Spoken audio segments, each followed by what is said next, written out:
Alright, everything should be in working order. I believe. Hold on. Yes, everything is in tippy-toppy shape. Alright, shut up, me. I don't need to listen to myself. I I don't need to listen to myself at all.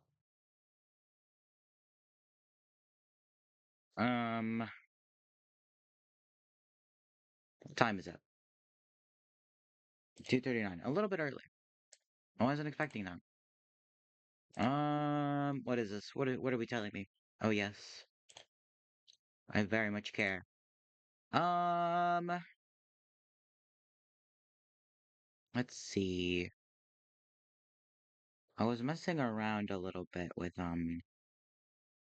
something or other. Uh,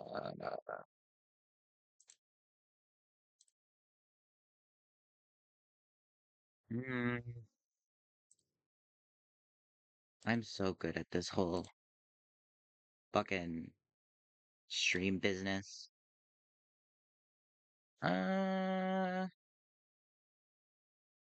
What was I gonna do again? I kind of already forgot what I was gonna do. Uh, um, um, hold up, hold up, hold on. Is it this one? No, it's this one. There we go. I figured it out. I figured out the share button. I'm so smart. Anyway, um, I should change screens. That's a great idea. Maybe like show the game. Except, I haven't opened the game yet, so it's just nothing. Um, Today we are playing Mayflowers, the DDLC mod. Why is it what is it like that? I haven't opened it yet. Or well, I have opened it, but like I haven't hit the disclaimers yet. I feel like this is an important thing to do every time I open anything DDLC. Um, Indeed. I'm aware. Yep. I agree. Oh, paper. Paper sounds. Oh, Let's Play mode has been enabled automatically. Allows you to skip content that contains sensitive information or apply alternative story options. The setting will be dependent on the modder. If they program these checks in the story, turn off Let's Play mode. I guess I don't know what that is, but yeah, sure, I guess. An unofficial game. Ooh.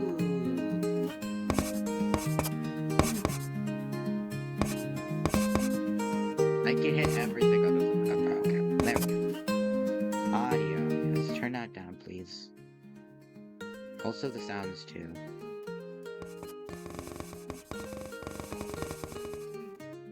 Extras.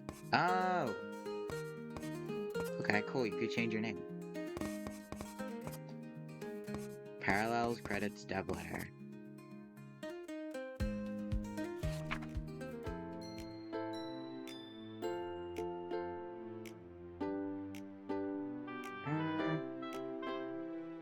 I'm not reading all that. Sorry. What are parallels? I don't know what any of this means.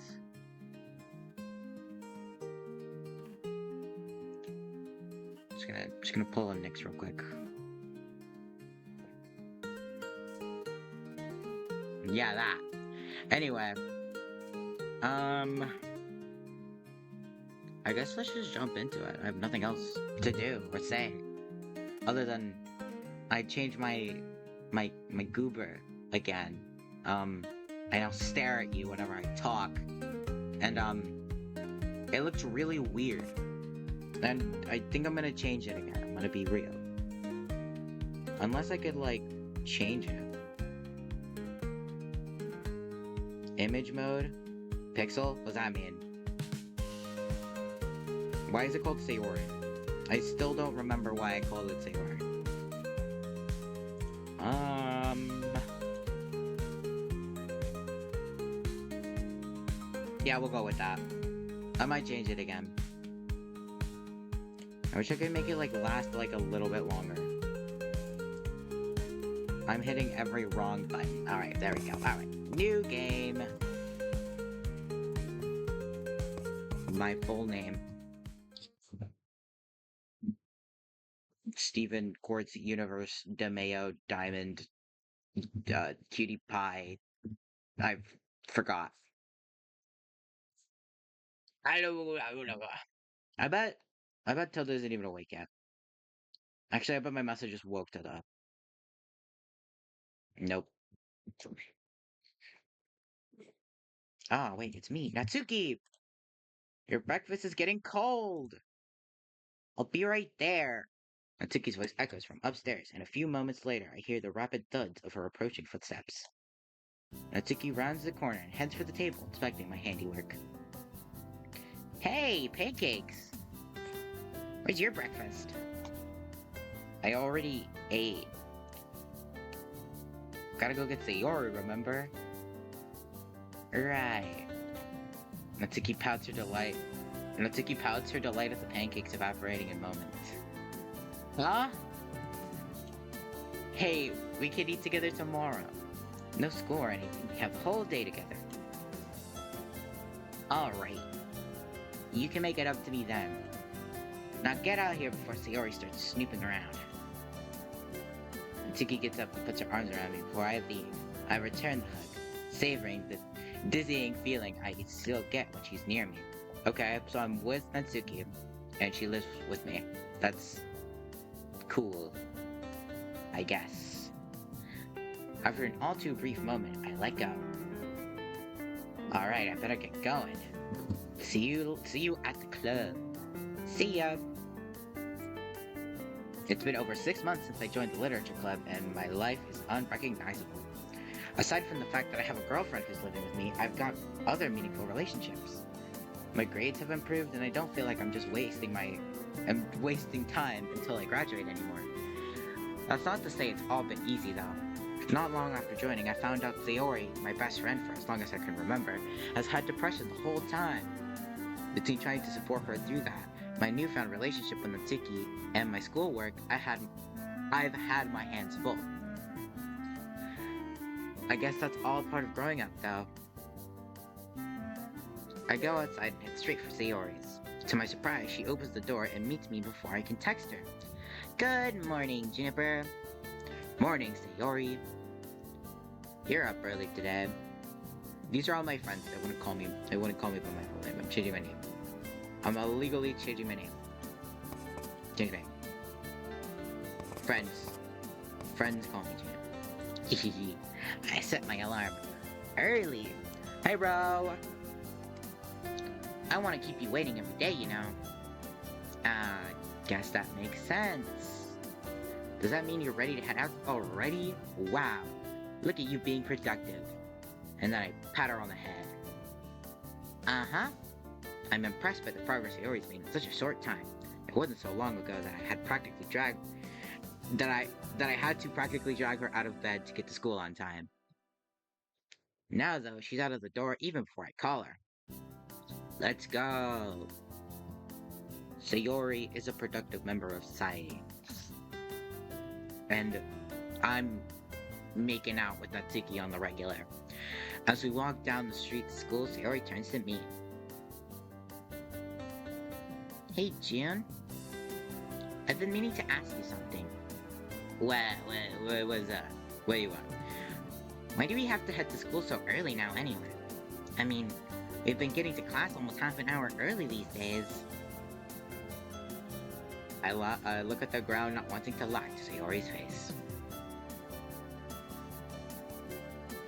It's my fault. I volunteered to help set up my classroom before school starts. I figured you'd rather get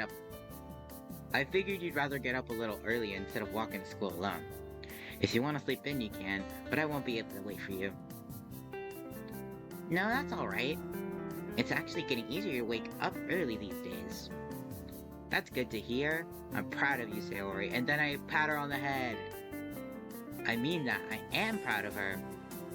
Before she confessed to me, I had no idea how depression could affect somebody, or how much effort it took to fight against it. This music is like hella fire, but I can tell that Sayori has been working incredibly hard to make progress. As proud as I am, though, I also feel guilty for lying so openly to her. I haven't volunteered to do anything at school. I just need to make sure she doesn't see Natsuki coming out of my house in the morning. What? Natsuki doesn't want anyone to know she had to move in with me. And I can't say I blame her, but also, with what else Sayori told me on that day before the festival, we should probably keep things secret for her sake as well. Aw, thanks. Oh, fuck. Hey. Oh. Why don't we do something to celebrate? Since you're so proud of me and all. What did you have in mind? We could go see a movie tonight. Oh, she's asking me on a date. Cool. Awesome. This won't lead to any shenanigans. I'm busy tonight. Yeah. Got some important work to take care of. Oh, okay. Maybe some other time then. Sorry. I feel bad for disappointing Sayori. At least it wasn't a lie this time. I do have something important to do after school tonight. Exactly. What? This couldn't possibly lead to any rom-com situation at all. I do have something to do something later tonight. Maybe over the weekend? Okay. I'll stop by Saturday, alright? Sure thing. Yeah. The day passes uneventfully. When it's time to eat, I pull out my meager lunch and eat it in a few bites. It's a cheap sandwich, but by the time lunch rolls around, I'm so hungry that it feels like a meal from a five-star restaurant. Unfortunately, it only dampens my appetite rather than fully satisfying it. Sating? Fully sating it. I sigh and put it away. Oh well, I could stand to lose a few pounds anyway. Okay, game. This is the jab at me personally. I take offense. At the club, I find I'm the last to arrive. Holy music! Sayori seems to be working on some sort of project at the front of the class. There are scattered pages in front of her, spread over multiple tables. Yuri, as usual, is reading quietly in a corner. She gives me a shy smile as I walk in and I wave briefly to her. I sure hope Yuri is a character. Natsuki is pulling out a volume of her manga from the closet, and Monika seems to be filing some paperwork. Seeing me, Monika walks over and smiles. Hi, June. Any big plans for the weekend? No, not really. Sayori and I talked about seeing a movie, but aside from that, it'll probably be the usual. How about you? The literature club is in a bit of a lull. A lull? What is a lull? Just nothing? We had a pretty big event this week, but once again failed to attract any new members. The first time that happened, Monika seemed to take it pretty hard. Since then, though, she seems to have taken the stance that a small, dedicated club is better than a large club with members who aren't passionate. Of course, that hasn't stopped her from trying to stoke the passion in potential members. Actually, I was planning on taking this weekend to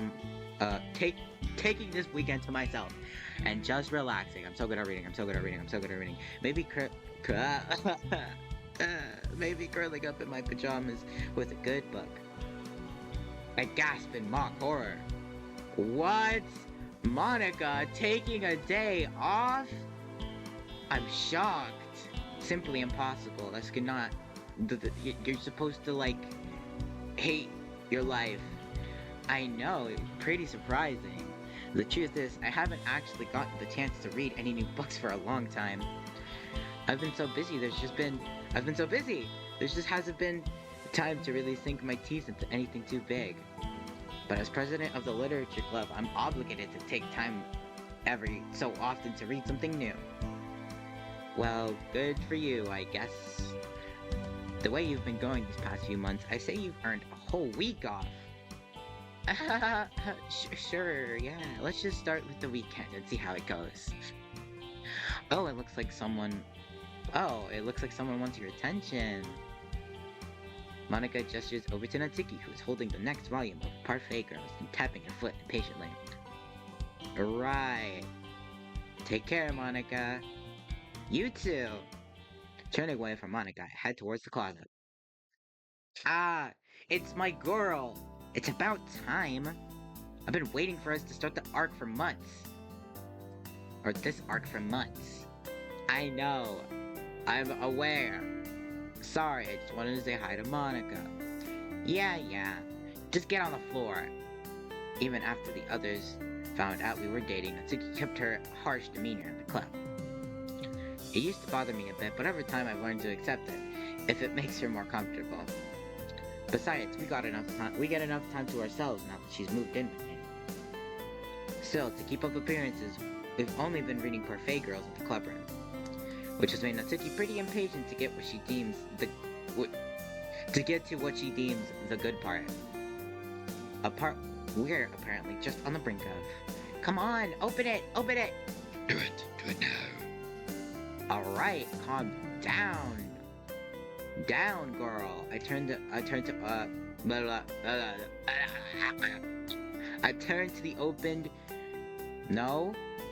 the opening page and we began reading. As usual, Natsuki sits close beside me, almost leaning on my shoulder.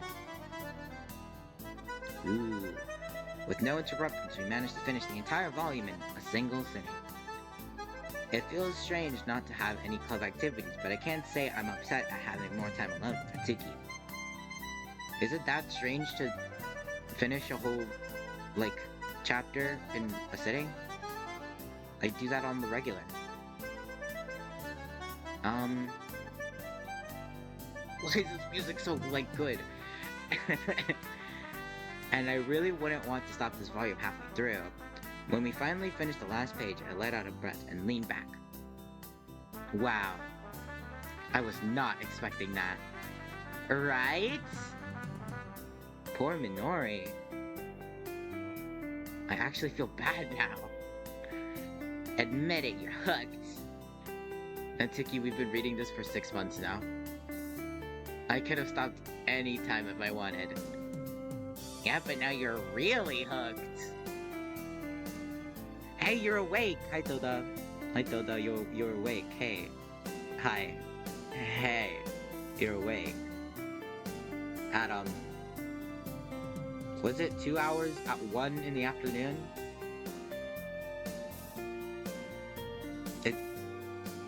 You need to wake up earlier. I've been distracted. You probably want to start the next one right now, don't you? Dang it. Told you. Too bad for you, we're out of time. Wait, why are you so happy? Are you dying to read the next one too? Oh, I am. I've got the satisfaction of watching you squirm while we wait.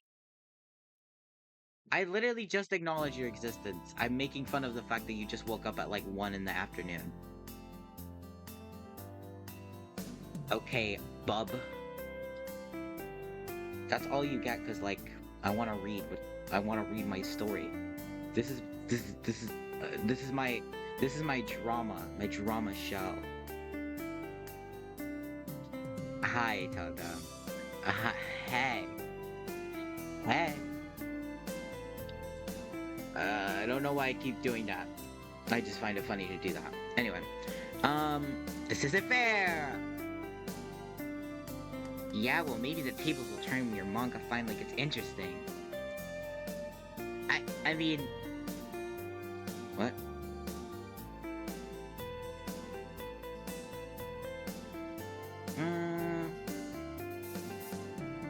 So it was 3 hours, so I did get it wrong. Dang time zones.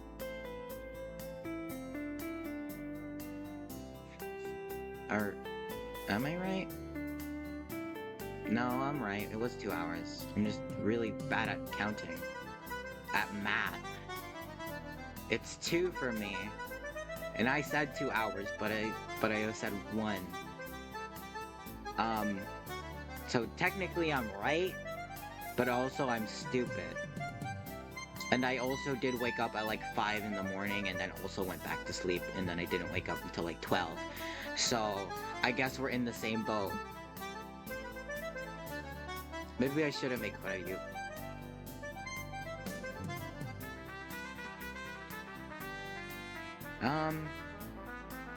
Waking up in a reasonable hour is poopy. Especially on a Sunday when I like know I'm gonna stream because like the time cannot go any slower. It is painful how long it takes for the clock to strike the time I want. What was I on about? Tilda. Good morning, I guess. Natsuki suddenly realized that she let slip we were reading another manga in our spare time. It was a minor mistake. I don't think anyone even noticed, but she's been insistent on keeping our arrangement a secret. Oh.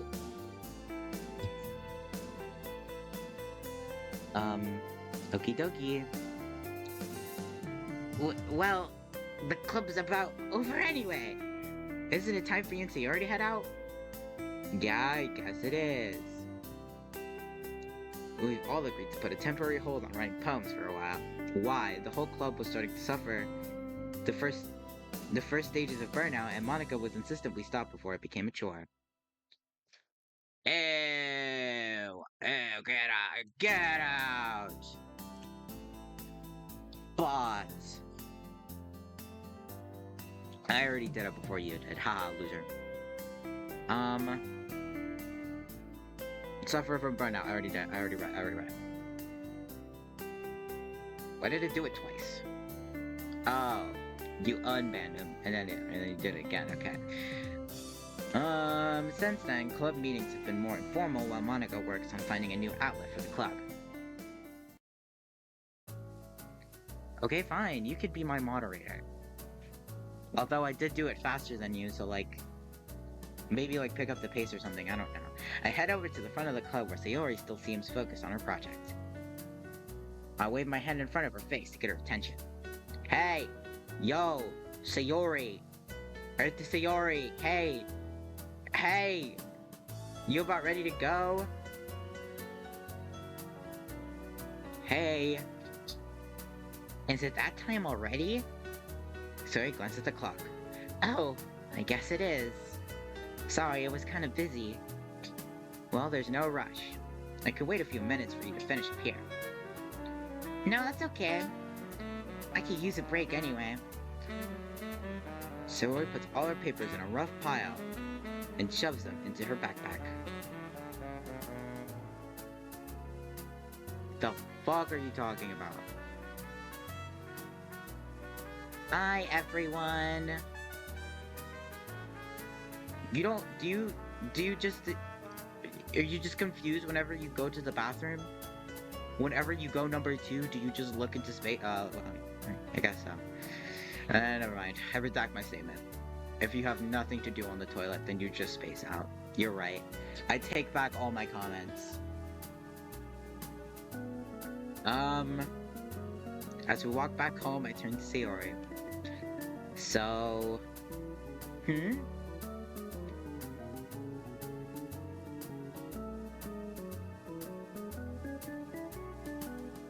What? My CTC bowl in the sink, real quick. Okay. What were you working on the club today? It seemed like you were pretty focused on it. Sayori grins and shakes her head. I'm not allowed to say. Monica gave me a top secret mission. So it's something Monica wanted you to do, huh? Huh. I guess that means it's something official for the club. But that doesn't really narrow it down very much. You'll find out on Monday. Well, I guess that's not so bad. I am kinda curious now, though. Sorry, but I promised Monica. I wave it away. Hey, it's no big deal. Monday's only a couple days away. The rest of the walk home with Sayori is basically the same as any other. We talk about our day, anything we're excited about, and complain about classes. Usually I try not to bring up my relationship with Natsuki, but sometimes Sayori pushes it. I don't know why. Even I can see that it bothers her sometimes. So I opened the game and this is after the festival. I know about Sayori's depression and Natsuki is living in my house. And she's trying very hard to keep it a secret that she's living in my house. Let's see, I do wish it didn't hurt her to see Natsuki and me together, but she's never done anything to get between us, so I guess it's not my place to judge.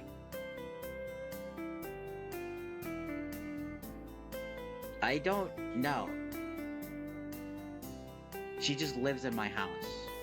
Something happened and now she lives with me. Let's see, Natsuki comes in just as I'm finishing the day's homework. La la la la la. Man, does the sun feel good. I was getting sick of freezing on the walk to school every morning. Yeah, it kinda sucks in the winter. Sorry you had to go through that. Natsuki shrugs. Nah, I lived. So what's the plan for tonight? Take out in a movie? Or maybe you want to show me why your manga is totally as good as Parfait Girls. What's your idea, Tilda?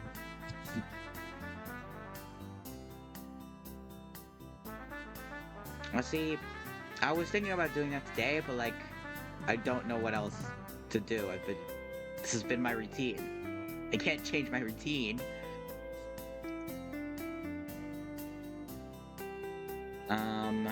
Well, I guess I can, but like, I don't know what else to do. I already do that. I stream DDLC with you, stupid.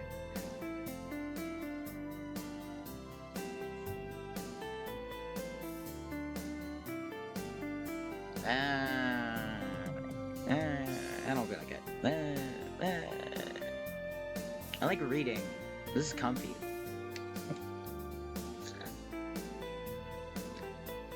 I'll think about it. How about that? Is that a good enough answer for you? Hold for response. Hold for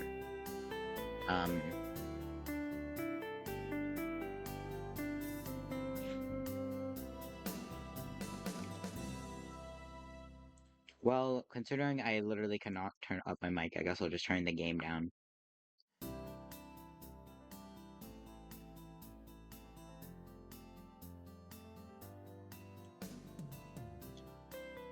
There we go. Is that adequate?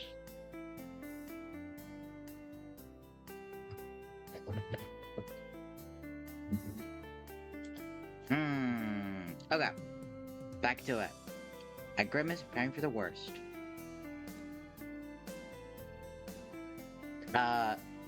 Actually, Natsuki frowns at me, knowing what I mean before I even finish.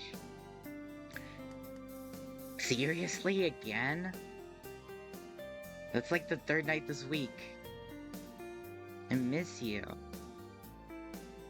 I'm aware. And I really am sorry. But I gotta take care of this. Besides, we got all weekend, right? You promise you'll be around. By Monday, you'll be sick of me. I doubt it's an affair. I doubt it. I would never, probably. I wouldn't count on it. You've tried your best so far, but I'm still here. Ouch. Does this mean you'll be okay if I head out? Yeah, I guess. Just come back safe, alright? I will. See you tomorrow. What? Where am I going? I haven't seen Yuri once. I step outside with an inward groan. All things considered, I'd definitely rather spend this evening cuddled up with my girlfriend, but I don't have that luxury tonight.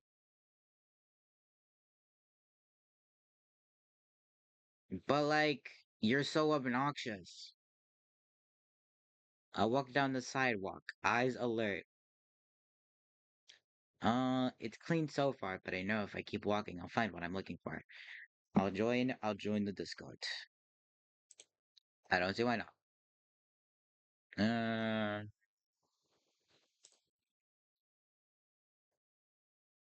is that in effect? Does it work? And it does work. Nice. Yuri just hasn't shown up. Is it not even a mention?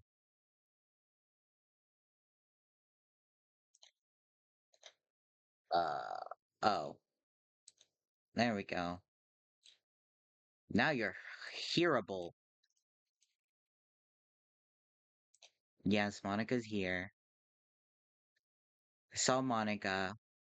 Everyone other than Yuri is just here. Yeah, sure, let's go with that.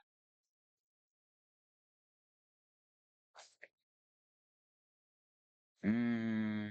It's clean so far, but I know if I keep walking, I'll find what I'm looking for. Huh? Sure enough, my eye catches a glint as I reach the corner. Ah! Or aha! Let's see. Because I thought that was a scream, but it was actually an aha. I leaned down and snatched a plastic bottle, tucking tucking it into my backpack. One down, 199 to go. Recycling bottles isn't the most lu- lucrative. Isn't the most lucrative work, but it's about all I'm qualified for. I don't know. I'm getting bottles. This is my job. No, it's not. Those were like um what are they? Those are like jars. These are plastic bottles made of glass. These are plastic water bottles. And the litter, because people are mean and litter.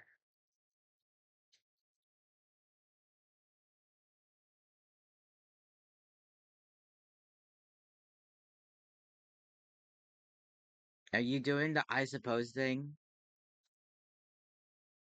Why? Okay, cool. Um, I got tilde into ReZero. And now this, I guess. This is happening. I suppose. Tilda is going to be saying I suppose after every other sentence because that's what Beatrice does. Because you're so funny. Right. This is true. But that's because it's me and I'm awesome. I'm like cool and you're like also cool, but like not as cool as me because I'm awesome. Just, just not true. Like who's cooler than you? There's a lot of cool people in the world. Um, um, um,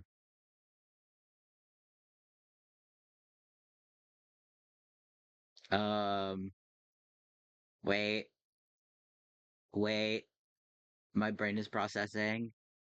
Uh, um,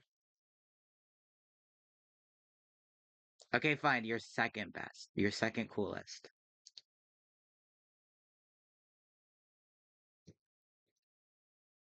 Okay, 200 is what I consider to be my quota for an evening. 200 bottles is enough to get a decent meal if you're careful. Unfortunately, finding that many bottles usually takes a long time. Some nights, I have to head in before I even get halfway there. But tonight seems to be going well. So far, I'm up to 5 bottles in as many minutes.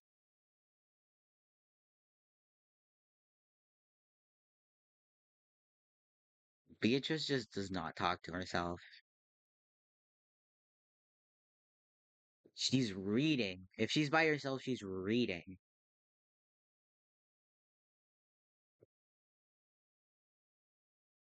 They don't. They have inner monologues. They don't talk to themselves.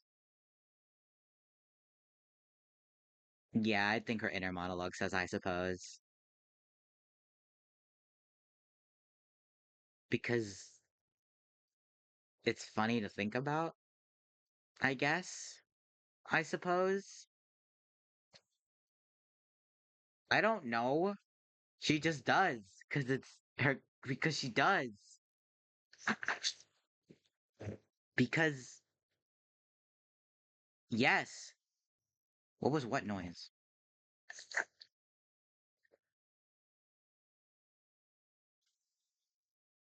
Yes.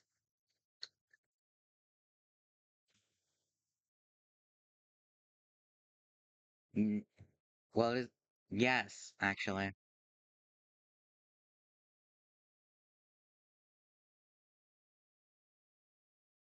Why would I drink? Who's out here drinking out of anything other than plastic? Unless it's like glass.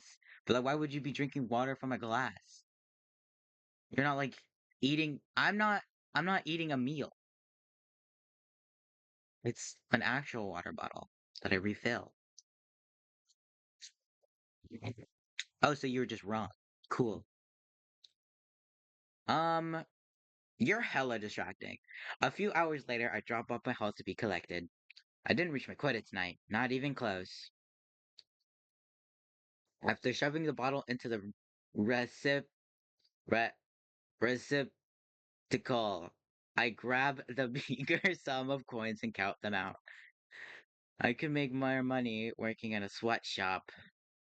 Still, it's not too late. I could make one more round, and then I might have enough to last the rest of the month. There's a park nearby that's pretty popular. In the winter, nobody would have visited it, but maybe with the recent weather, I'll get lucky. Scrounging for recyclables isn't what I had in mind for my first job, but I don't have much of a choice. Burp. When I learned what Natsuki's home life was like, no, I burped and then I said burp. Um, it was a pretty quiet one. When I learned what Natsuki's home life was like, I had to let her move in. Unfortunately, my mom's monthly stipend is only budgeted for one person. Doubling all the expenses, doubling all. I'm gonna die. Doubling all the expenses, more in some cases, stretches things pretty thin. I've had to skip meals pretty often and cut down on the meals I actually ate. Sure, I could explain everything to mom and hope that she sends a bit more money. But there's also the risk that she'd kick Natsuki out, and that can't happen. Oh well. Keeping Natsuki fed and safe is more than worth the effort. I do hate keeping the secret from her though. Oh shit. As I walk down the path, I see something that makes my heart race. It looks like someone had a particularly good time here earlier. There must be a dozen or so beer bottles scattered on the ground. Uh, uh, uh, uh, glass sells for twice as much as plastic. This is the jackpot. Thank goodness for litter bugs. As I collect the bottles, that's exactly what I thought. As I collect the bottles, I mentally tally the total value. This should be enough. Oh, June? Ah! Yeah! I quickly spin around. Oh my god, it's Yuri. Oh my god. She has screen time.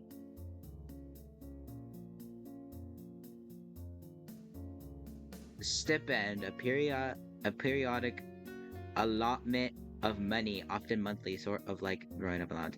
It's just like say allowance. Just say allowance. Ah, I'm sorry, I didn't mean to frighten you. Yuri stands a few feet away from me, clearly embarrassed. No, it's fine. You're good.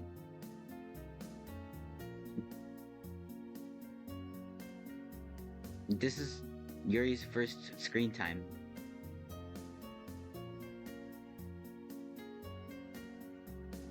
Yes.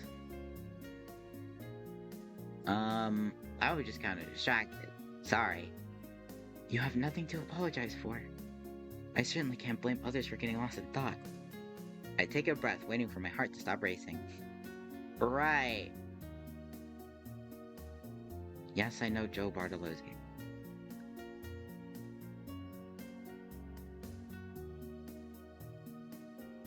Is it Yuri?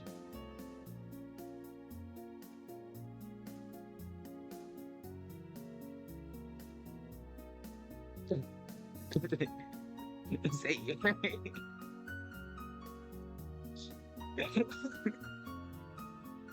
Why are we dodging the answer? Is it Yuri? See? You wouldn't have brought it up if it didn't go in your favor. Probably. Why? I like all of them. Yeah, I got it's in like all the week. No? Yeah, for the most part. I think for the most part it was this week, but for all of this week I got all the endings in Blue Skies, including all of Yuri's, and um giving Yuri a character definitely makes her more likable. Or I guess a more fleshed out character. I don't know. I saw Yuri as pretty boring, and then she wasn't as boring. So that made me like her more, I guess. Um Indeed, I'm not a tsundere. What else am I supposed to say to claim my innocence? I'm not a tsundere. But like, but then you're just gonna, but that, uh, but but whatever. I don't even care. Um, Grr, what are you doing out here anyway? Isn't it kind of late to be walking out? What? Isn't it kind of late to be out for a walk? Yuri chuckled softly. I could ask you the same, June. But the answer to your question, I prefer to take walks after dark. Things are more peaceful. I also I also find that I more easily find inspiration for my poems at night. That makes sense. Yuri would definitely appreciate the solitude, and her poems certainly feel like the sort of thing you'd write at night. Is that what you're is that what you were doing then? Writing a poem? Yuri shakes her head. No, tonight I'm just enjoying the air. It's been too long since the weather's been mild enough for a late night stroll. But what are you doing out here? You don't strike me as the type to spend their Fridays picking up litter. Crap! She saw what I was doing. Think, June, think! Is everything alright? Gary looks at me. Yuri looks at me with a concerned expression. Huh? Of course it is. Why wouldn't it be? Yuri gives me a sad smile. June, you're sweet, but you're a terrible liar. You're collecting bottles for money, aren't you? I know you and Natsuki have moved in together, you know. Oh yeah, she deducted it already. Cool. What? But I sputter helplessly. How did you know? I suppose there's no use denying it at this point. Yuri looks at me for a moment without speaking. After a few seconds, she nods to herself, as if she's decided something. Come with me. I'll explain when we get there. Get where? I still have to drop these off and get home. Please, just trust me. Yuri begins heading down the path out of the park. Yuri would never. Yuri were good old pals. Confused and not sure what choice I really have, I hesitantly follow. Mmm. Nah. Nah. Wait. Wouldn't that, but like, that would only make sense if she wanted to kill me if she wants Natsuki, which means you're, which means that Yuri wants my girlfriend, and I have to fight her to death. I'm gonna fight Yuri and I'm gonna beat her up. I'll beat her. You just said she wants to kill me.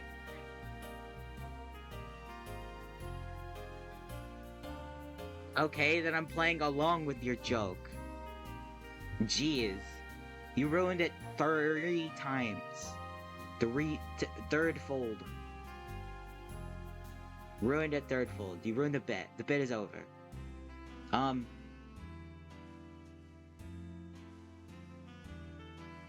It's 2 words. Third fold. Well, I just invented the term. I can just do that. Too bad. Also, it is how English works. That's how words are made. You just make them up, and then people are like, yeah, that makes sense, and then like they spread it around.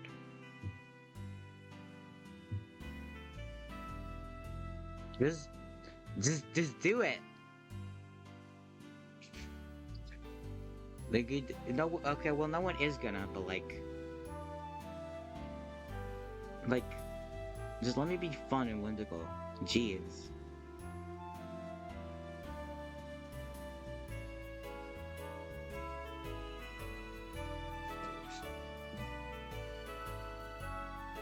Yuri eventually heads into a late-night cafe. She walks straight up to the counter and addresses the hostess. What, Yuri talking to people? Yuri social interactions? What? Huh? Good evening, Aaron. I'll have the usual, please. Well, my friend will have... Yuri looks at me expectantly.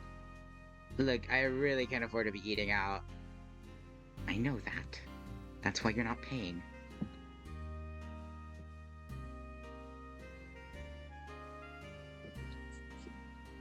Yeah, Rogue gets it. See, language is just made up, so like, I can just change it however I want. That is how it works. That's exactly how it works, actually. Okay, then I'll put it into my own dictionary. No, I'll make my own dictionary. I'll just make my own language.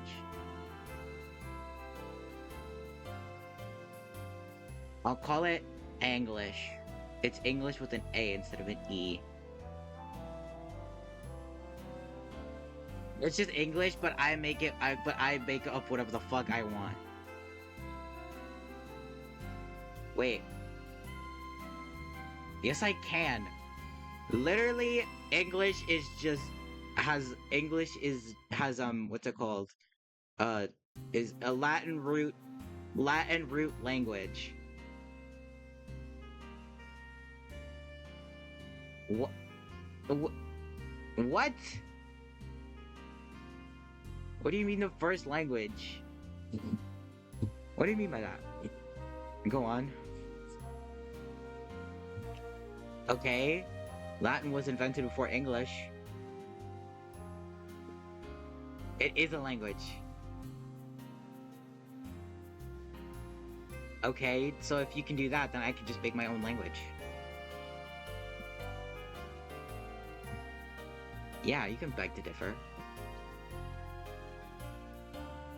We can... We can agree to disagree, and I could just invent my own language.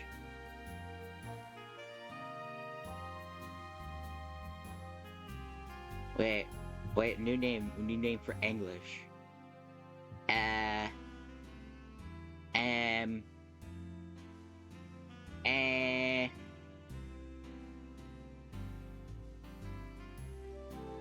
Ing, Angili, Angili. No, Angili. It's English and silly. It's Angili.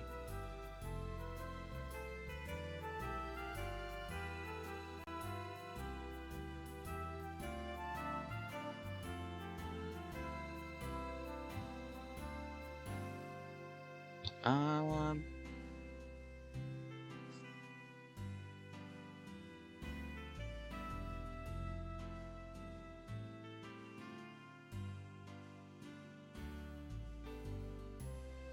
um, I don't know any of well, like, I don't know what countries were in the Soviet Union. How am I supposed to know that? I took history class, yeah, I didn't pay attention. I just did. Because I'm good at like that.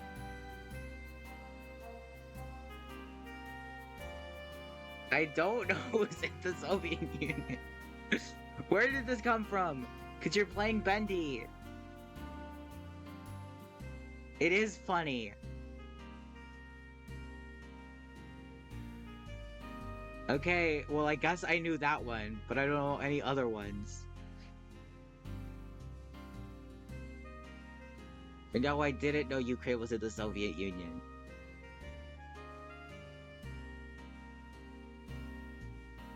Okay, then why are we just spreading misinformation?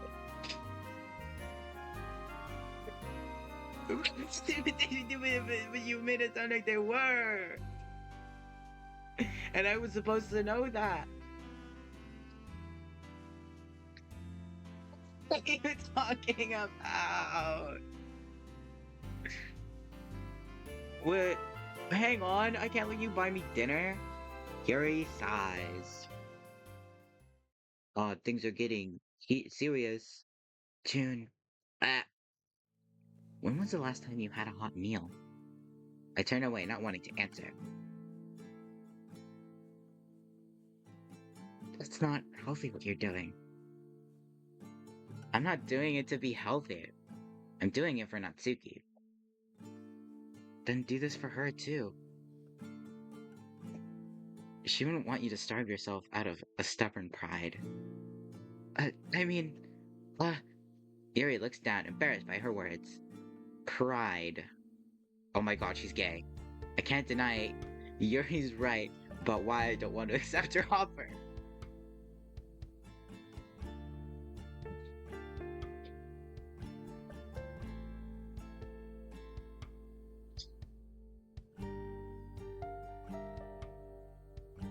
Yuri is just like a name.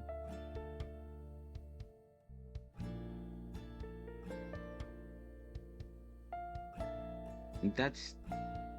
No. That's just what everybody says because there's only like there's only 5 characters and 4 of them are girls. So you have to ship them together. Unless you're shipping them with you.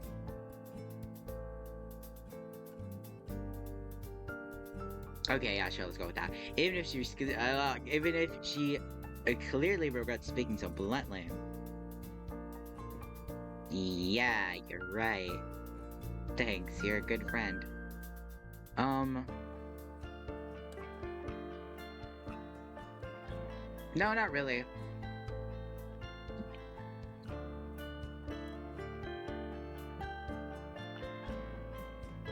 Yeah. Isn't Yuri mostly a guy name? I think. I know more guy characters named Yuri than girl characters named Yuri. I guess it could be used. Is it Yuri from Yuri on Ice? which is actually boy love, so it's really funny. Yeah, it's exactly what it is. You know that anime. Yeah, you know exactly what I'm talking about. Yeah, you watch so much anime, so you definitely know what I'm talking about.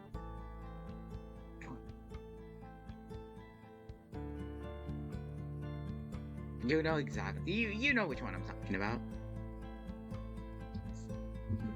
You know, Yuri from Yuri on Ice. You know, the skates. And what was it? I haven't actually watched in a while. Was it that falls in love with his instructor or something? I don't remember. Or was it a competitor? Was it the Russian competitor? I don't. I might need to watch Yuri on Ice again. He's like a skate. He's like an ice skater and like bro skates on ice. And his name is Yuri, so it's Yuri on Ice.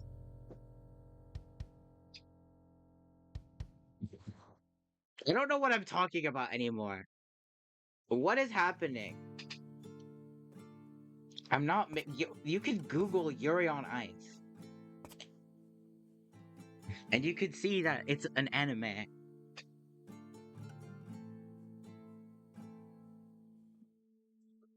Yuri is actually the Japanese name for a lily, which is a flower that has been associated with feminine beauty and emotional depth. Whoa! No, Ro told me. That's not what I did. Ro told me. Because Ro is like an encyclopedia. You're a wiki. Whenever I ask literally what anything means, you just tell me. For some reason. Which I appreciate. No, it's all I see Ro as. An encyclopedia. Because Ro tells me stuff. That's like really helpful. It makes me less stupid.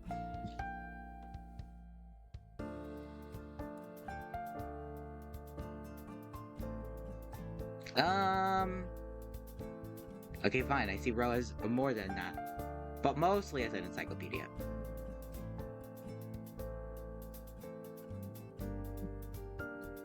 Um.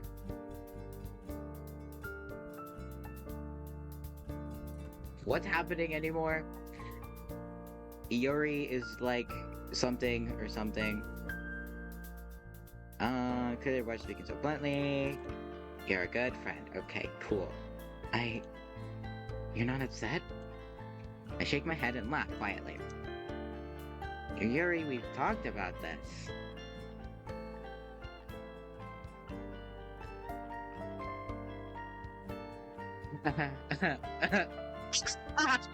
So funny. Really, nothing you say is as bad as you think it is. Besides, you're right. I was just being stubborn. And I am pretty hungry. Well, that's a relief. Not the fact that you're hungry. It's alright. I know what you mean. Come on, let's get a seat. She's in fact ordering me dinner. Um, she's in fact giving me food. I finished ordering.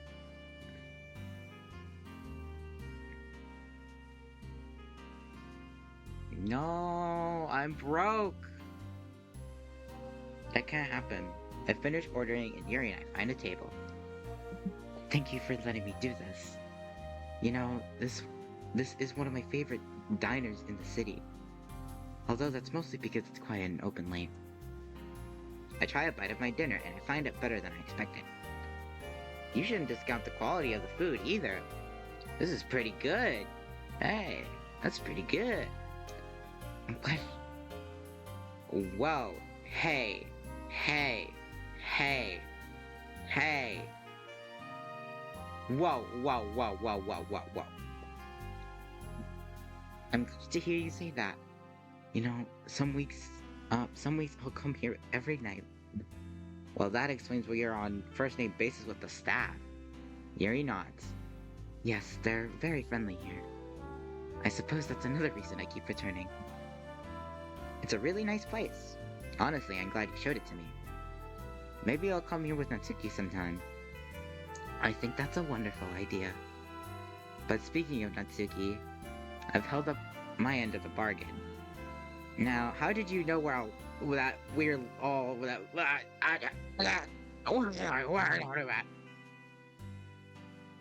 I know I'm so good at reading. Now, how did you know we are living together?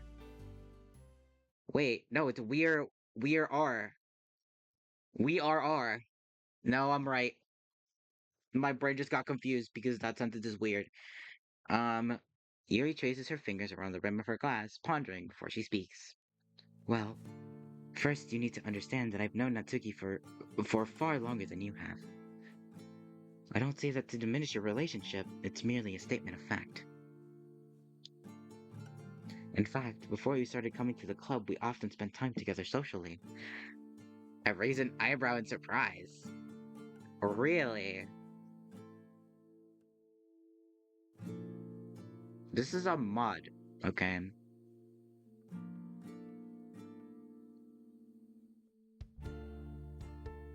The Digital Circus, the Digital Literature Club, the amazing Digital Literature Club. And Sayori is representative of only the fact that Jax is trans. Therefore, my Sayori is trans theory is correct. What? I Sayori, I said Sayori. Just did it. Just did it. Nobody is backing you up.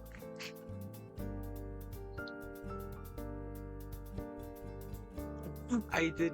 I did. I did I didn't say Yuri the first time. I didn't say Yuri at all. I said Sayori. I've never once said that Yuri is trans. She's very obviously a lesbian. Because this literature club is gay as fuck. I didn't misspeak, I swear that I said Sayori. See, Rose said it said Sayori, so like you're just wrong. You misheard. You could do that, and you just did, because you're wrong. I'm right.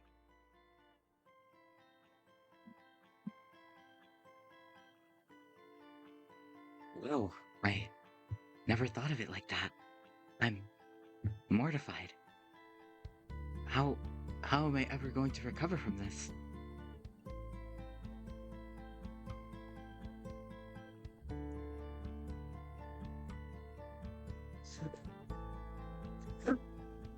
Okay. That like wasn't even funny. Nah, I don't even know what you're talking about. Like that wasn't even funny.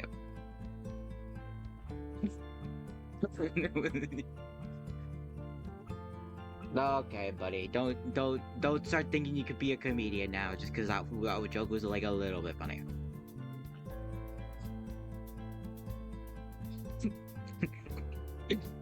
Yeah, but I'm laughing at you because you think that joke was funny.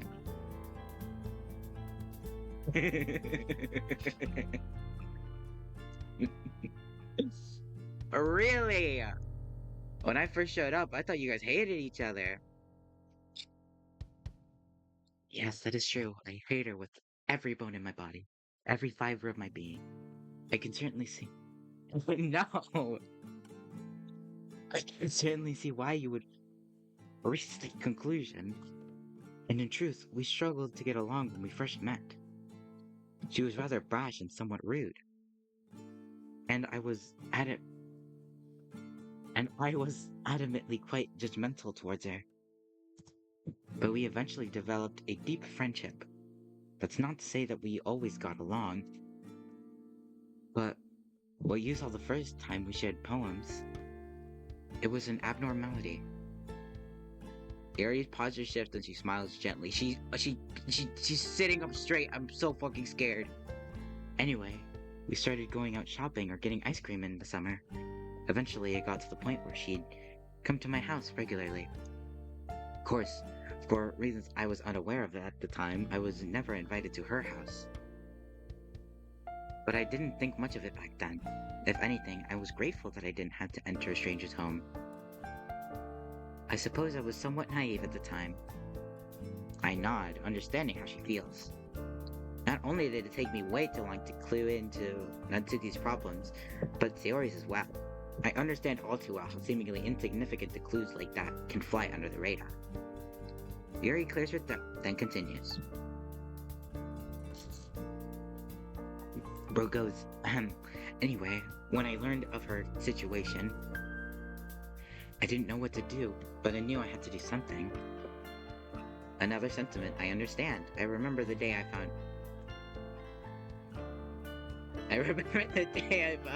Natsuki hiding in an empty corner of the school during lunch.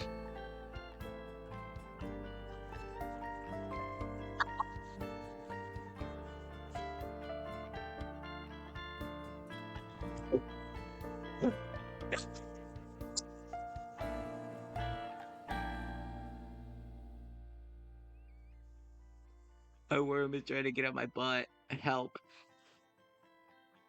It was empty. She was emptying ketchup packets from the cafeteria into a cup of water to make tomato soup.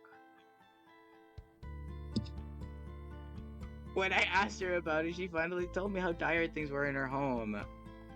And she usually had to go hungry at the end of the month because her father had blown the rest of their month of money on booze. Oh man. Baking wasn't just something she picked up for fun, but was also a survival strategy since flour was cheap and lasted a long time. As she wasn't actually that much younger than the rest of the club, she just had her growth stunted from years of malnutrition. And worst of all, what would actually happen if her father found manga in her room? June? Are you okay? I turned my attention back to Yuri. Yeah, sorry. I just know how you feel. I suppose you do. I'm sorry to bring up such a delicate subject. It's fine? You were saying? Right. Well, the point is that I began to schedule our time together so that she'd be at my house for dinner. Even if I couldn't do very much, I wanted to make sure she'd at least get a full meal in a day. Got one full meal in a day. Blah blah blah blah. Of course, looking back, I think she knew exactly what I was doing. Even if she never let on. Anyway, after the two of you started seeing each other, Natsuki came over less and less often. Until a few months ago, when she abruptly stopped visiting at all. And around the same time, her arrival at school in the mornings became erratic. Before she had to take the bus to school, because she would always arrive with a group of other students. Burp. Just not. We are not talking about bees right now.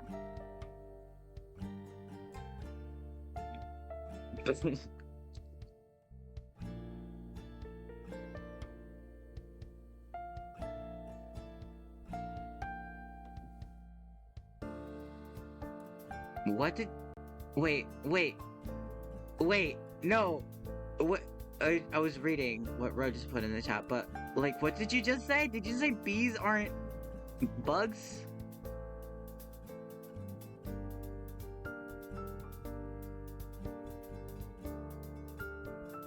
I don't know. I mean, you kill bees. You kill bees with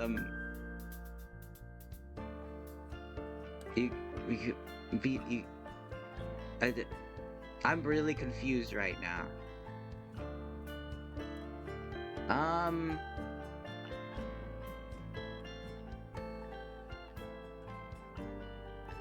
But like in Minecraft, you could like kill them with Bane of Arthropods.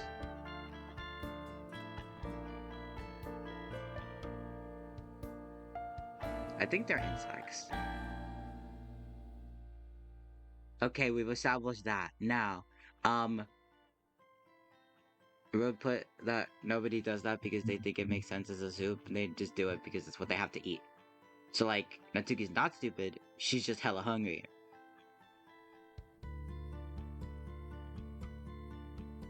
What?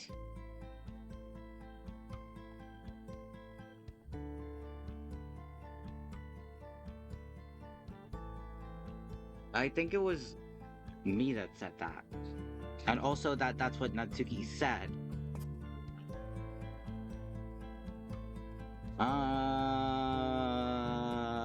Well,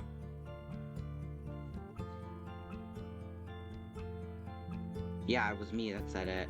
She was emptying ketchup packets from the cafeteria into a cup of water to make tomato soup. Yeah. Nobody's stupid. Everybody's just, well, Natsuki specifically is having a rough time. Um,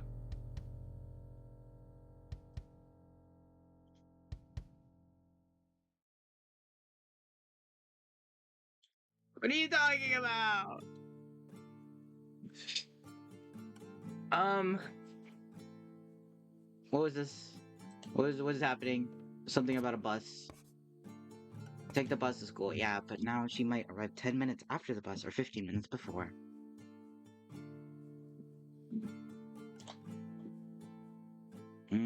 That only makes sense if she started walking to school, which she couldn't do from her own home.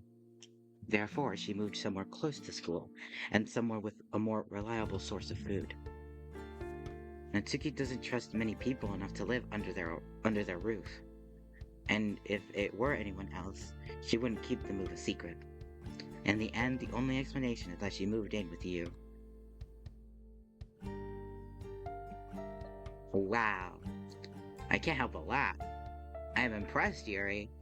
That was some seriously great deduction. You're a really observant person, you know that? That's kind of you to say. Yes, that just means like you're smart.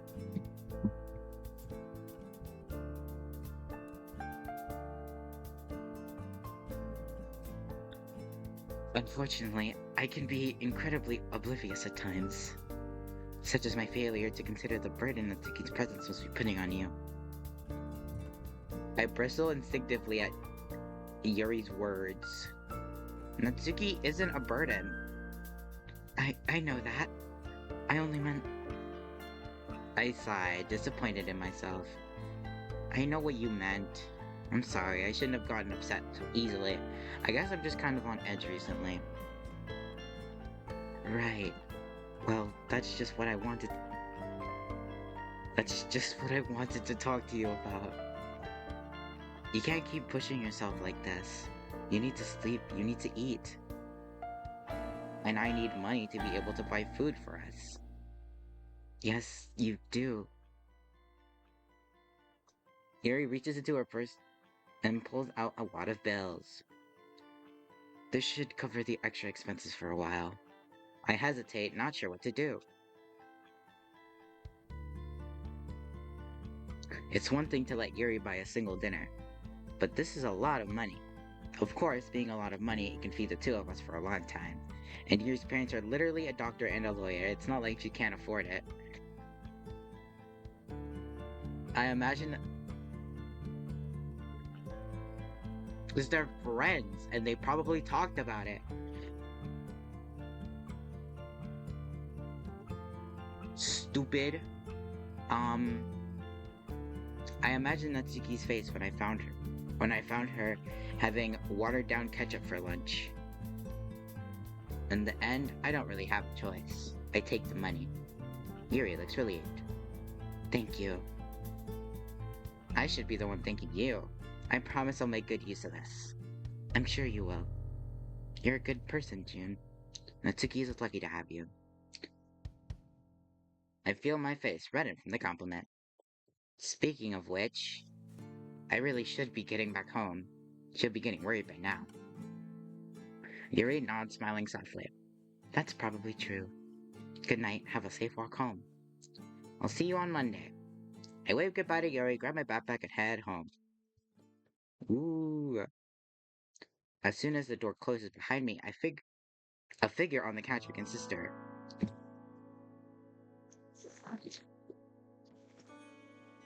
Gulp.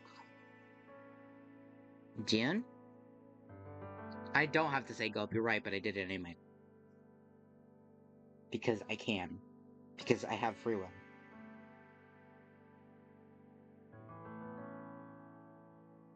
Well, but I do. Anyway, yeah, it's me. Yeah, what if I am not actually real? What would you do in this scenario? What if I wasn't real? What if I wasn't a real person?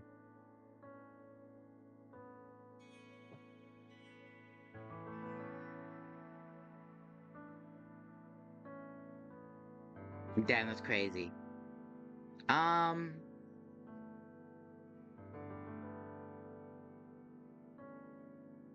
my brain is exploding.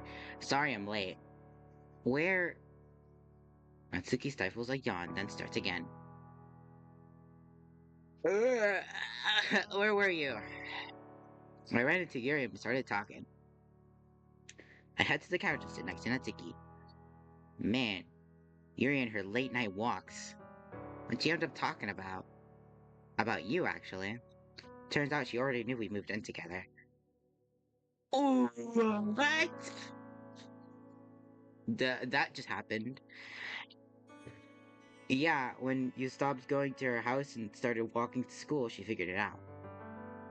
Well, that figures. She's always so smart at the worst times and completely oblivious when you want her to figure something out. I chuckle softly. You know, she said,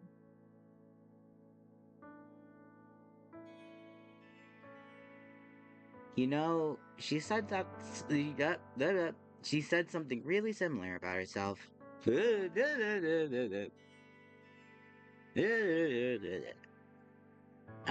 Anyway, I think she kind of misses spending time with you. You two should hang out soon. I guess it has been a while since we visited. Maybe I should. And Tiki yawns again. It's pretty late. We should probably go to bed. Wait! I miss you. Can we just spend a little more time together? I can't help but smile. As much as I want to head to bed right now, I miss Natsuki too. Alright. Just a few minutes though. I guess that'll do. I slide closer to Natsuki, wordlessly holding her hand in mine. She leans against me with a content sigh. I lean back into the couch, feeling the stress of the day drain away. Whoa, bars? Uh, UGGHHH.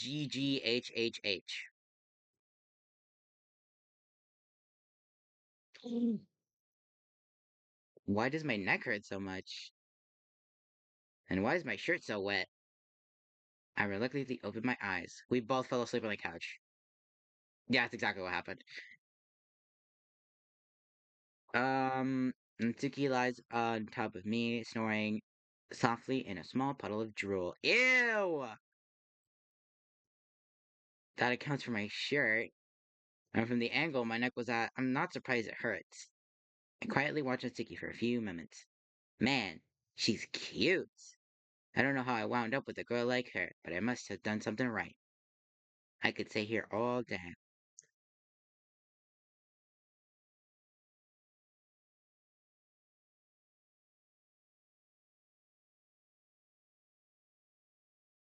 What are you talking about? I'm with Natsuki.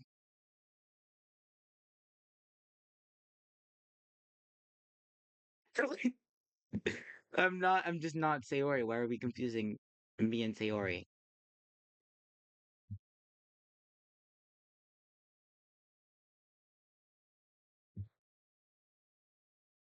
No, could you please explain to the class why you think that? Nah, it's the class.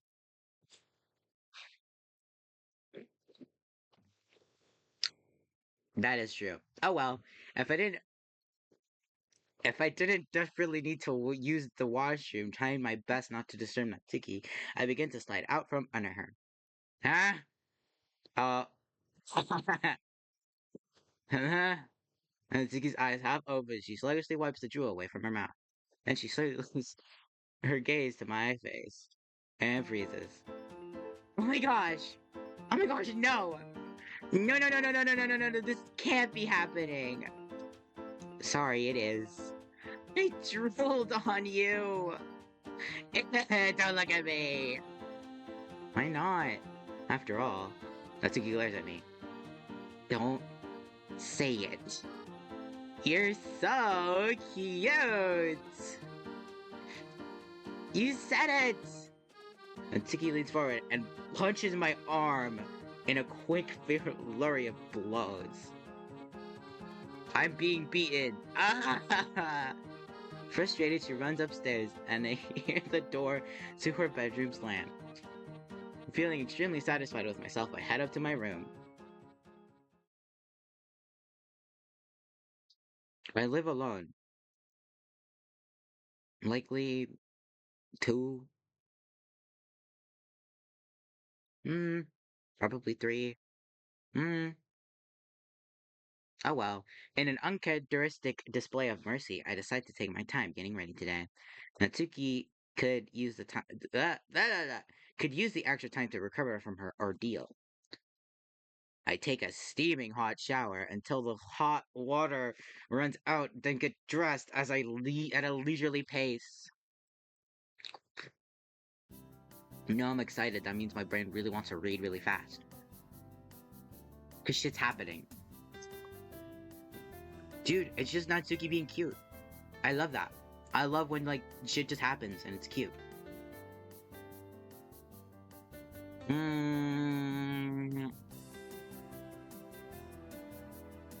Well, like in a if I'm like reading or watching something, I just like cute scenes that just kind of happen.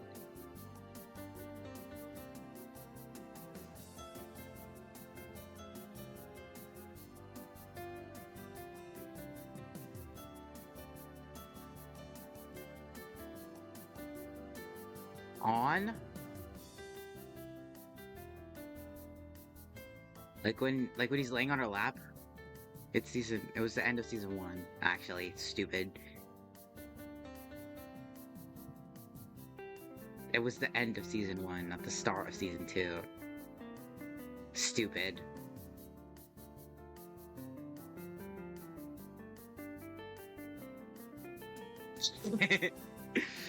When I finally come downstairs, I find Natsuki waiting for me. Finally!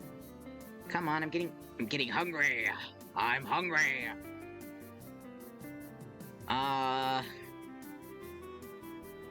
You're allowed to eat without me, you know.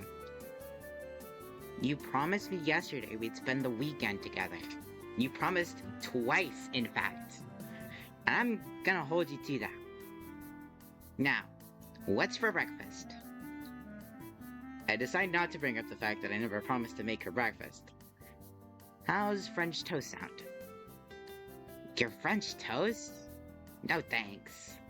If we're doing French toast, we're doing it properly. It's just bread dipped in batter and fried. How could you do that improperly? Natsuki shakes her head.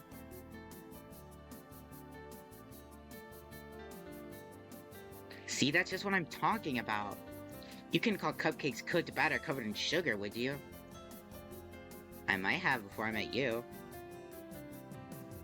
Well, it's a good thing I'm here to educate you.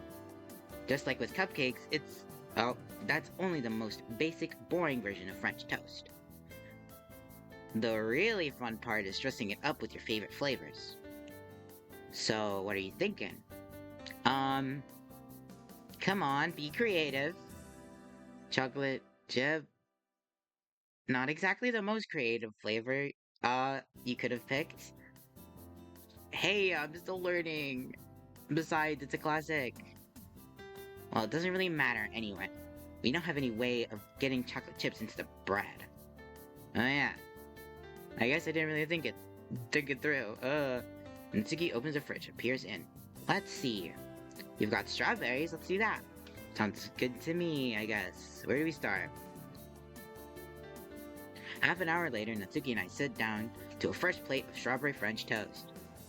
She even made a strawberry syrup to go on top of it, and sprinkled the top of and sprinkle the top with powdered sugar. Alright, I admit it. This is way better than what I was gonna make. See? Put in a little extra effort and food always tastes better. Maybe if you're a genius at baking. For Sayori, more time in the kitchen just meant more risk of burning her house to the ground.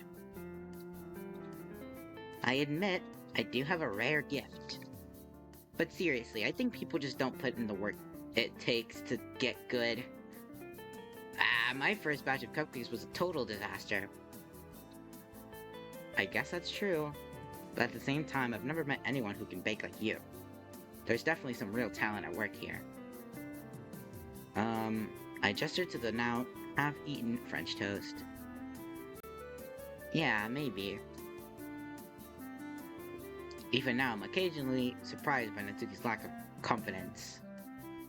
She acts borderline arrogant in public, so it's sometimes hard to remember how incredibly insecure she can be.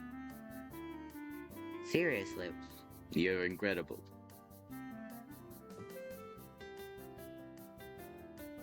Mr. And then she like runs, and then she like puts a hole through my wall as she runs off.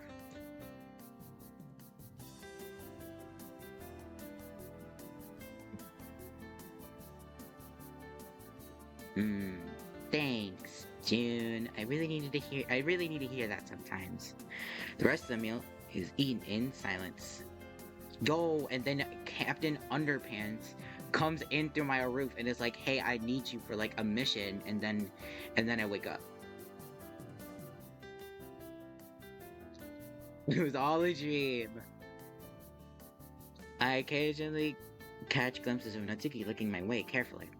It's the same way she looked at me when I ate her first cupcake. In the end, there isn't a bite left on either of our plates. As I clean the dishes, Natsuki pulls out a box and opens it. Inside is the manga I'm making her read. She finds the volume we're at.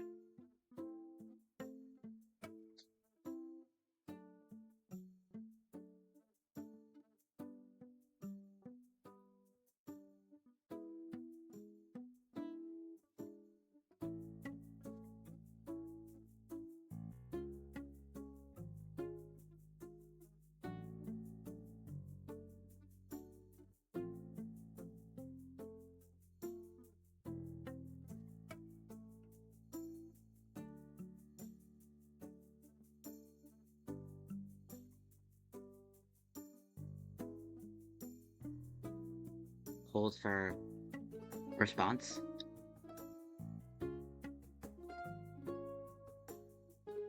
Hold for guilt.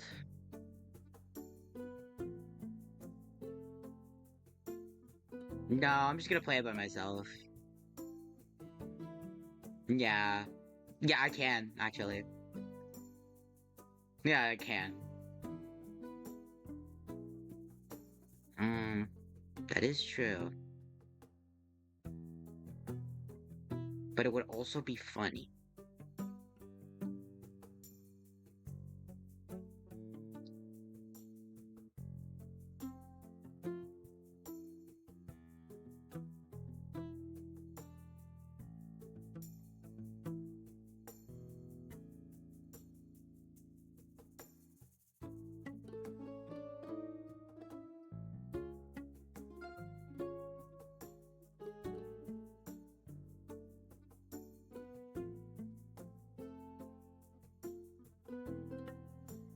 No, I'm just waiting for you to feel bad.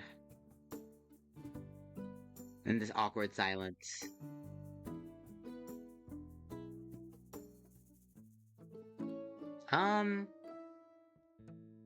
See, I want to play other games, but I also don't. It's an endless cycle of torture. Because I don't wanna. Well, I do wanna, but like, I also don't wanna. You feel?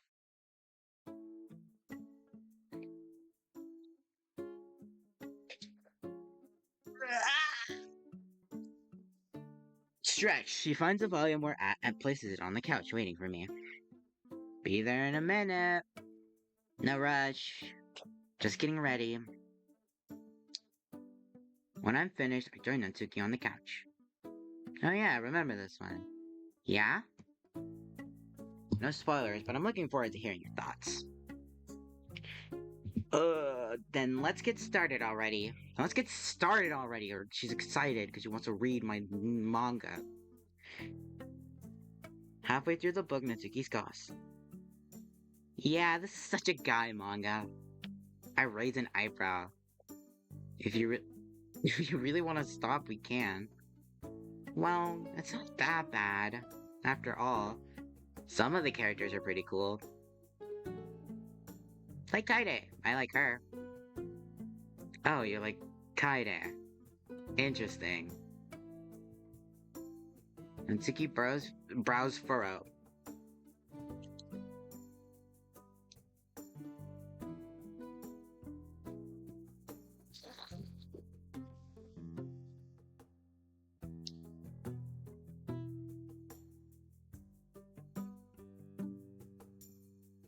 Why? What's so special about Kaide? I never said she was special. What, did she die or something? If she dies, I'll never forgive you. Come on, I'd never spoil a major plot point like that. Whatever. I know you're just messing with me. You are just messing with me, right? I shrug indifferently.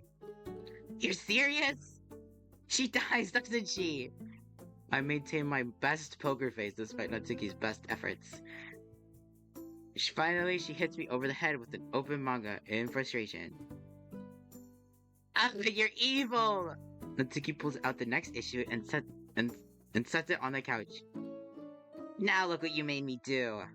I'm a monster. Of course Kaide doesn't die, but there's no way I'm letting Natsuki know that.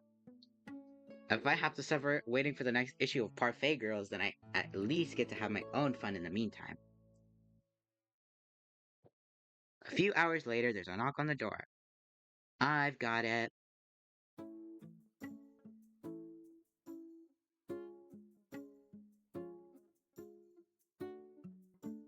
Natsuki opens the door to see a familiar figure. Hey, Natsuki. Hey, Sayori, looking for June? I hurriedly get up and go to the door. Even after all this time, I haven't told Natsuki about Sayori's confession to me. I don't want Natsuki to accidentally say something to hurt Sayori. Oh, hi, June. I was just gonna ask about the movies. But it looks like you're already busy, so... Now you guys can go do something, I don't fucking care. I can use a little quiet time anyway. Are you sure? Of course. Just have him home before midnight. I will. Actually, oh wait, yeah. Wait. I see it. Pretty sure.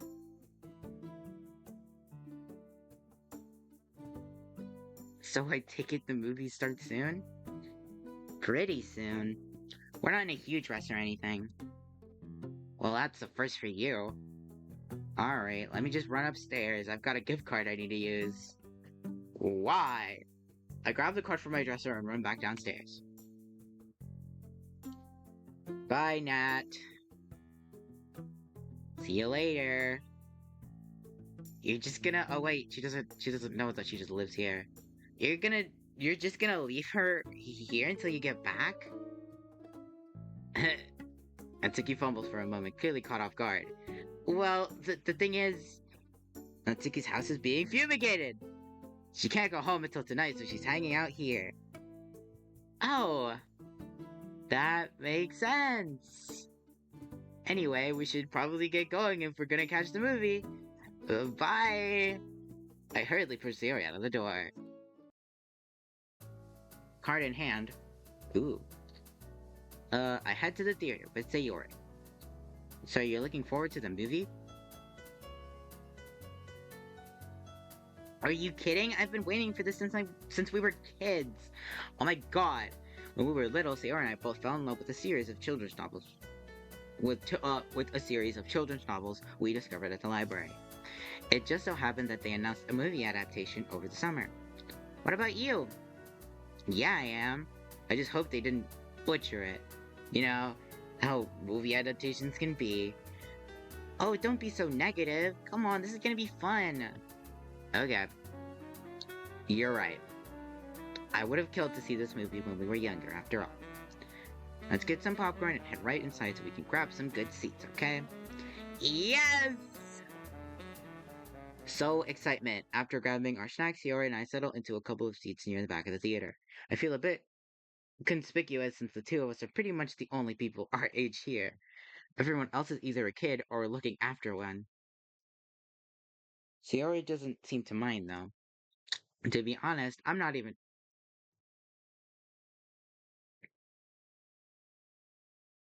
No.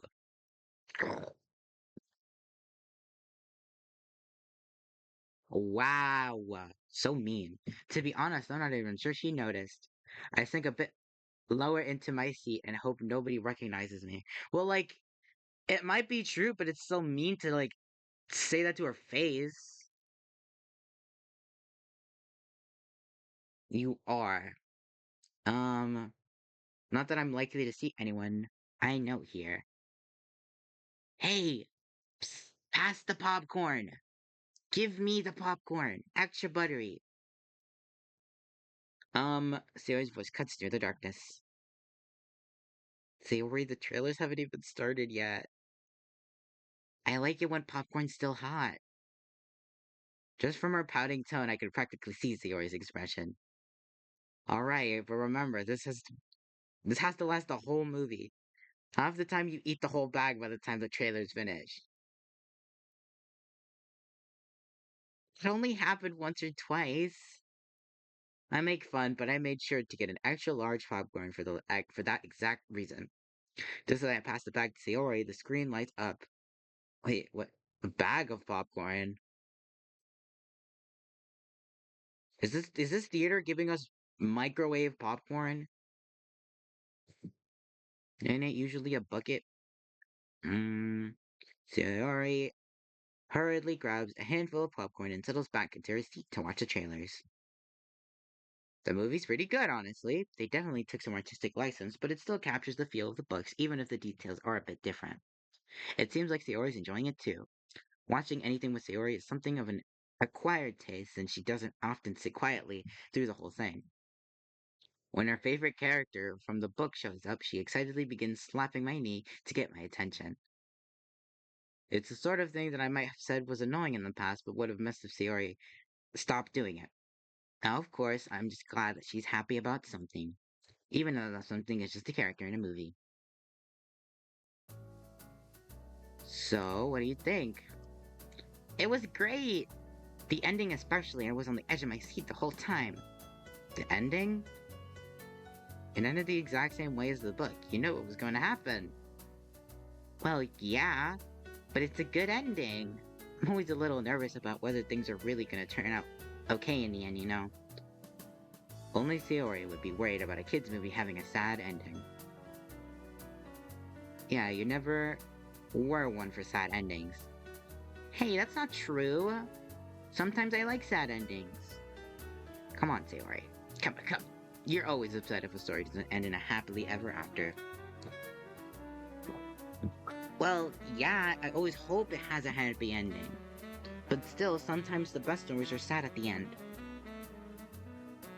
Um, it's like we talked about earlier, you remember, bittersweet. Oh yeah. I still don't get it though. Doesn't it make you sad if something awful happens to the characters you're so invested in? Yep. Then why do you like it? Isn't being sad, a bad thing? I don't know. It's not like everything has to be sad at the end. Not even most things. But every once in a while, it just feels right.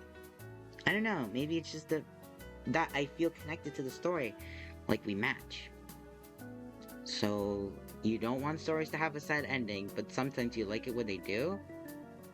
It doesn't make any more sense when I say it. Now you get it. I chuckle softly. Nope, not even a little bit. You're a weirdo, Sayori. Always have been. Hey, but you're my weirdo. I playfully rustle Sayori's hair. Ooh. always have been. Yes. Well, I guess I can live with that.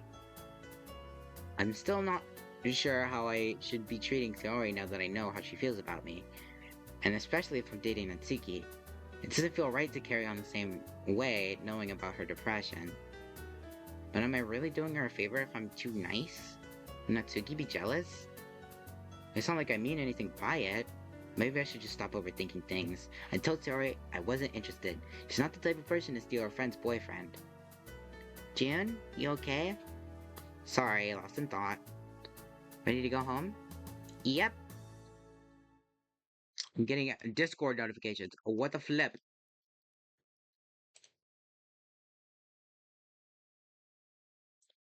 Hit buttons, hit buttons, hit buttons. I gotta remember to like do that. What's happening? What are we on about?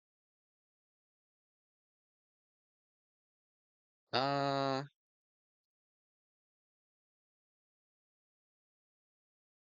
yeah, what's happening? What is next on about?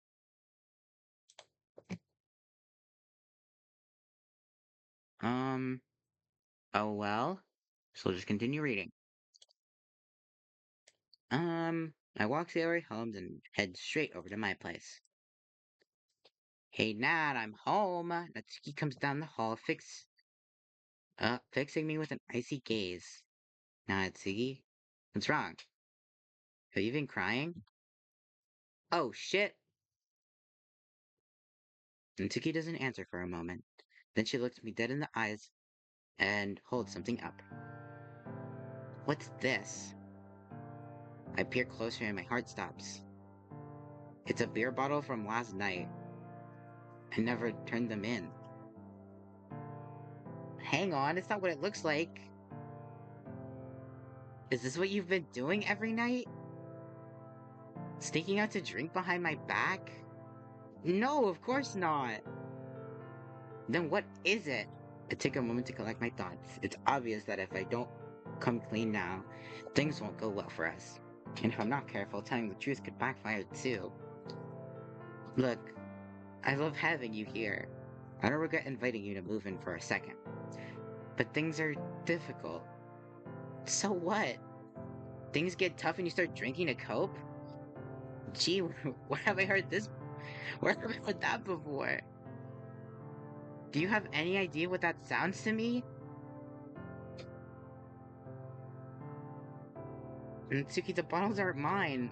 I mean, they are now, but I didn't drink for them. Look, the money my mom gives me isn't enough for the two of us to live off of. I thought it would be if I just cut back on a few things, but I was wrong. The reason I've been going out every night is so I could collect bottles to turn in for a refund. I'm sorry I lied to you, but I haven't been drinking. Are you telling the truth? I want to believe you, but please, don't lie to me. Yeah, I'm lying to you, actually. It was all a prank! If I mean anything at all to you, don't lie to me. Not about this. I promise that's the truth. You can ask Yuri. She saw me last night. I'm just trying to make ends meet. Mitsuki visibly relaxes and lets out a soft chuckle. Blah blah blah blah. Then she wipes her eyes and turns to me. You really scared me, you know. What the flip? Are things really that bad? We have enough for the next month if we're careful.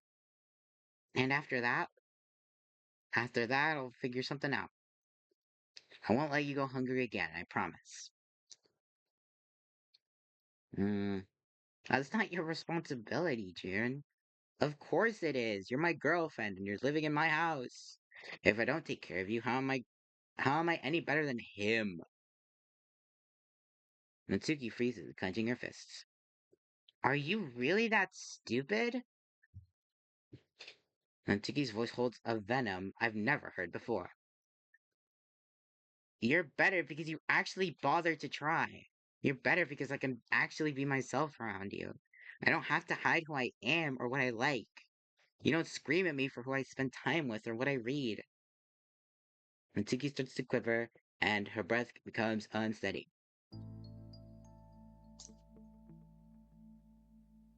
You're better because since moving in with you, I don't flinch when I hear a door slam anymore. I don't have a panic attack if I drop a glass. I don't live in fear of what's going to happen when you wake up or when you get home. You're better because you make me feel like you actually want me around. Like I'm a real person who matters, who's loved. I don't care about the other stuff. I don't care if I don't have 3 full meals every day. I just want to feel safe and like I actually matter to someone. S- So don't you ever compare yourself to him again because you have nothing in common. Slowly, I approach Natsuki, having learned from experience. I keep my arms lowered as I walk forward.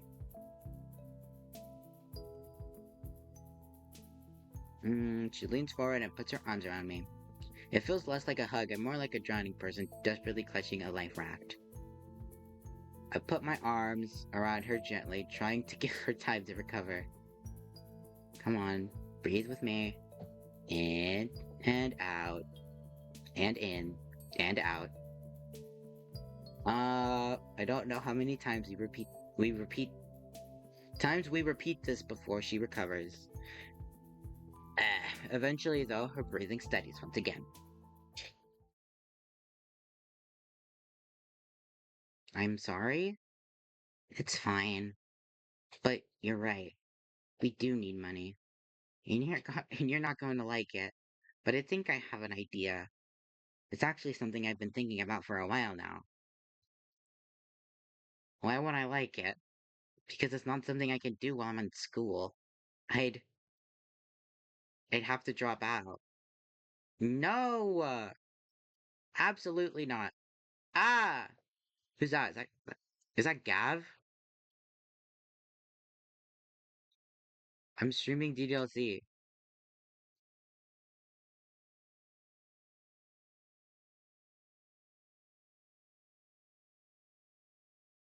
Um, Absolutely not.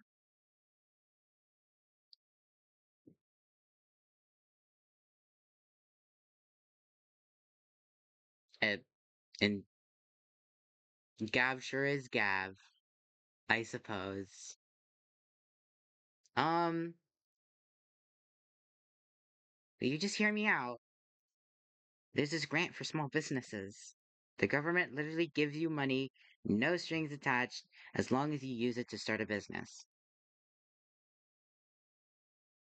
It means that you're Gav. Gav is that Gav is in the chat. Gav, it just means you're Gav. That's all it means. Right.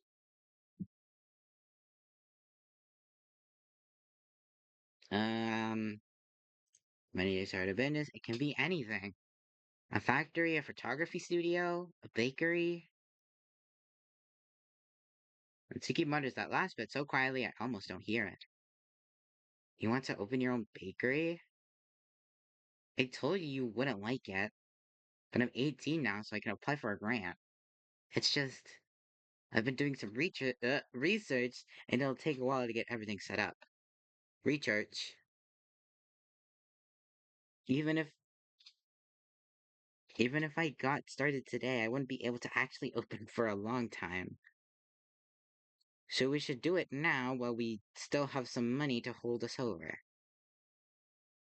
Suddenly feeling dizzy, I go to the couch and sit down. Natsuki's right. I don't like it. Not the part where she owns a bakery. I actually think that's a great idea. But dropping out this close to graduation,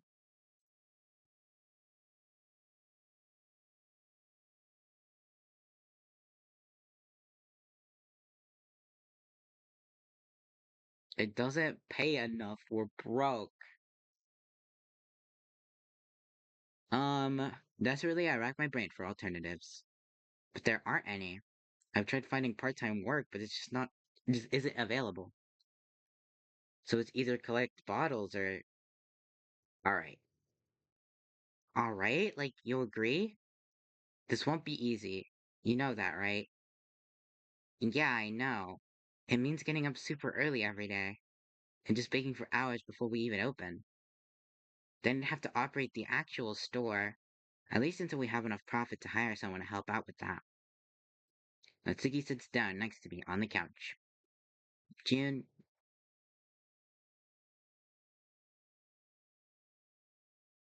I can do this, right? The stuff I make, people will want to buy it. I can't help but laugh. Natsuki, that's the one thing I'm not worried about. You're the best baker I've ever met, no question. Natsuki takes a breath and looks me in the eyes. Well, like, yeah, of course. Why would Gordon Ramsay and this random high schooler from Japan talk about? Um, and you'll support me? I can't do this alone.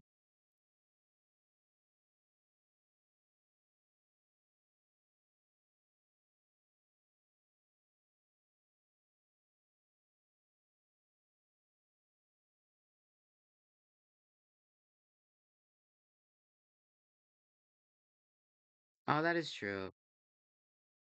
Natsuki wouldn't let anyone work there for free. Hmm, let's see. I promise. Whatever you decide, I'm with you 100%. Good.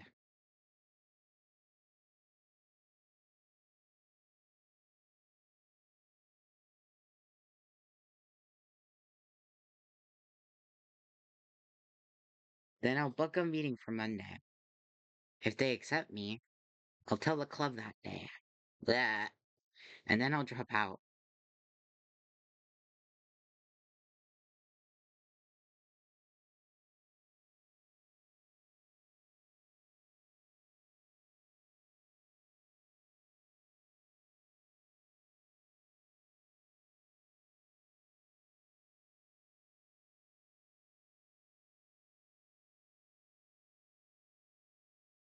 What? Um, I can't believe it's happening. If Mizuki gets his grant, then that means Monday will be our last club meeting together. Should we, I don't know, bake some cupcakes or something for the occasion?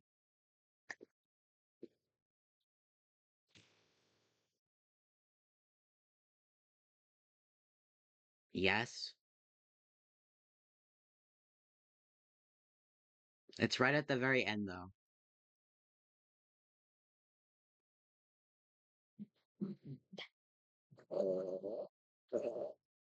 Burp. It sounds absurd. Nah, I don't go to Utah. I say this from personal experience. What shit goes down in Utah other than like murder, I guess, and Chuck E. Cheese's. Evil Chuck E. Cheese's. It sounds absurd. Such a huge chance, and we celebrate with cupcakes. Yeah, I guess we should. We could work on them tomorrow. Natsuki and I sit there in silence for a long time. It feels like there's more to say, more to discuss. But there's nothing.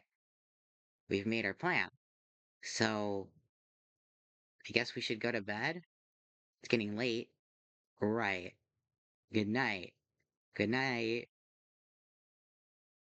Still overwhelmed, I head to my bedroom and sit on my bed. Blah, blah, blah, blah. Yeah, like I could fall asleep now.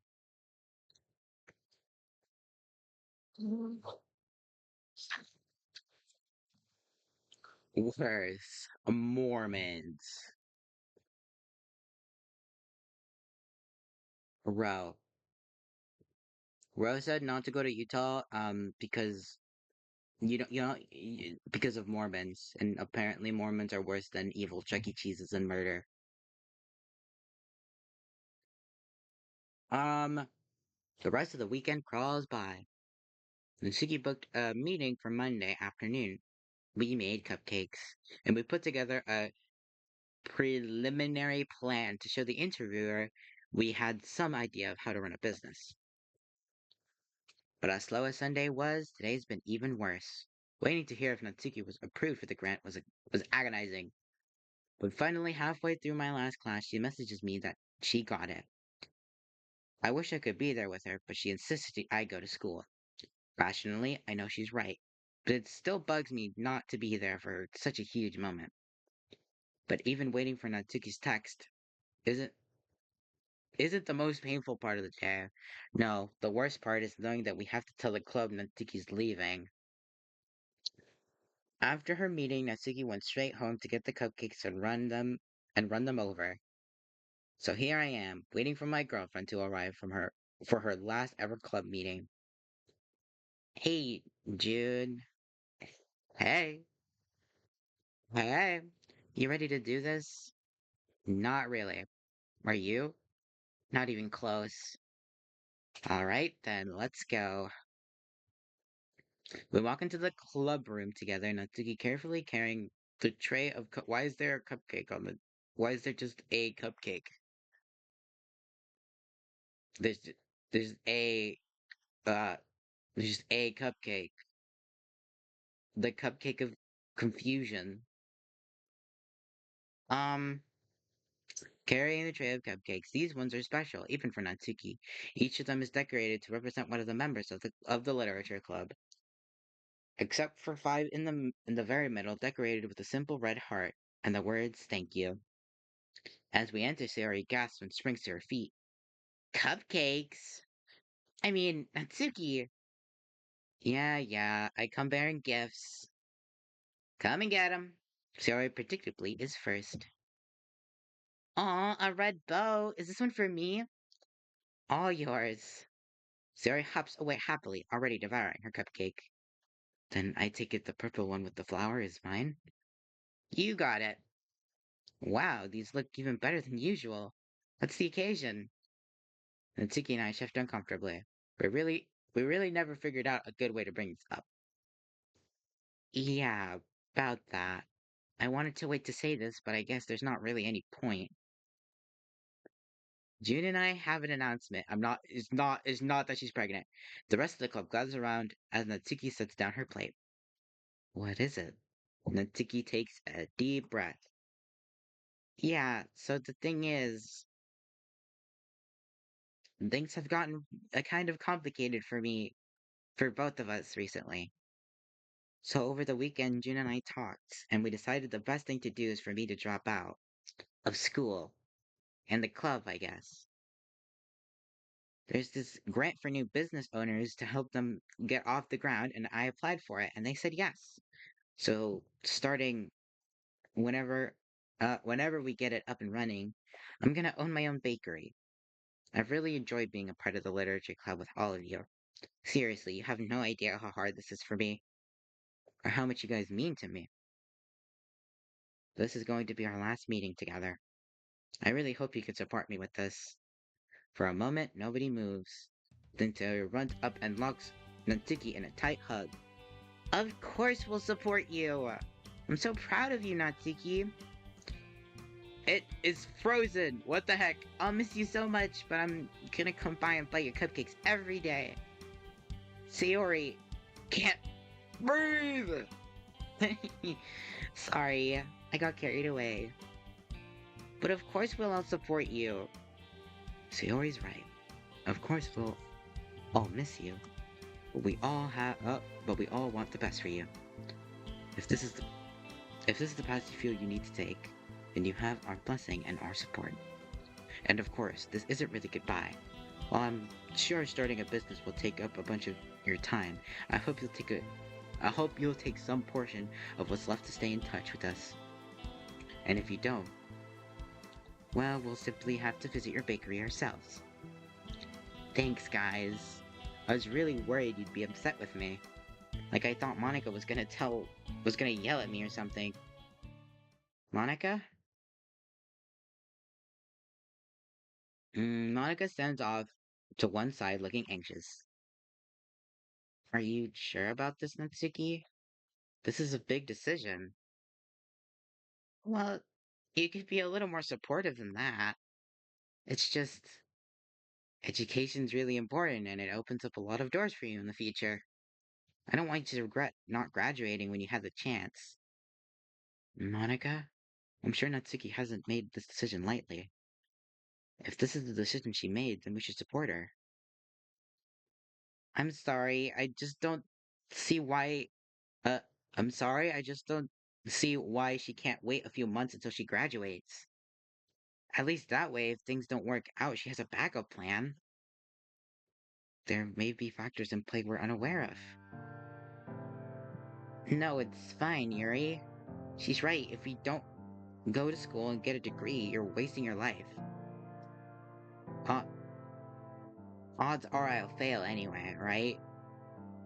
Sorry, I'm just a screw up for not living out your dream, Monica. That's not what I meant at all. Whatever.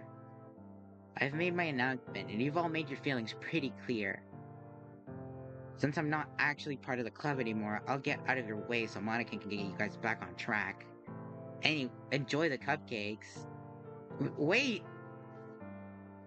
Natsuki, not really sure what to do, I follow Natsuki out of the club. Natsuki doesn't acknowledge me for several steps. Eventually, she speaks. Screw her. I don't need her approval. What does she know anyway? All she's ever been in. What? All she's ever been is a control freak and a know it all. Natsuki, wait! Sayori comes running down the hall after us. Please don't leave like this, Natsuki. Monica didn't mean it like that.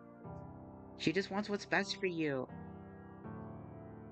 And Monica always knows what's best, right? Sorry, that wasn't fair. But I'm not going back. If I can't if I can't count on her to have my back after all this time just because I do something different from her, then who needs her? Natsuki. Sorry. Natsuki turns away, leaving Sayori standing in the hall, tears running down her face. Torn between wanting to support Natsuki and comfort Sayori, I hesitate. Eventually, though, I follow Natsuki out of the school and back home. I've just been reading for the past 2 hours. Oh shit, Act 2? Word? Bake? Well, like, this is like watching something more than having control. I keep fire story though.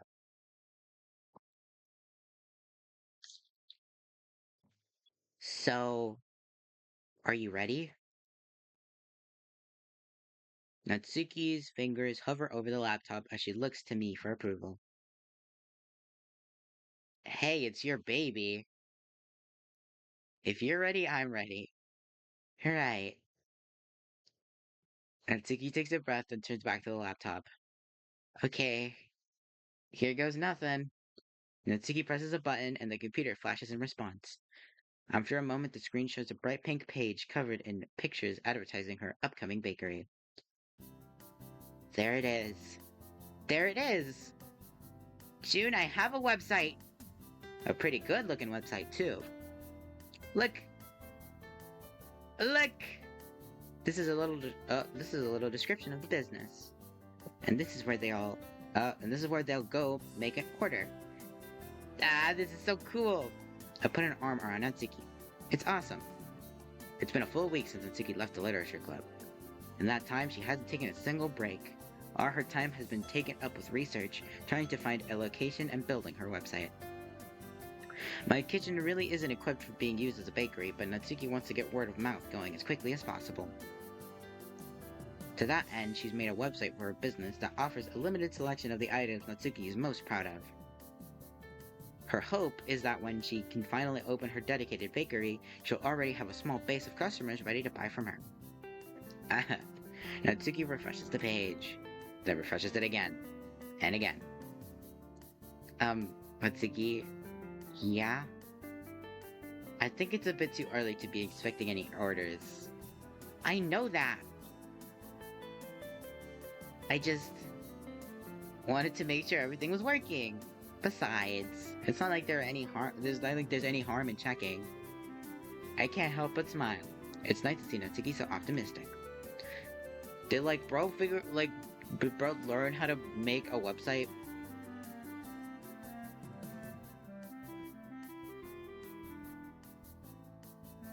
You got it. I mean, I guess. That is true. Can't just do that.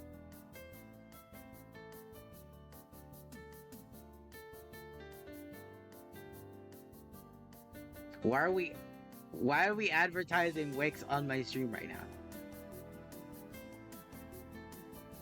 No! I'm not gonna make any money! Oh well. Considering her background, a lot of people might have given up entirely. But here she is, starting her own business at 18. Meanwhile, I still have no idea what I'm gonna do after high school. I really should think more seriously about that. What am I even good at? As I begin to ponder my options, there's a knock at the front door. I'll get it. You keep ogling your website. I'm not ogling it. Getting up, I walk over to the door and open it. Hey, it's Yuri. Yuri stands on my front porch politely waiting for me to open the door. Oh, hey Yuri. What can I do for you? Good afternoon, Jun. Is Natsuki in? Yeah, come on inside. No, actually, fuck you. Yuri follows me inside, gently closing the door behind her. Hey Nat, you've got company. Natsuki looks over from the laptop and smiles. Yuri! Hello, Natsuki. It's good to see you again. What are you doing here? Not usually the type to drop by unannounced. Oh. You're right, I should have called first. You're probably incredibly busy. I'll just come by some other time. Well, it's good to know you haven't changed at least. It's been like a week. No, it's fine. I'll just wrap something up anyway. I probably deserve a break. Oh, well, in that case, I just came by to visit for a while. We haven't spoken since, well, you know. Natsuki shifts awkwardly. Yeah. And I guess we haven't really hung out for a while, even before that, huh? Sorry about that. Yuri shakes her head. It's perfectly normal. People often withdraw early in relationships. After all, one only has so much time to socialize with others. When a new social obligation appears, such as a budding relationship, the time spent on it must naturally come from elsewhere. And I also understand that this is a particularly complicated situation. Yuri clearly feels unsure exactly how to refer to our arrangement. I can't really blame her. It's certainly not for how I expected my senior year to go. Yeah. I guess it's kinda hard to keep things from changing when you uproot your whole life. Yuri nods sympathetically. Speaking of which, how are things going here? Are you doing alright? There's a brief pause before Natsuki answers. Yeah, things are good. I'm getting a lot better, actually. It's amazing what just a few months in a new environment can do for you. And June? Things are okay with him? I suddenly feel awkward like I shouldn't be here. Hey! I'm just...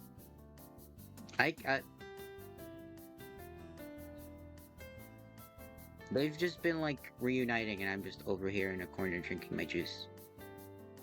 And Bumblebee out situation. Maybe I should excuse myself. Yeah, he's fine. Better than fine, actually. I'm really happy I'm here. Natsuki looks straight at me as she answers. I can't help but smile hearing her say that. When she turns back to Yuri, it's just, I wish things could have gone differently. With my dad, I mean.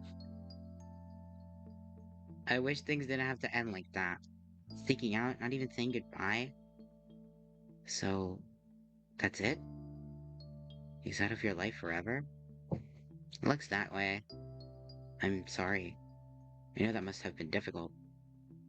Actually, it wasn't. I think that's the worst part of it all. After all we've been through, what happened with Mom, all the good times we had before everything went wrong. And Tsuki takes a breath, steadying herself. I really thought I loved him. In spite of everything, I thought I still saw him as Papa. But I don't. I don't feel anything. I guess I gave up on him a long time ago without even realizing it. For a moment, nobody speaks. Then Natsuki straightens.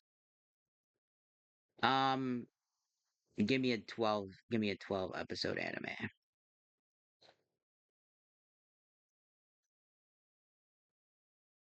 Then Natsuki straightens. Sorry. Got kinda dark there, huh? Seriously, things are great here. That's all over. There's no point in looking back, right? Well, if that's how you feel, I won't argue with you. I'm just glad to hear you're doing well. Oh, I almost forgot. Check this out, Yuri. And Tsuki hops up, grabbing her laptop. Then she dashes over to Yuri, turning the screen to her face. I've got a website now. Sweet Beginnings is officially open for business. That's the name of the mod, kinda. That's like 50% of the mod.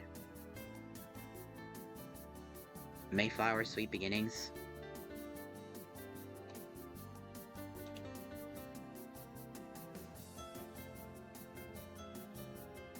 This is just about Natsuki.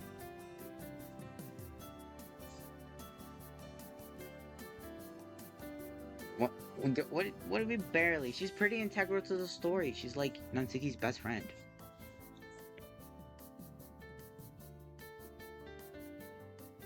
I think she was pretty integral. She didn't appear a lot. Well, yeah, she didn't appear when the first time we go to the club meeting, which I thought was weird, and then we see her outside and we're hanging out and we're being best friends. Um, anyway. With a slightly limited menu, of course. This is beautiful, Natsuki. Did you design it all yourself? Pretty much. I just used one of those create a website things. Not like I coded it from scratch or anything. Why Wix? Isn't there another one? I guess. Come on, let me show you around. Natsuki sits Yuri down on the couch and starts going through her website. Figuring they'd want some time to do whatever they usually do, I choose to go for a walk. Alright, I need to go to bathrooms, like, be funny.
Okay, I see Squarespace, which is what I was thinking of, and also the Backwards movie. What were we talking about?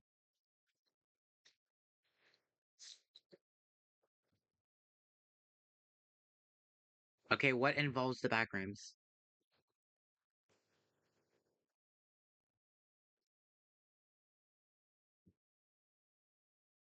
Why does the backrooms movie just sound like a colonoscopy? What does that mean? Like, like the sounds?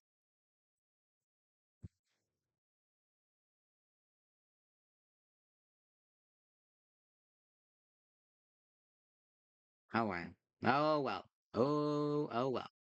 Let's see. After wandering aimlessly for a while, I find myself back at the park where I met Yuri. I haven't been here for a long time. Well, not for fun at least. It brings back a lot of memories. Sayori and I used to come here all the time to play when the weather was nice. Or rather, I'd come here and she'd follow along. I sigh, frustrated.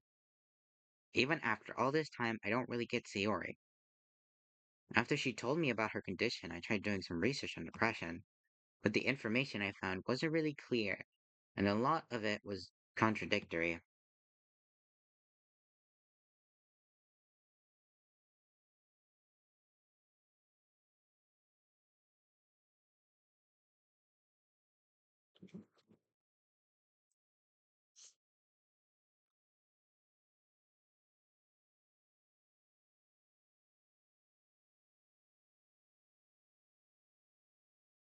Wh- Huh?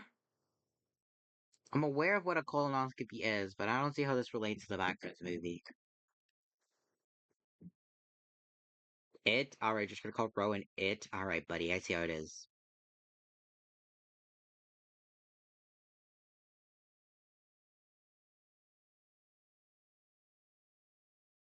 Backwards movie just sounds like a colonoscopy, and then when they do a colonoscopy, they stick a camera up your booty hole. This Backrooms movie.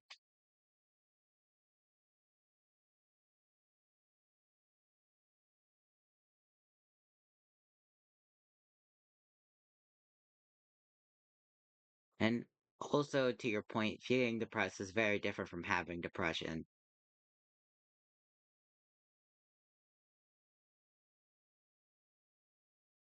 Hmm.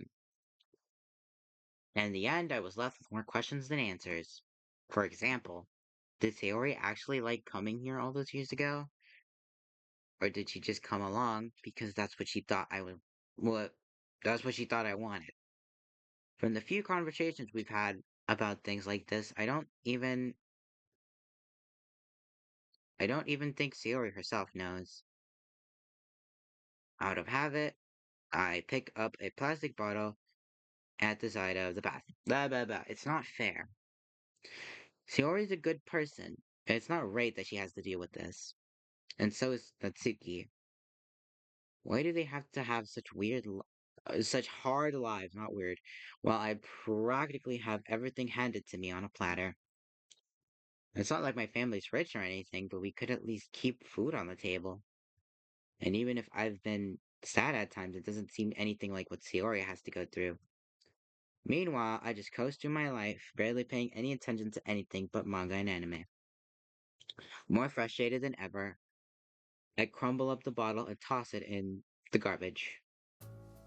As I turn back to the path, I see Sayori sitting on a bench ahead of me.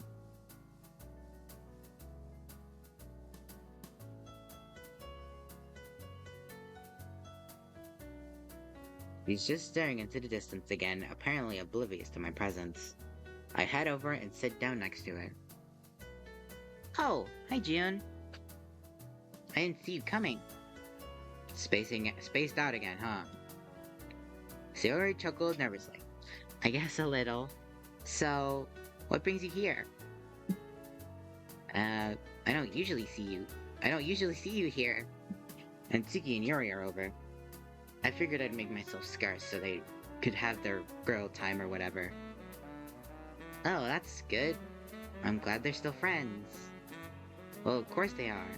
Why wouldn't they be? I'm talking to Sayori. Sayori's eyes flick to the ground. Well, with the way Natsuki left the club and everything. Ah, so that's what's bothering you. I never said it was bothering me. You didn't have to. Come on, Sayori. I might not be the most observant guy in the world, but I'm trying. I like to think I've learned one or two things in the past few months. You don't have to, you know. Sayori's voice is little more than a whisper. I know. I could go on being the same dense guy I've always been if I wanted. But that's not what I want. When Sayori doesn't respond, I try a little harder. Come on, talk to me. Whatever it is, I want to hear about it. Finally, Sayori turns back towards me. It's Monica. She's taking it really hard. Natsuki leaving and everything? I nod. That much I already knew. Monica's barely said a word in our club meeting since. She just sits at the front desk with her head in her hands, not acknowledging us at all. Have you tried talking to her? Yeah? She won't even answer my texts. I don't know what to do, June. I'm worried about her. And I'm worried about what'll happen to the club if something doesn't change. Instinctively, I moved to give Sayori a hug. Just before actually reaching out to her, though, I stopped myself. Ah, it'll be okay. Whatever happens, we'll all still be friends, I promise. Me and you, Yuri and Natsuki, even Monica. I know we all care about each other, and we can't drift apart unless we all let it happen, right? I guess not. And as for Monica, she probably just needs a little more time. Keep doing your best, Sayori. I'm sure you'll get through to her. Sayori smiles faintly. Thanks, June. You're a really good friend. I... I'm glad I have you around. Me too. Just as I'm about to get up and say goodbye, a thought crosses my mind. Oh, before I go, hmm? When I first sat down, you said something about not usually seeing me around here that often. Do you usually visit the park a lot? Uh-huh. I like coming here to relax. It just feels nice. Sorry, I don't really know how else to explain it. I smile at Sayori's explanation. That's alright. I was just curious anyway. See you tomorrow, okay? Bye! As I enter my front door, I'm greeted by an ear-shattering screech.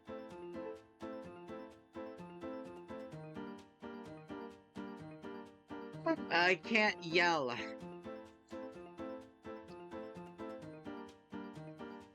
No, it's not an E, it's Natsuki yelling what? What? This game sucks. I turn to find Natsuki and Yuri sitting on the couch with a wooden board between them. Yuri is collecting a handful of white beads from the board and placing them to one side.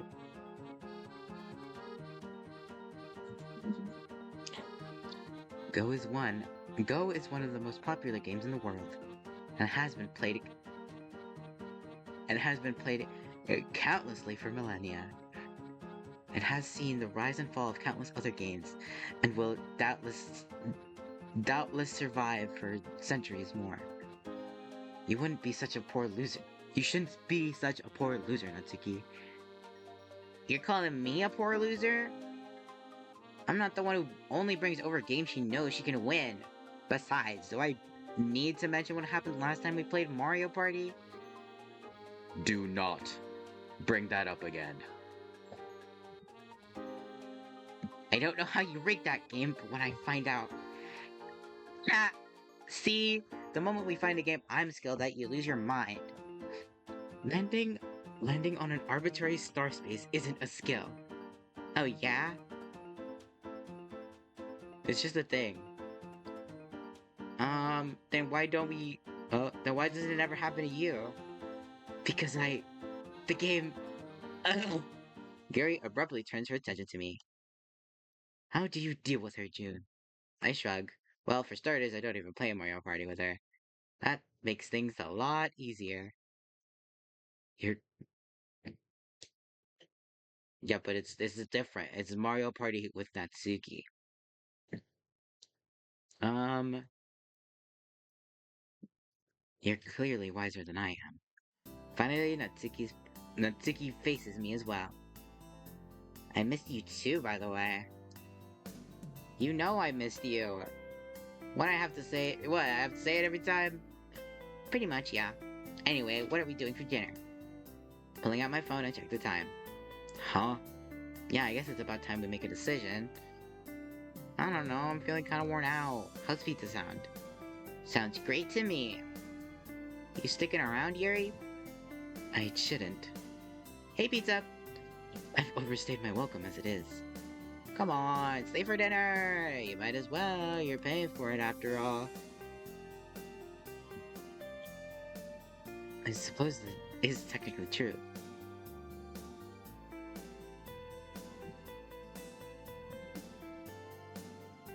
Mario Party is a goated friendship ruiner. It's like Uno. It's like Uno Monopoly.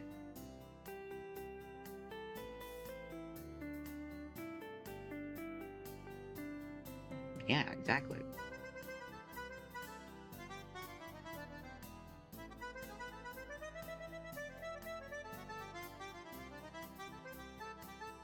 Damn, that's crazy. I've never had like a full game of Monopoly be played.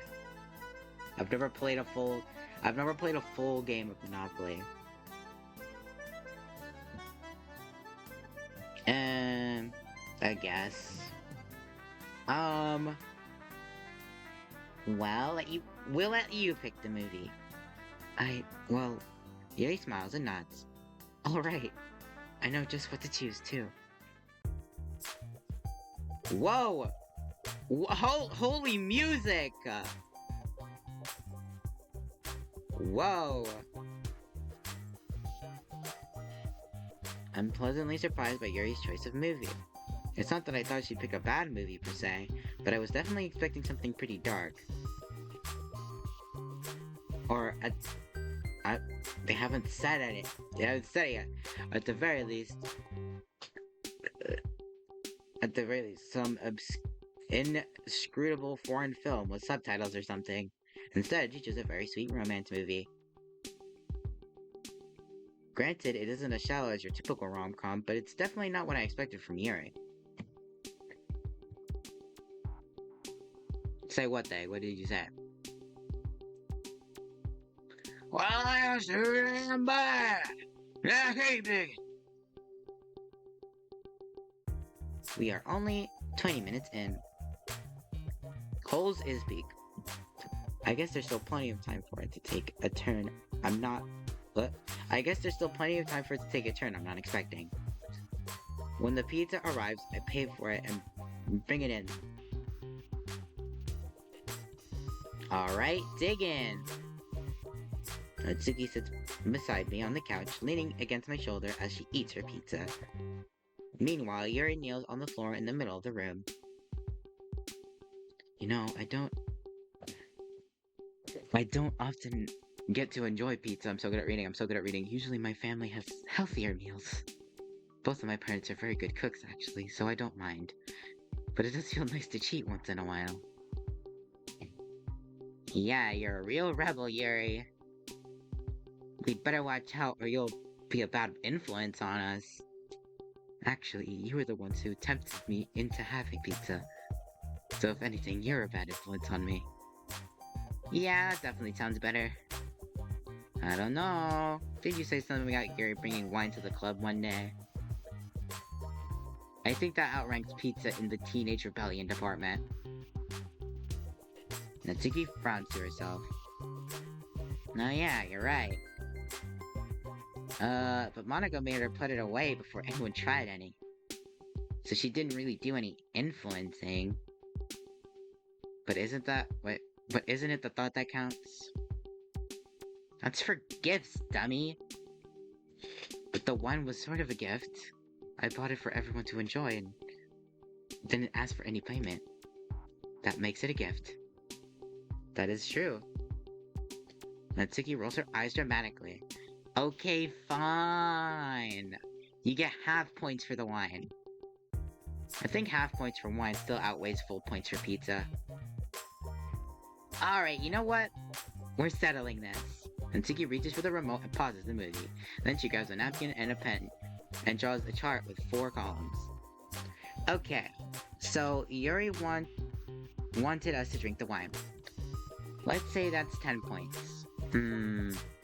She brought it into school though. Isn't that like extra bad? Fine, plus 2 points for bringing it into school. But it's minus 5 points for nobody actually drinking it anyway.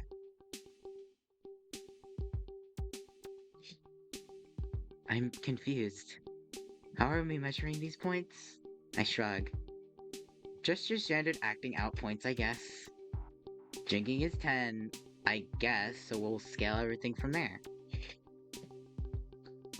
Okay, then it's settled. I'm officially the worst influence because of the pizza, cupcakes, and dropping out of school. Yuri, you would be first between the knives and the wine, but you haven't actually influenced anyone. Plus, you're always getting everyone to read these huge books and complicated poems, so you lost points there. Yuri nods solemnly. That's fair. Third is Sayori just because she always sleeps in and makes us late for school whenever we have a sleepover. And obviously Monica is last because she's physically incapable of acting out. But of course, the real worst influence in the club is June. What? How'd you even figure that? Isn't it obvious? You talked Natsuki into running away from home and moving in with her boyfriend. That wasn't a bad influence. I was trying to keep her safe. It's not like there was anywhere else for her to go. Sorry, no dice. Moving in with some loser before you've moving in with some loser you've what? You're even out of high school blows everything else out of the water. That's so mean. And since you are the one who talked me into it, you're officially the worst influence in the club. This doesn't seem fair. Numbers don't lie. You're just lucky I have a thing for bad boys. Natsuki cuddles up next to me again, and I put an arm around her. Da la la la la. Well, I guess in that case, are we ready to finish the movie? Yep. Holy detour. When the movie is over, Yuri stretches and gets up. Well, this has been a lovely visit, but I think it's time I headed home. Thank you both for having me over. Thanks for dropping by. I've been working so hard lately, I really needed to unwind. Feel free to come over again anytime. And good movie, by the way. It had me completely fooled. Sure enough, the movie did have a twist. But it didn't happen how or when I would have expected. I'm glad you enjoyed it. Have a nice night, you two. Bye, Yuri. Bye, Yuri. Have a safe walk home. You do that. Thank you, June. Good night.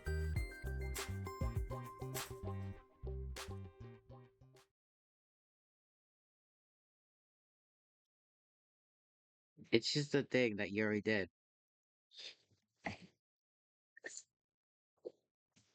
That's weird. Um, the next day, the literature club is still filled with a tense silence. Everyone else is there when I enter, but nobody's talking. They aren't even looking at one another. Sayori and I share a glance as I walk in. I want to say something to reassure her, but you could hear a pin drop in the silence. Everyone else would hear what I said, and that would just make it more uncomfortable. In the end, I give her what I hope is a reassuring smile and sit down. Sayori returns the smile and gets up. She walks over to Monica, who doesn't acknowledge her in any way. Hey, Monica? For a moment, it seems like Monica isn't going to answer. After a few seconds, though, she turns her head to face Sayori. Yes? It's been a week since we were supposed to show everyone the project. Don't you think it's about time we did that? Project? Oh, right. That. Yeah, you can go ahead if you want. Well, it was kind of your idea. Shouldn't you be the one to, announce it? Hmm. No, I don't think that's a good idea. Actually, it's probably best if you take over for a while. That's not true. We need you, Monica. I don't. Oh, I know you're really sad about Natsuki leaving. We all are. But doesn't mean we should all just give up. This club, it's important. It's important to all of us. And it's important to Natsuki too. So please, don't don't go giving up on it. Monica sighs wearily. I'm not giving up on it, Sayori. I'm not sure I'm the best choice for president anymore. The way things went with Sayori, or not Natsuki. Ah, that was her. That was her big goodbye. Our last day together, and I ruined it. Now she probably hates me. She doesn't hate you. She just. I think she's scared. This is a really big risk she's taking. But that was my whole point. She didn't have to do something so drastic. She could have just waited. Ugh. I'm sorry, Sayori. Not mailing at you. This is why it's better if you take over. After all, you're like a million times better than me. Huh? Back. Uh, uh. Sayori moves over. Wait, is she crying? Sayori moves over to Monica and hugs her. Sayori, you don't have to. Yes, I do. After all the times you've been there for me, I can share a little hug energy when you need it. Monica closes her eyes and leans closer to Sayori. I just feel so awful. As she speaks, Monica begins to choke up. I suddenly feel incredibly uncomfortable realizing this is the first time I've seen Monica cry. But neither she nor Sayori seem to have any awareness of me and Yuri. I feel like this is all my fault. Like I ruined everything. And like I let my friend down when she needed me the most. But that's not what happened. None of us think that. But, Monica, none of us blame you for what happened. And even when we did, and even if we did, that wouldn't change how we see you. That was a bad day for all of us. But it's in the past now. And we really need our president back. Monica quietly sobs for a few seconds. Eventually, she takes a deep breath, then steps away from Sayori and begins to wipe her eyes. This really sucks. Monica lets out a bitter laugh. Do you actually feel like this every day? I don't know how you're feeling right now, but probably. Like I said, some days are worse than others. How do you do it? Sayori smiles warmly at Monica. It helps to have good friends. Do you feel any better now? Actually, I think I do. I told you. Hug energy is like magic. Haha, pun. Stupid. I guess it kind of is.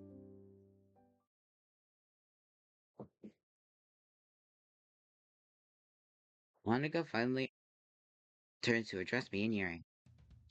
Okay, everyone. I'm sorry you had to see all that. In fact, I'm sorry for a lot of things. I know I haven't been the best club president this past week, and I really should have tried harder for all your sakes. But that's all over now. The literature club is officially back open for business. Yay! Your apology is appreciated, but not necessary. I'm sure we can all sympathize with your situation, Monica. Yeah, it's just good to have you back. You'll always be our president. Thanks, everyone. And I promise we'll get the new chapter of our club going in no time. Do you want me to show everyone our project now? Actually, not just yet. I'd like to put that on the back burner for just a couple more days. I've got something else I'd like to do first. Another secret project? How come you didn't tell me about How come you didn't tell me about it? Because I just came up with it. Because I just came up with it now. But I promise you'll all like it. At least I really hope you will. I'm sure it will be wonderful, Monica. I, for one, can't wait to see what these two surprises are. You can find out on Wednesday. Sayori, can you have everything ready by then? Sayori snaps an enthusiastic salute. I won't let you down, Miss President. Alright then. In that case, I think that has been a successful, if short, meeting. Club dismissed. On our... No, that was like a scene ago.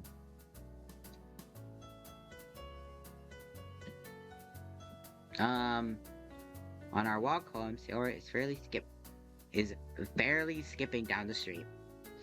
In contrast, my mind is preoccupied by the events of the day. I shuffle along slowly until eventually Sayori stops in front of me. Hey, June. Are you alright? You seem quiet. I wasn't looking forward to this question, but I knew it was coming. Sayori's always been able to read me like a book. I was just thinking about our meeting today, and some of the stuff Monica said. Oh. Sayori's smile falters for a moment, then it returns not quite as lightly as before. What stuff? Well, after you gave her that hug and helped her up, and then she asks if that's how you felt every day. I swallow anxiously, not really sure I want the answer. But I can't bring myself, to let it go. Is it, like, every single day? When I came to your house that day, you said something about the only time you didn't feel nothing was when you felt pain. Did you really mean that? I was kind of afraid you'd ask me this, but yes, every day. Like I told Monica, some days are worse than others. But it's always there. It doesn't ever stop. Even on a good day, the rain clouds are never far away.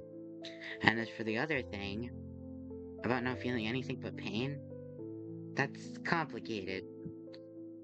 I did mean it at the time, but it's not completely true. Some days it feels the way. Some days it feels that way though. Sometimes I'll go for days without feeling anything but hurt. Sometimes weeks. But that was a really bad day for me, June. I actually haven't felt that bad since then. Most days I can still feel something, but... Sayori pauses, searching for the right words. When she finds them, she turns back to me. Most days it's kind of like spraying air freshener over a bad smell. The bad smell doesn't actually go away, you just cover it up with something else. Even the good smell isn't actually that good. It's just better than what's underneath. And then eventually the air freshener wears off, and you're left back where you started. That's what it's like when I'm with my friends. I love them, and they make me really happy, but most of the time the happiness is only skin deep.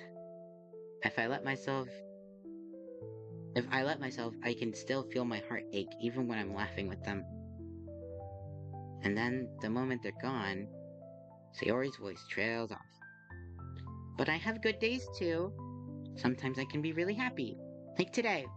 I'm really happy Monica's finally back to her normal self. That's good. I find it kinda hard to be enthusiastic. I really am glad Sayori feels okay today, but I hate how rare it is. I hate that she can't even be happy with her best friends most of the time. It makes me sick just thinking about it. When she first told me about her depression, I promised myself I'd do whatever it takes to help her. And months later, I haven't been able to do a single thing to make her better. I've tried being supportive as a friend, but with my relationship with Natsuki and Sayori's feelings for me, that's been really hard. And I'm only just starting to understand the way Sayori really feels. Hey, it's okay, June. You don't have to worry about me. I'll be okay. I mentally berate myself for my reaction. Sayori hates it when I get upset over her. All I'm doing is making her condition worse. Pull yourself together, June.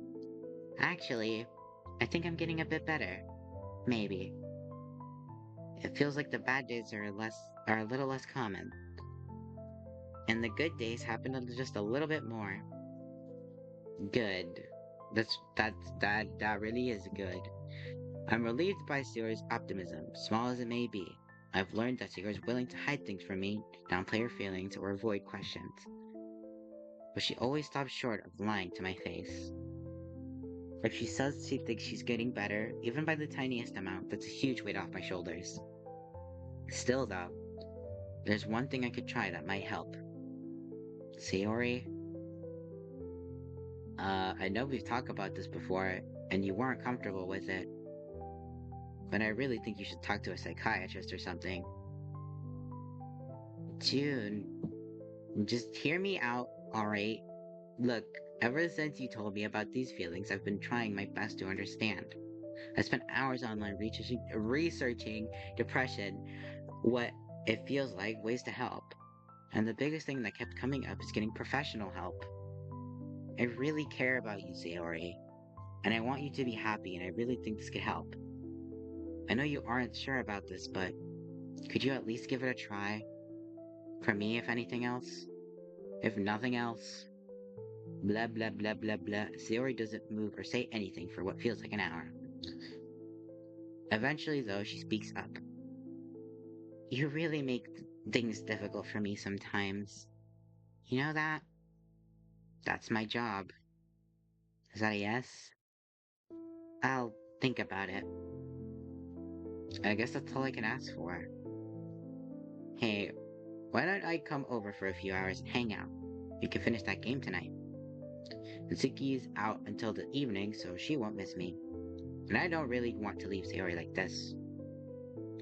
Sorry, I can't. I've got to wrap things up for Wednesday.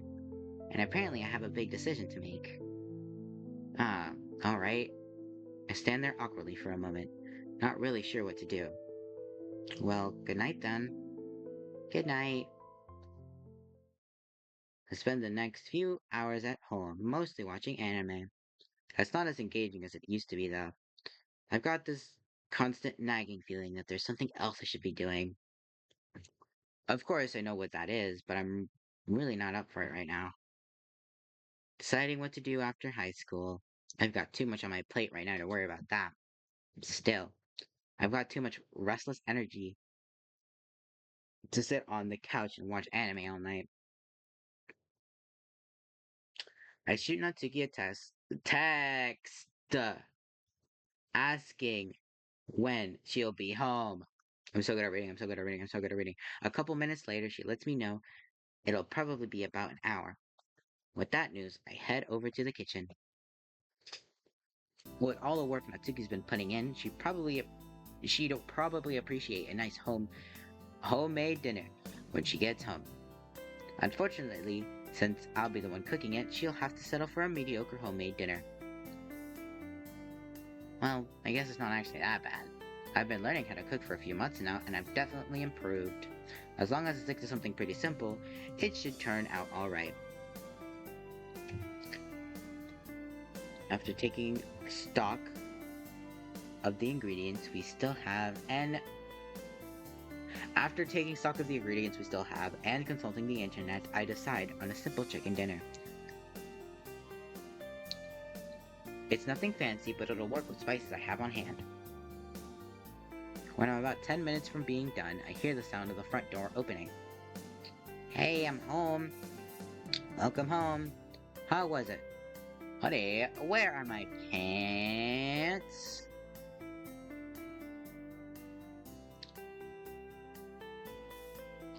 How was it? Do you think it'll work out? Natsuki, the god is crazy. Natsuki's been out all day looking at a possible occasion for our bakery. She's checked out a handful already, but none of them meet her standards. Well, except for one, but it was way outside our budget. It was amazing. Huge windows with what?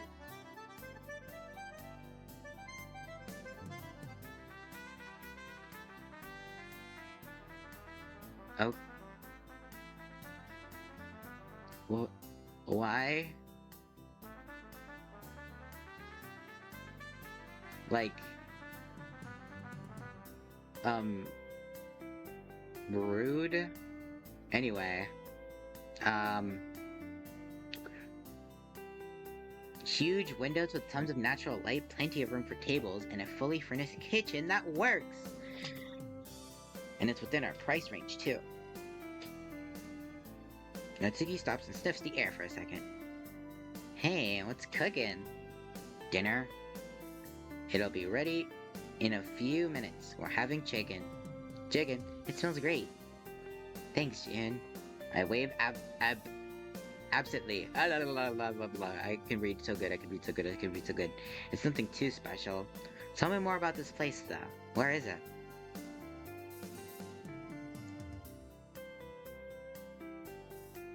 Actually, I was hoping you could come take a look at it with me in a couple days. I thought you already saw it. Isn't that why you were out all day? Well, yeah, I just wanted your thoughts. I mean, we're kinda in this together, right? You should have a say. I can't imagine what I could possibly contribute to this discussion. I don't know anything about business or construction, and everything I know about baking I learned from Natsuki. Still, though, for some reason it seems important to her that I am there. Blah blah blah. Yeah, I guess that makes sense. How about after school tomorrow? Yeah, sounds good. Just then there's a sharp ding from the oven.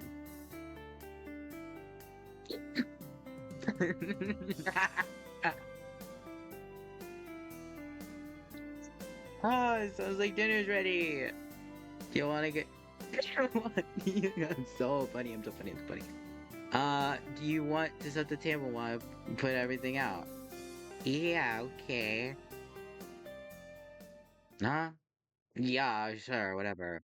Natsuki and I sit across from one another, ready to eat. She seems to be hesitating, her hand gently trembling as she goes to take a bite. Is my cooking really that bad?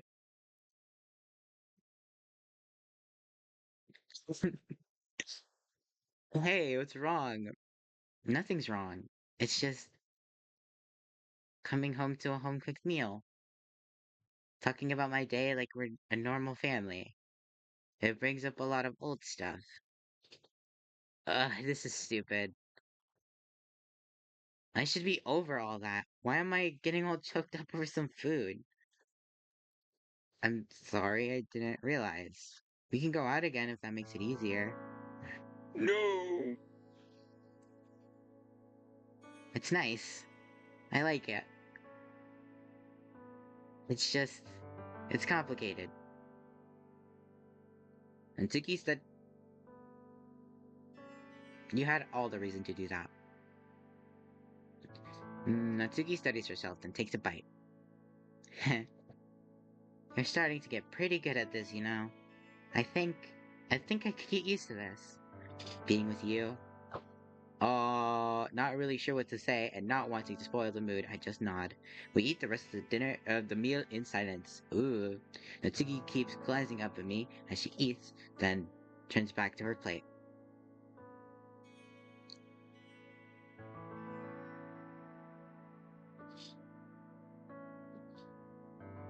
You should grind for it.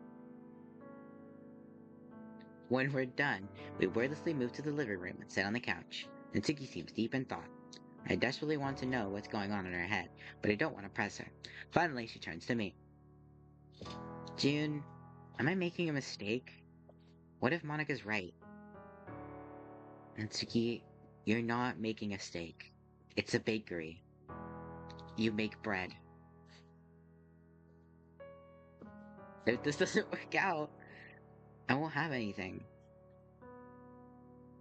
No money, no job, no diploma. Are you sure? And then you see a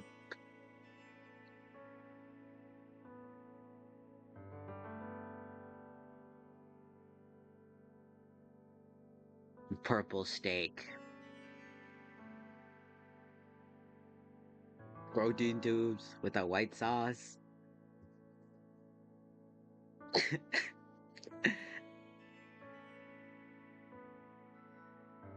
This is supposed to be like an emotional scene where like shit, like she's like sad and like contemplating her decisions in the future. I'm scared, June. I'm really, really scared. I know you are. Look, I'm scared too. I've been terrified for months now. I don't think I've had a single really calm day since you told me about, you know. But I don't think this is a mistake. I don't think this was a mistake. This is a cupcake. You know, Monica's smart enough, but she doesn't know everything. You're a great baker. Once people try your stuff, they'll come knocking down your door to get more. You'll have to fight them off with a baguette or something. This is a reference to Casa de Teto. I love you, Brad. Natsuki sniffs and what may Natsuki sniffs and what might have been a laugh. A baguette would be a terrible weapon. I'd use a rolling pin. Right, you'll fight them off with a rolling pin. But look, whatever happens, if it turns out this whole city is just full of idiots who don't know when something amazing comes along, even if this doesn't work out, you won't have nothing.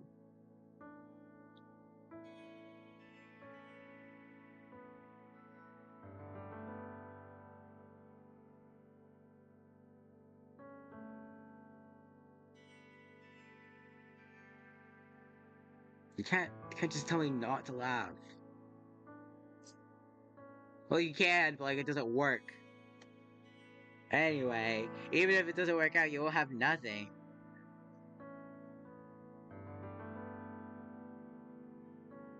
No, yes, exactly. Um, I won't leave you no matter what. If that means I have to work two jobs while you go back to school or whatever, that's what I'll do. I I love you, Natsuki. I'll do whatever it takes to be with you. I love you, Brad. I love you too, June. And then we make sweet love. And somehow that's the scariest thing of all. But if that's true, I love you, Bradsuki. I love you, Cupcake. That one picture, that just one fucking picture of like Natsuki as a cupcake. I love you, Carl the cupcake. Um, if you really won't leave, then that's all I need.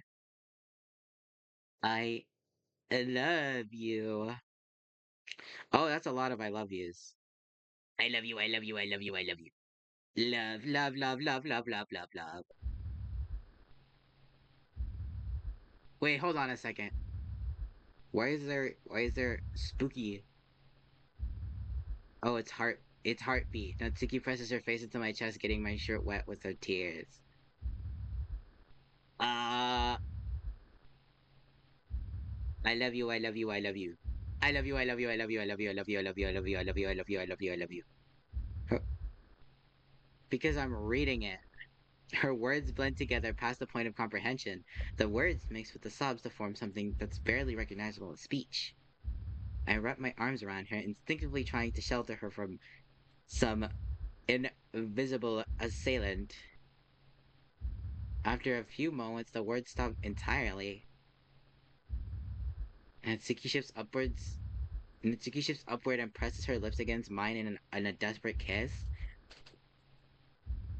I taste the salt of her tears off her lips with something sweet and enticing beneath.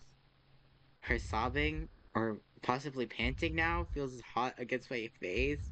As I lay there holding her, a thought jumped up.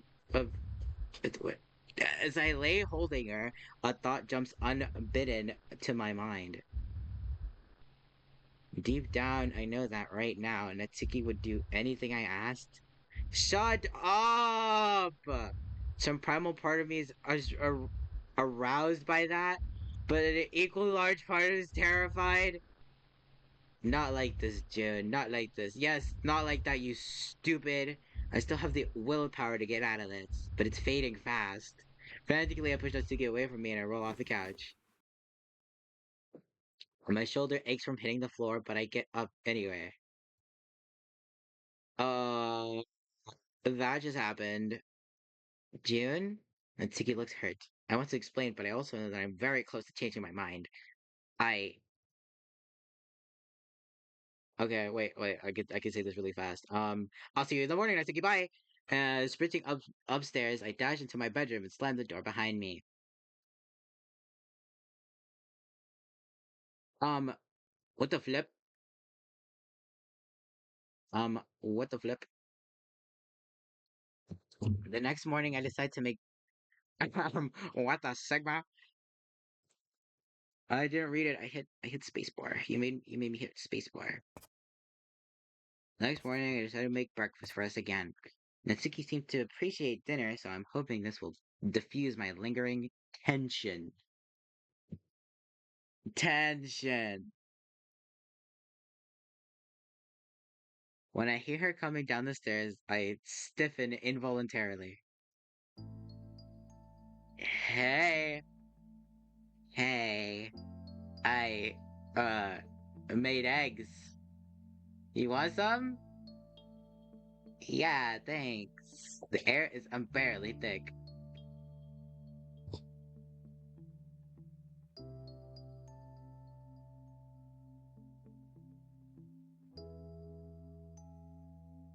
Yeah, I know about that. I'm on Twitter now. Yeah, I'm on DDLC Twitter.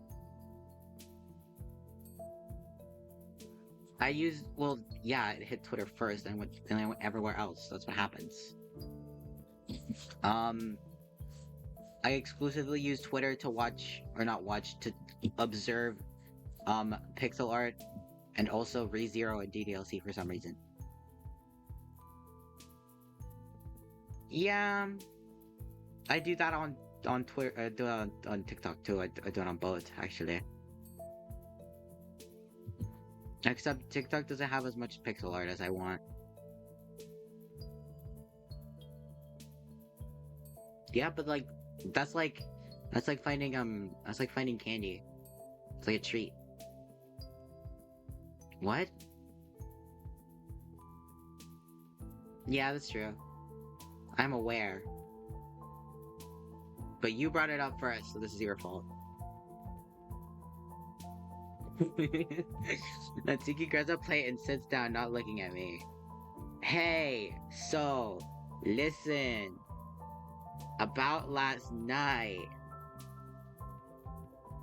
It's fine. I just got carried away. We never really talked about that kind of thing, so it was my fault for assuming you'd want to. You know. You know. Yeah. No, it's not that I don't want to. Look, I like you a lot. And you're really pretty. Really pretty? That's what you're going with? Look, it's fine. I'm happy with our relationship as it is if you are. Just don't lie to me about it, okay? I'm not lying. I do like you like that. Um, Natsuki spins around towards me. Will you just drop it? I might not be very experienced, but even I know guys don't usually run away screaming when pretty girls make a move on them. I wasn't like that. I Look, you were crying and you seemed really, I don't know, vulnerable. I don't want our first time together to be something you regret later. It just didn't feel right. Natsuki looks down at the table. I consider saying more, but I don't want to press my luck. I guess it would have been. What? I guess it would have been kind of crappy of you. I can see why you wouldn't be okay with that, but did you have to freak out like that? That that really hurt, June.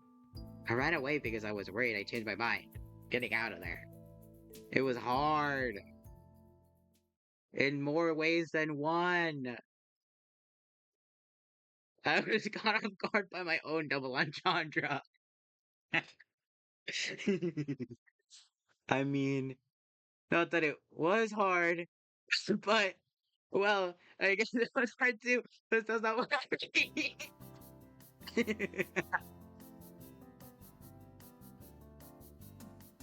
Yeah, yeah, I get the picture. Thanks.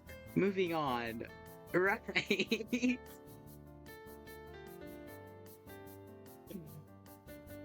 And then I hear elevator music in the back. Holy.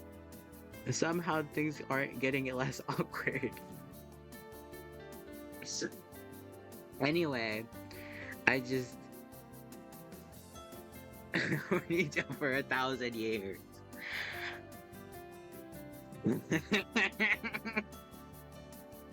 Which is sure I could say no if I hung around much longer. You know what I mean? Yeah, I understand.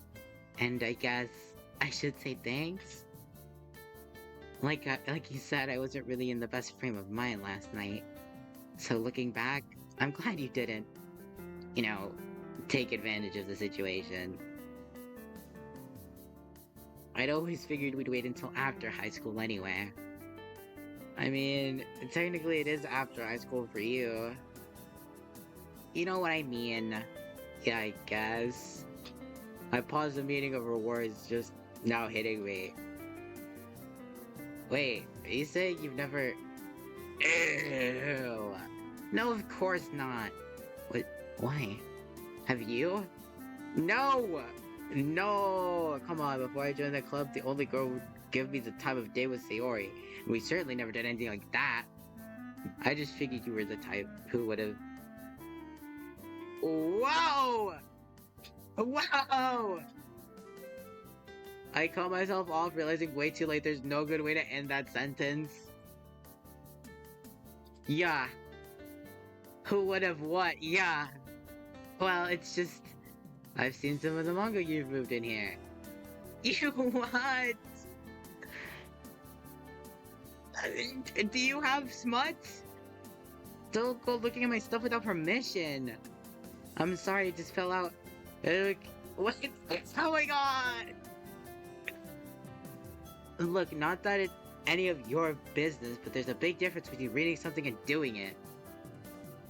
Do you read smut for fun? Have you seen the guys at our school? I would let them touch me with a 10-foot pole. Not that they want to anyway. Natsuki trails off. It didn't take me long to realize that Natsuki's insecure about her body. Of course, as far as I'm concerned, she has no reason to be, but I can understand why she would be, especially compared to someone like Yuri or Monica. Whoa! I'm sorry, Natsuki. For what it's worth, I really am, attracted to you. Thanks. And same goes for me. Can we change the subject now? Natsuki wipes her hand on a towel and opens her laptop. Right, I've got to eat anyway. But Natsuki, yeah? I love you. What's another way to say it funnily? I love you too. That still feels weird to say. I know what you mean. It feels really different to... Huh? No. What did I say? It feels really different for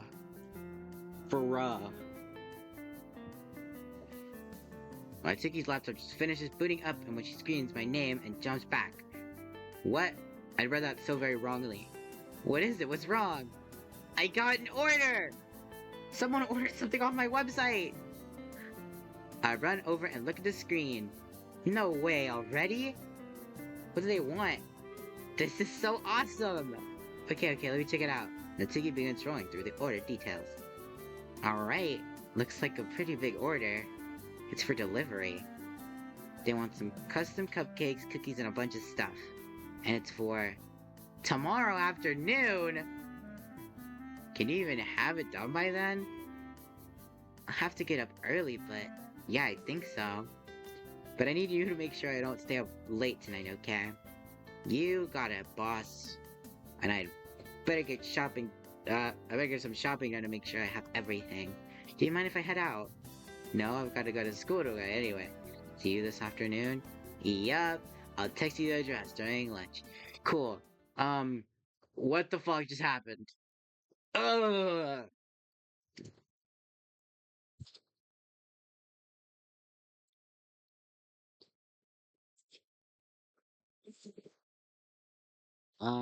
Guess that makes sense. Um, I'm still like kind of winded over that entire conversation. But what the freak? Oh, I've read worse. I just can't handle it. Um,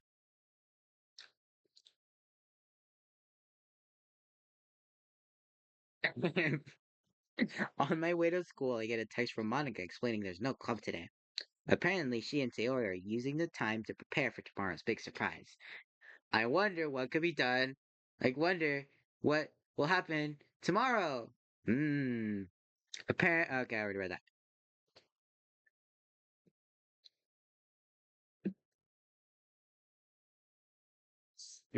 So after school, I head straight to the address Natsuki sent me to check out her potential location. So, what do you think? I ins- Stop making Steven Universe reference. Says, I inspect the building. I don't really know what I'm looking for, but I tried to find something intelligent to say anyway. Um, you were right about the windows.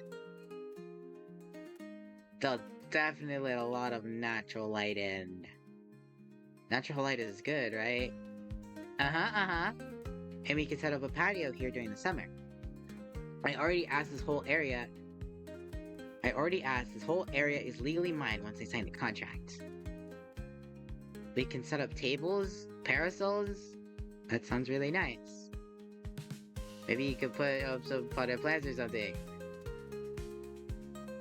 Alright, now let's talk decoration. So I'm gonna have this whole place repainted.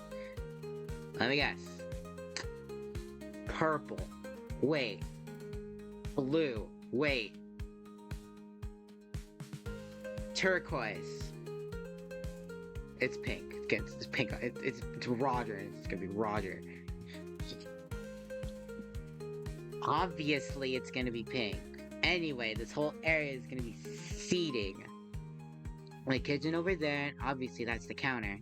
The only thing I'm not sure about yet is how I'll set up the seating. I want to have lots of tables, obviously, but I don't want to cram people in here like sardines. Everyone should feel comfortable here, like they have some space to themselves. And I'm probably gonna hire an interior decorator to give me some ideas on how to make this place feel, I don't know, brighter?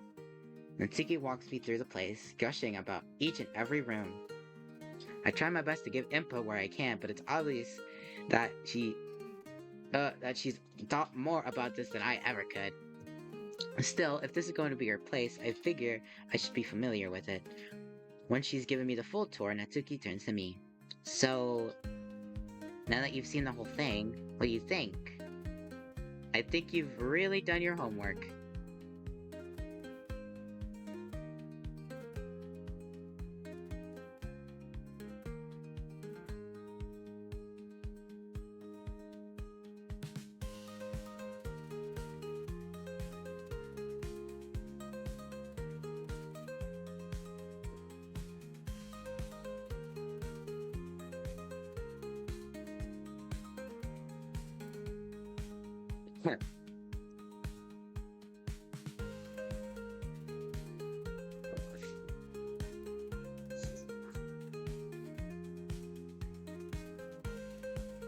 That's weird. Anyway, this place looks like it has everything you'll need. It's in a good location, it's clean, and it's in good shape. If you're happy with this, I say go for it. Natsuki looks around once more, as if giving the place a final inspection. Yeah, I think I am. Guess I'll make the call then. Apparently, I can have it by the end of the month if the check clears. Oh, blah, blah, blah. And Natsuki giggles nervously, and I grab her hand. It looks great. You're gonna do amazing things here, okay? It's still kind of overwhelming, you know? Like, just a couple weeks ago, I was still in high school. Heck, this time last year, I was still living with my dad and I hadn't even met you. Everything's changed now. It feels like there's nothing left of my old life anymore. But it's a change for the better, right? Isn't this good? Well, yeah, of course it is. It's just... I wish I had one thing that I could recognize. Just one thing to keep me grounded. La la la la la. Well, I know it's not that for you yet, but this could be that thing. It's yours after all. Heh. Yeah, I guess that sounds... I guess that's as good as anything. Natsuki slowly walks over to the wall and lays a hand on it. My own place. I think I like the sound of that. Natsuki looks back at me and smiles. Yeah. I think I like that name. I think this is gonna be good.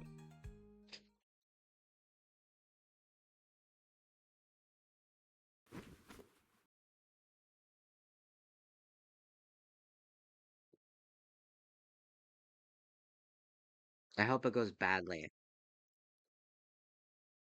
I hope it goes goodly. Yeah, I know.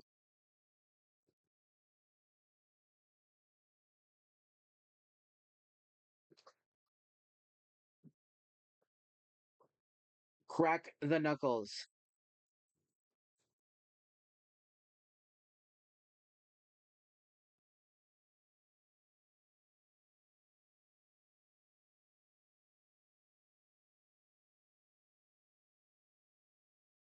Right. Uh-huh. Right. Uh-huh. Mm-hmm. Uh-huh. Mm-hmm. I don't give a fuck.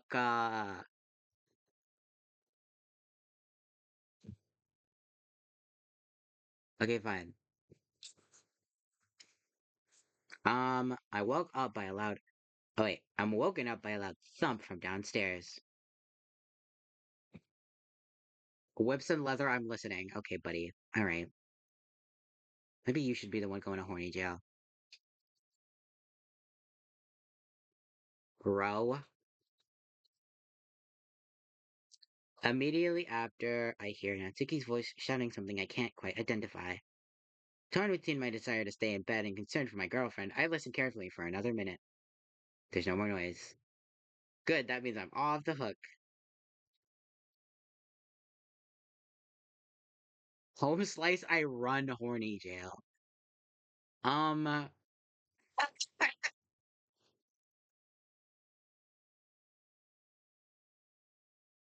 I guess yeah, you're special.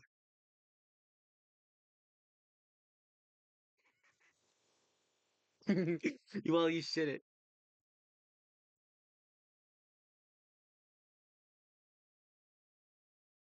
Why are we like fighting the guy like during a thunderstorm? Like, it's kind of a bad idea. Like, why would you do that? Like, it's kind of a bad idea. I turn to my alarm clock and find that I have exactly 8 minutes before I have to get up. With an exacerbated sigh, I get up and preemptively disable the alarm. A few minutes later, I head downstairs to find my kitchen in disarray. Good morning. I take a minute to pull myself together, so shocked at the state of the room. Natsuki, what happened here? Oh, you noticed that, huh? Noticed. It looks like a bomb went off in here. Are you okay? It looks like you've ripped hella in here. I can't see through all the smoke. Ripped cheeks. I've seen what you're like in the morning. I figured there was at least a 50% chance this would go right over your head. Anyway, everything's fine.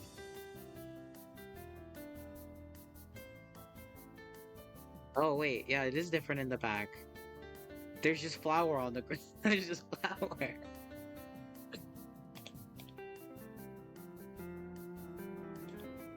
Um, like it looks like you've been rubbing other substances.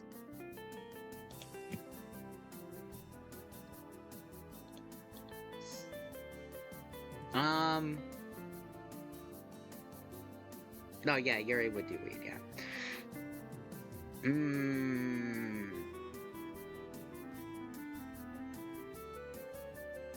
I think it would take like I wouldn't think Natsuki would like actively search for it, but like given like a little bit of peer pressure, she'd like probably do it.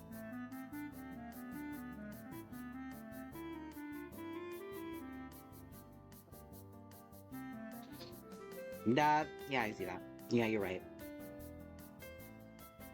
Um, anyway, everything's fine.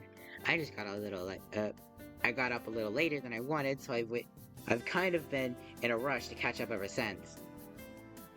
I'll have it all cleaned up by the time you get home from school, okay? Right, yeah, I completely forgot about Natsuki's order. I shrug. No, that's alright. Just make sure you get the order ready on time. I can clean up I can clean up the kitchen later if I need to. Oh, alright. Still, I'm trying my best not to leave you with a mess. Well, that's kind of you. Anyway, I've got to get going. Uh, see you when I get home? Maybe. I don't know how long this order's gonna take. First one, you know? Alright. Well, I'll see you when I see you. Before I can react, Nasuki dashes up to me and gives me a tight hug. Um, I instinctively...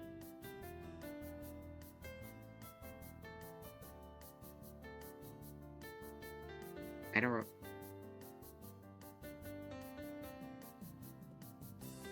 Uh, okay. Um, I instinctively return to gesture, feeling my arms and face pick up on a layer of flour. Oops. I laugh, slapping the flour off. Gee, thanks. Now I have something to remember you by. Man, you're always a mess. Odds are nobody will even notice. I hope not, because I don't have the time to get cleaned up. I've been streaming for 3 hours.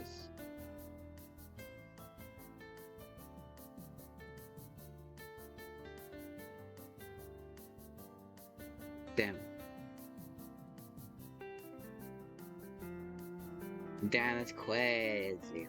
Like, if it was me, like, I would probably, like, not be anywhere close, but, like, you know. Yeah, I'd tech the fucking lightning strike. Alright, I really gotta go now. Good luck with your order. I try to clean myself off as much as possible on my way to Sayori's. I'm not sure how much good I'm doing. No matter how many times I brush off the flour, there seems to be a new cloud coming off me with every step. Hi, June! Sayori meets me outside with her trademark smile. What's that in your hair? Sayori rubs my head and another puff of flour shakes free. My hair? How'd it get in my hair? Natsuki barely comes up to my shoulders. Sayori... Sorry, not Sayori. Sorry. Bit of an accident in the kitchen this morning. Oh? Hey, at least there was no fire involved, right? That was only one time. Alright. Sorry, it was just an easy target. That's alright.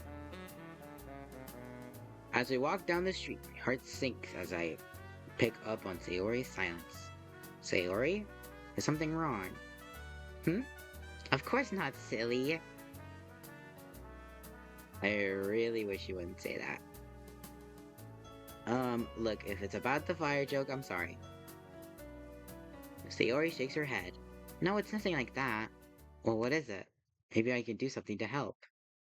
Sayori doesn't respond. I decide to keep walking in silence for a few seconds. I've learned that sometimes she'll...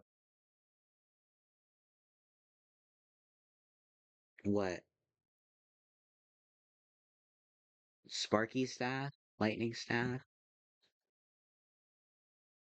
Cool.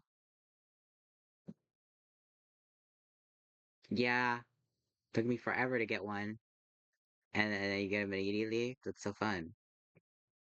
Anyway, I've learned that sometimes she'll open up more if you give her some time.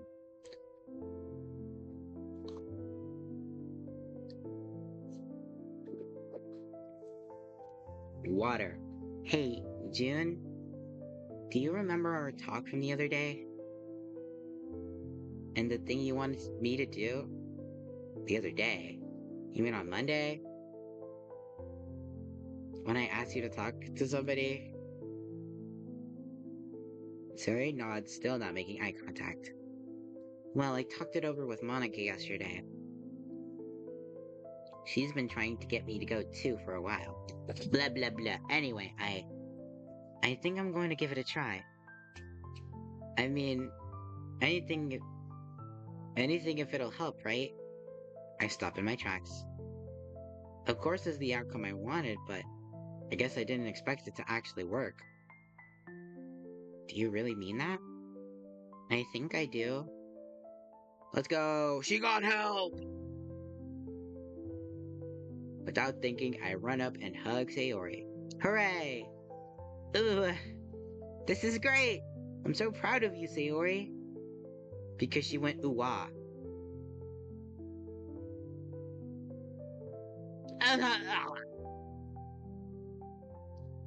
Thanks, June. You know, I really appreciate everything you've done for me. I know I don't always show it. Sayori's embrace loosens slightly. Um, you don't need to apologize. I'm just so glad you're getting the help you need.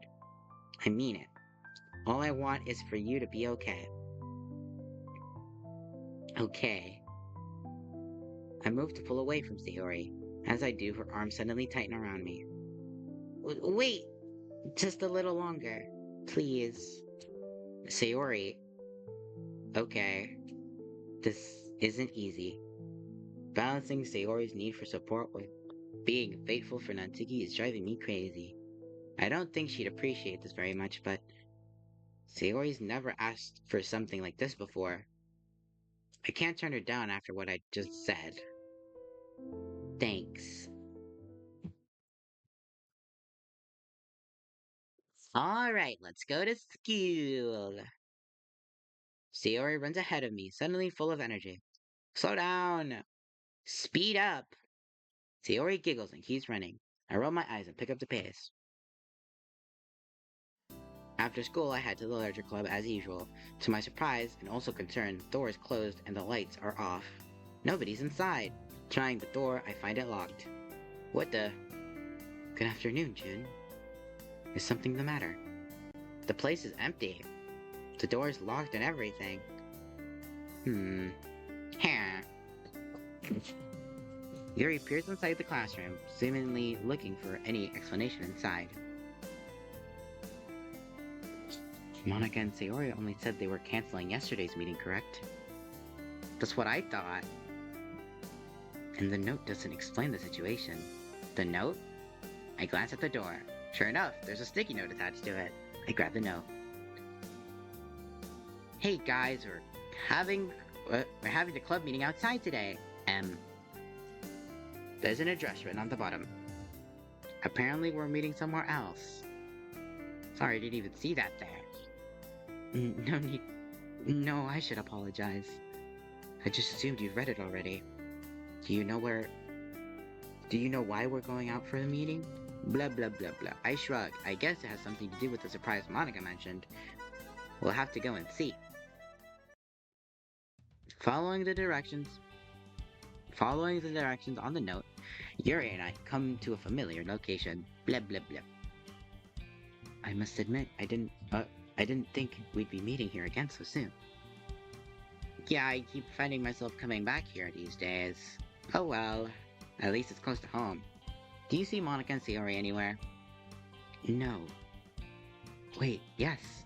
Over there, under that tree. A few seconds later, the four of us are gathered under the shade of a large tree. Hey guys, glad you found my note. Sayori was starting to get worried about you. Uh, yeah, we all have phones. You could have just texted us. To tell the truth, I completely missed it. Yuri had pointed it out to me. Sorry, I didn't have anything bigger to write it on. But you're here now, and that's the important thing. May I ask why we're having our meeting here today? While I appreciate the scenery, I don't believe we've ever met officially outside of the clubroom before. It's a secret! Hi, Nix. Um, you'll have to wait until she gets here. She? Who else is coming? Sayori gasped loudly. Oh no, I wasn't supposed to say that. Sorry, Monica. Laughs at Sayori, really mockingly. It's fine, Sayori. In fact, I do believe our special guest is here even as we speak. What? We all spin around to look where Monica's pointing. A short figure obscured by a stack of cardboard boxes they're carrying is wobbling slowly towards us. Ah. Maybe I got a bit carried away. Bro's got so much media literacy.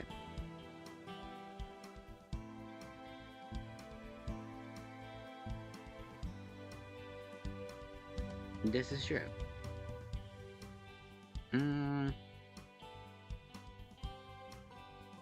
I can confirm, I suppose. You gotta be more creative than gay and your mom jokes.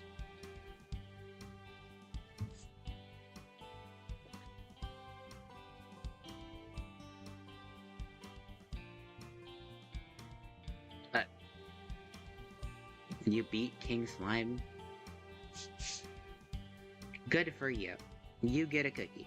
Except you don't, because I don't have any cookies.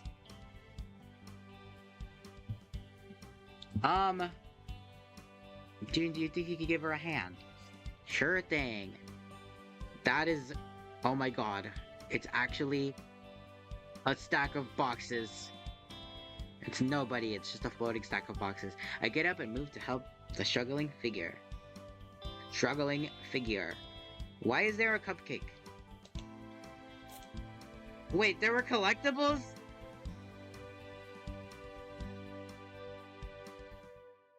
That... And you didn't tell me? Bro? You can see the arms, I'm taking this as you lied to me, and not in that, like, you probably forgot or something, but, like, with a flip. Anyway, I guess I can go back and get all of the cupcakes now, I suppose. Here, let me help you with those. Thanks. Careful, they're delicate. I've got them. I lift the top half of the stack. Thanks. I don't know who ordered so many... Chun? What are you doing here? The literature... Who could have seen this coming? The literature was going on a field trip today, apparently. What are you doing here? I'm delivering the order, of course. Apparently there's some event here that they need a bunch of freshly baked goods for. Ah, I think I see what's going on here. Here, why don't you set those down for a sec? Yo, Monica! I raised my voice so Monica can hear me clearly. Wanna come over here and explain what's going on? Monica? Hey, Natsuki. It's been a while, huh? Did you seriously buy something off my website just so you could talk to me face to face? No, not just for that. Monica gets down on her knees and starts opening the boxes to inspect the treats inside. Which one is it? Ah, here it is. Monica grabs a cupcake from one particular box and hands it to Natsuki. Natsuki takes the cupcake and inspects it. It has the words, "I'm sorry" written on in icing around a frowny face. Monica, did you seriously pay me to make my own apology cupcake? That's really funny. Oh, I do see how that could come across as a bit. Laugh, laugh, laugh, laugh, laugh. Picture, picture laughing. Um, you know what? Yeah, perfect. Oh man, this might be the dumbest thing you've ever done, Monica. Hey, I'm making a genuine effort, okay? I'm sorry if it came across poorly, but I just wanted to let you know I'm sorry I hurt you. Oh, I get the message. Don't worry about that. And I guess it's kind of sweet.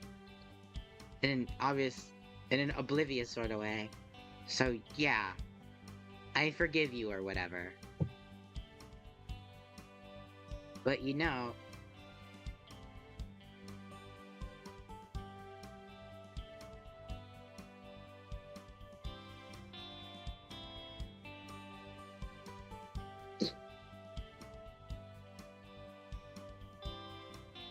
But you know you didn't have to spend all this money to get me here.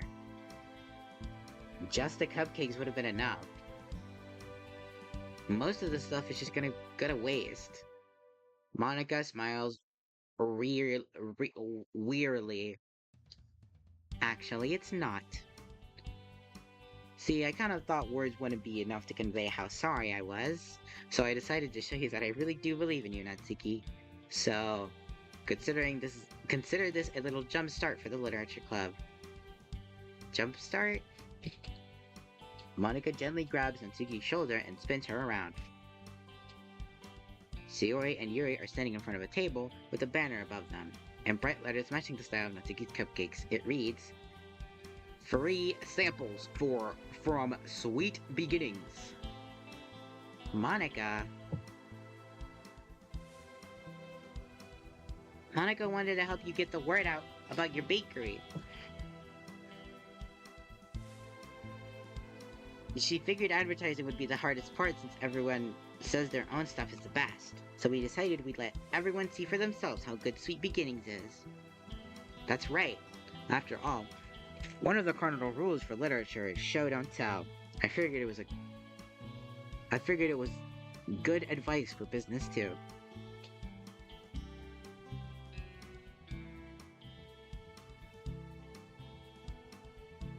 You would what? Like, why would that be so spooky? Like, you're opening a business. I guess you don't have like contacts, Nix. Let's say it's a bakery now. Yeah, you kind of miss like all of it. Nah. Guys, you didn't have to. You shouldn't. You shouldn't. You shouldn't just. What? You shouldn't just put the goods out all scattered like that. This is my bakery after all. Rose says, "Hey, that's my wife whose guts you've been hating."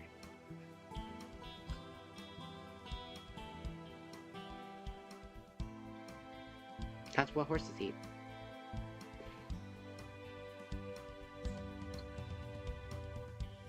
It's gotta have flair.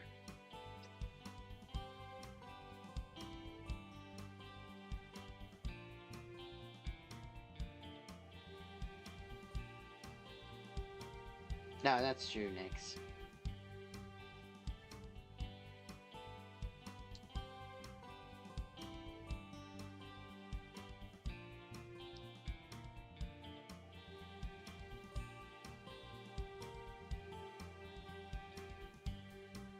Natsuki sprints to the stand with her head down and spends several minutes rearranging the display. To her credit, it does look much more appealing when she's done, but I can't help but notice she keeps her face turned away from us the entire time. When she's finished, she takes a breath and turns around. There! That's more like it. You're right. It looks much better. With everything settled, Yuri and I work the stand while the others socialize. They objected at first, but once we pointed out that each of them had contributed to this event, while the two of us had done nothing, the argument was essentially over.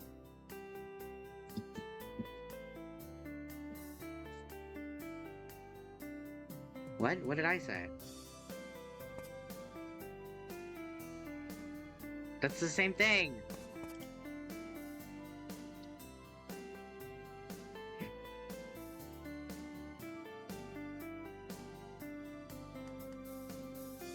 That doesn't change the context! I just said it weird!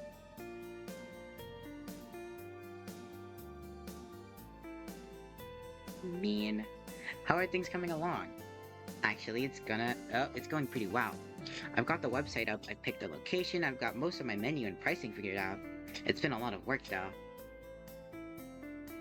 June and I have barely seen each other these past few weeks. Or, at least, we've seen a lot less of each other. And I haven't really had any time for anyone else. Really? Thought Yuri said she visited you over the weekend. Yeah, but that's it. Aside from that one day, I haven't spent time with anyone but June since. Ugh. Well, but it's fine. I knew things were gonna be hectic at first, and they probably won't slow down for a while, but I'm really looking forward to the point where I can keep regular hours. Well, I'm proud of you. A choice like this takes conviction. I'm so good at reading, And it seems like you've got that in spades. I'm so good at reading. As the conversation continues on, I turn to Yuri. It's a nice day, so lots of people are at the park. That means we're pretty busy handing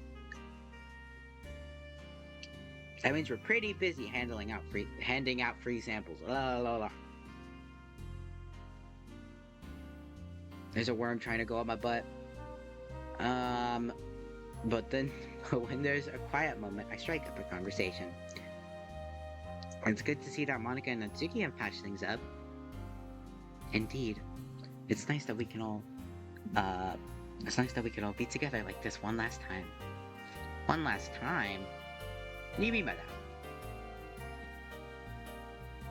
Well, Natsuki left the club. Well, yeah, but that doesn't have to be the end of things. I mean, we can all come visit her from time to time, right? Not everything has to be an official club activity, June. I'd like that very much, but I think Natsuki's going to be very busy for a while.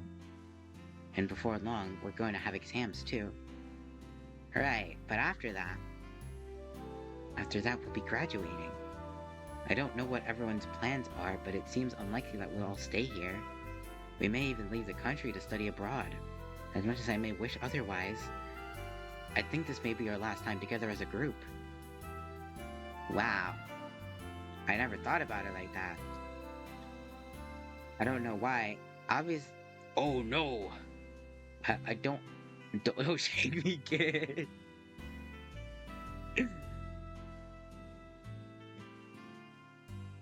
I don't know why. Obviously, Yuri and Monica would have plans for after high school at the very least. Thinking that this could be it for the literature club.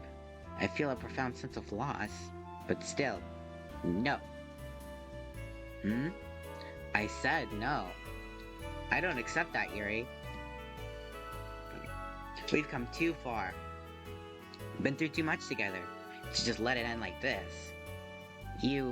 All of you, you're like family to me. Maybe you will leave. Maybe you'll never set foot in this town again, but even so, I can't accept that this is the end. I don't know what the future's going to bring, but whatever happens, I want you to know that there'll always be a place for you in my life, and for Monica, and Sayori. And I'd like to think you feel the same way. Yuri gives me a strange look.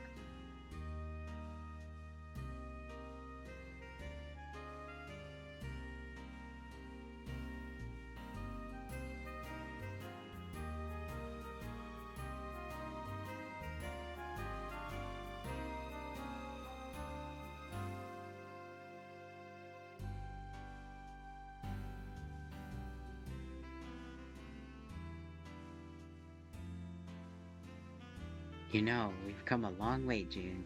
You certainly weren't this eloquent when you first joined the club. Well, I guess you're rubbing off on me. Perhaps so. In any case, you're right. I don't want to say goodbye either. And if the others feel that way, then this doesn't have to be the end. Perhaps just a new chapter. A new chapter for the literature club, huh? Seems fitting. I'm sorry for being so dismal. I'm not used to people choosing to be around me. Usually they take the first opportunity to leave. But I'm glad that's not happened. That's so sad. I'm glad that's not happening with you.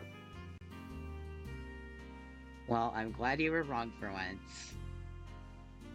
I've been wrong far more than that. Suddenly, Yuri straightens and turns to face the stand. Ah!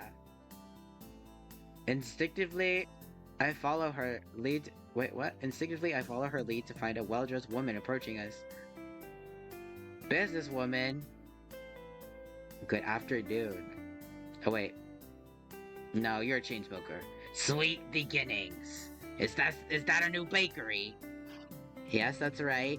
We're passing out promotional samples. Would you care to would you want a cupcake? You want a cupcake? Yes. The woman casts a careful eye over the assortment of sweets. Finally, she points to a stack of lemon bars to my left. There, the lemon bars. May I have one? Certainly. I take the pair of tongs and pass her a bar. She accepts it, then takes a bite and chews thoughtfully. This is quite good. May I try something else? What would you like? This time the woman answers immediately. The date square's there. Give him to me. I want him. Once again I pass her the request. She wait as she chews. When she finished, she smiles faintly. You know, your baker's quite talented. Are you two officially representatives of the company? I guess? We're only here to pass out samples. If you have any questions, you may address them to the owner. I can get her for you if you wish. Mercifully, Yuri jumps in before I can make a fool out of myself.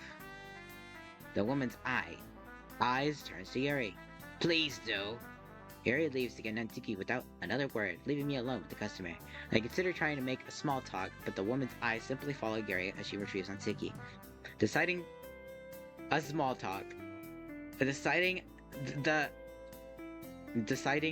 she doesn't seem bothered by the silence. What?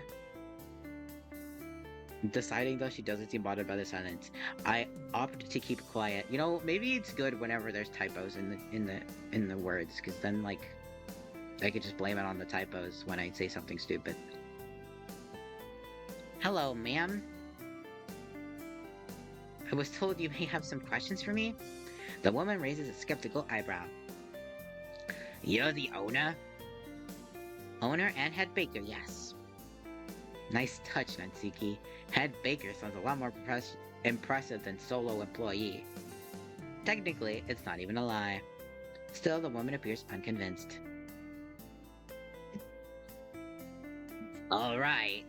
Well, I take it you offer catering services? La. Sweet Beginnings is happy to bake for any occasion. What can we help you with? Natsuki's been practicing her customer service voice for days.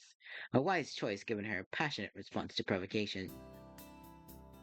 My daughter's bar mitzvah is coming up in a few weeks.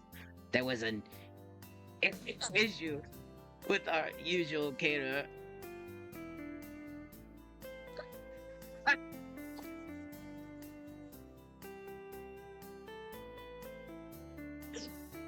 There was an issue with our usual caterer to cancel. We'll need a late refreshment for approximately 150 people. 100? 150. Will that be a problem? No, not at all. Sweet Beginnings is proud to serve at events with all sizes. Yeah! Good, because we have certain standards to uphold in our family.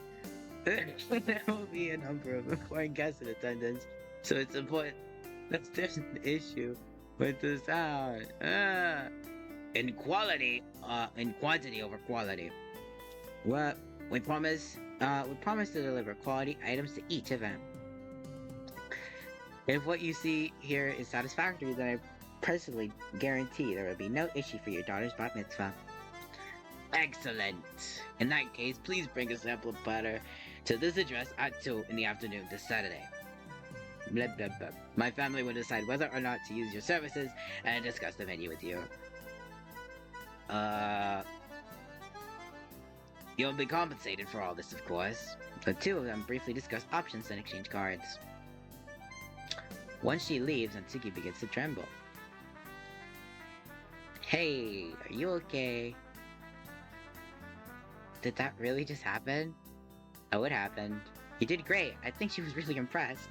But, are you sure you can bake for that many people? Well, we're gonna have to. It's not too late to cancel. Lots of other people enjoy your food. You probably got dozens of new cuz.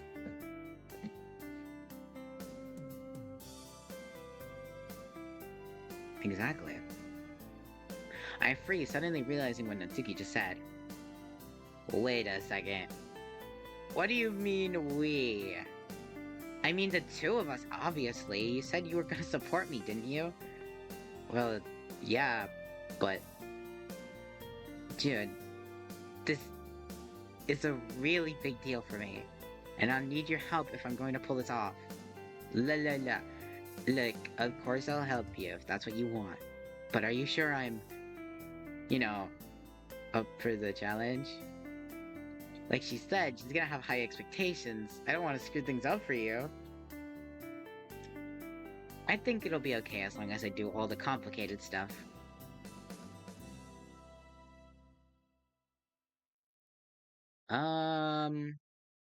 I don't remember.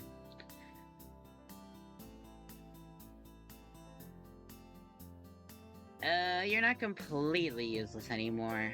I roll my eyes and playfully punch Natsuki in the shoulder, causing her to break into 100 little Lego studs. No! Cause she's brittle, and delicate.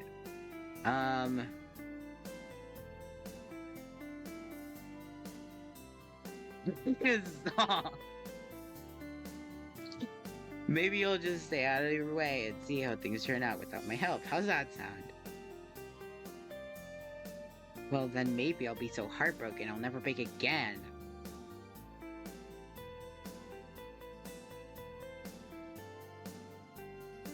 Peanut brittle.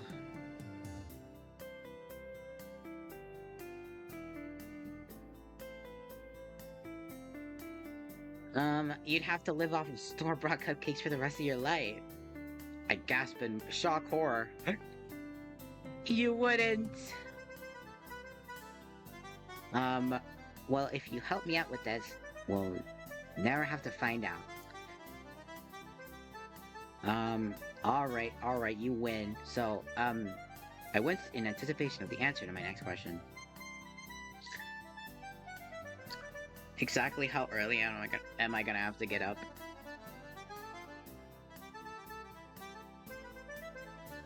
-12. Oh, you can fall asleep as late as you want. Wow, really? That's really nice of you, but I can get up a bit earlier if it'll help.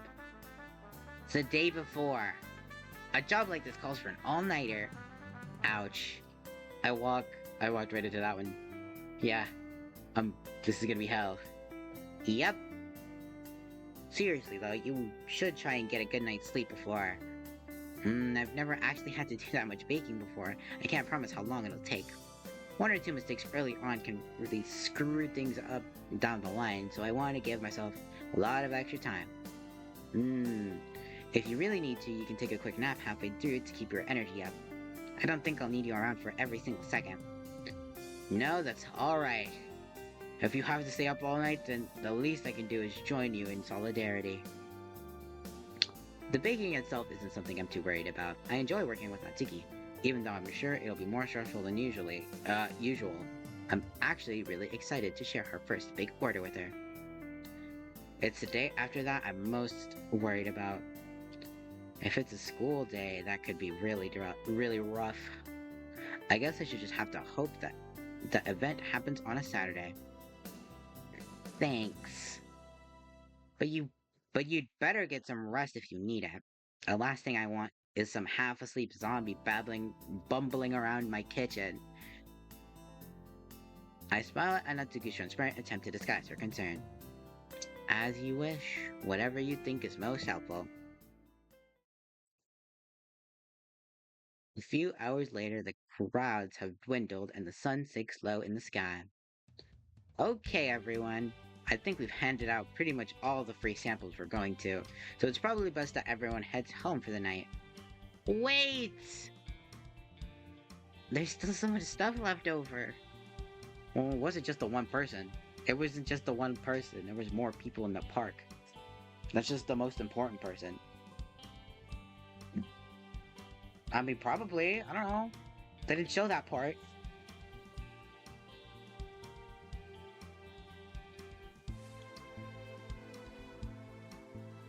Well, why? Okay. There was a lot of pastries and stuff.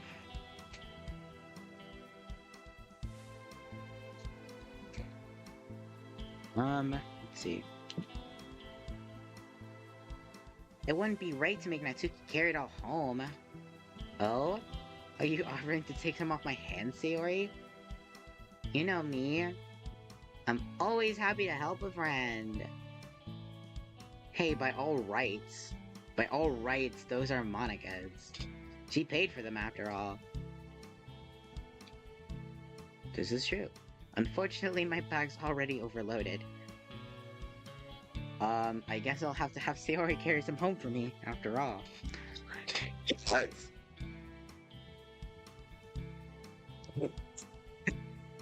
Sayori grabs a box,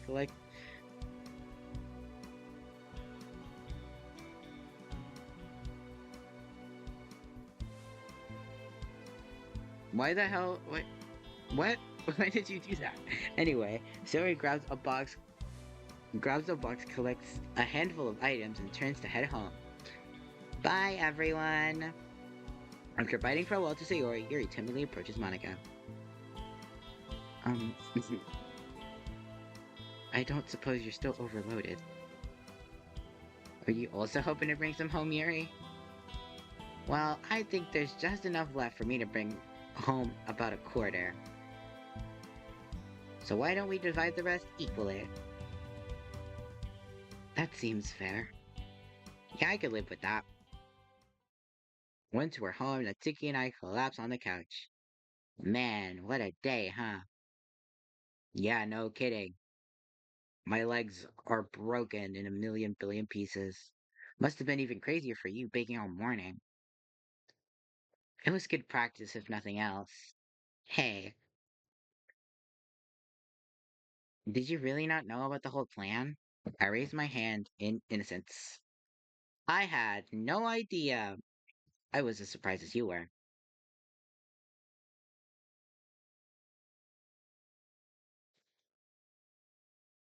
Look at what?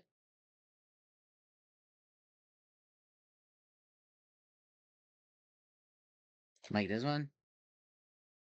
In here?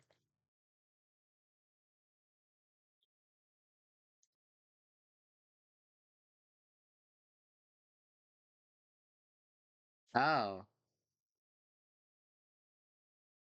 okay. I don't see why that's funny. I'm a real. Um, did I accidentally click? I was just as surprised as you are. Yeah, that makes sense. That whole idea had Monica written all over it. Seriously, getting me to bake for my own apology? Well, at least her heart was in the right place. Yeah, I know. It's just kind of funny, that's all. Natsuki shifts her brow, furrowing. What? Sad music. Natsuki shifts her brow, furrowing. I read that correctly. Cool. Hey, June, did you notice anything weird about Sayori today? I hesitate before answering. The only really weird thing I can think of was her decision to go to therapy. But it's not really my place to share that, is it? In the end, I decided to play it safe. Weird like what? Just like she was uncomfortable around me. I don't know, it felt like she was upset with me or something, but she didn't want to show it. Oh shit. Drama.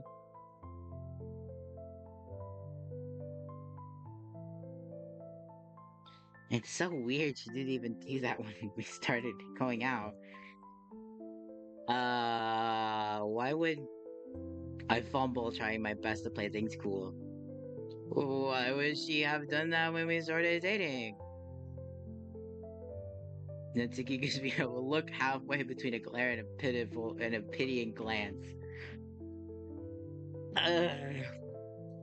Come on, June. You must have picked up on how she's feeling about you by now. Even you're not that dense. I went remembering how oblivious I was to all the signs that are incredibly obvious in retrospect. Heck, Monica basically told me outright and I still didn't get it. You'd be surprised. But yeah, I've known for a while. I just didn't realize you had too.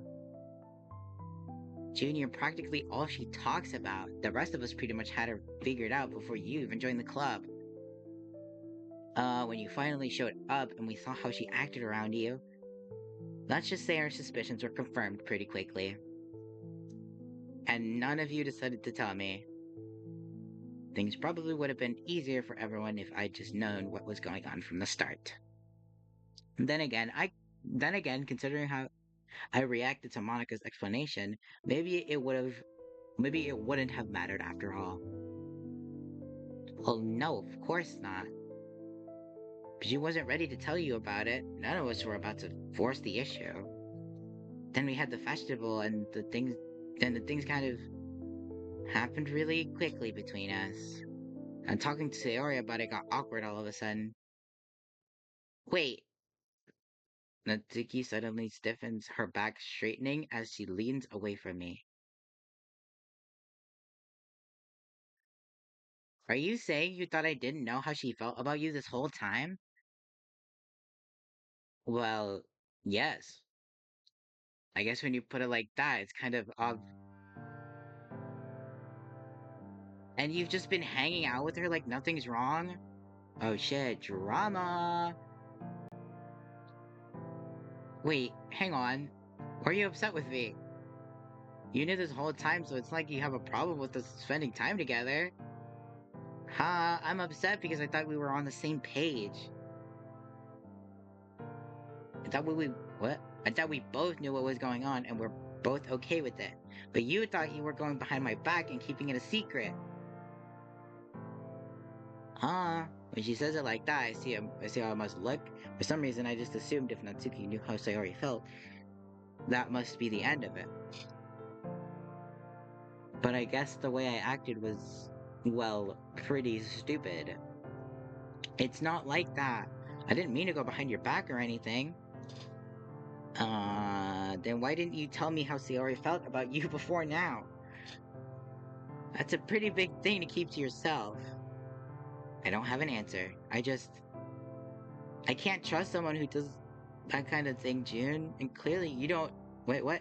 And clearly you don't think you can trust me either. Wait, what? That's what I just said. Where did you get that idea? He could have told me how she felt, but you didn't trust me that I'd be able to handle it? She's your best friend. I wouldn't have stopped you from seeing her after all this time. And it's not like she's the type to steal her friend's boyfriend. But you chose not to tell me. Oh, fuck. It suddenly occurs to me that Natsuki still doesn't have the full picture. Wait, Natsuki, yeah? I bite my lip trying to decide what I should say. Do I explain Theora's situation to Natsuki now? I don't have her permission, but Natsuki's really upset about this. It seems like no matter what I do, I'm betraying someone I care about. But in the end, I had to tell Natsuki the truth. Sayori doesn't even have to know, does she?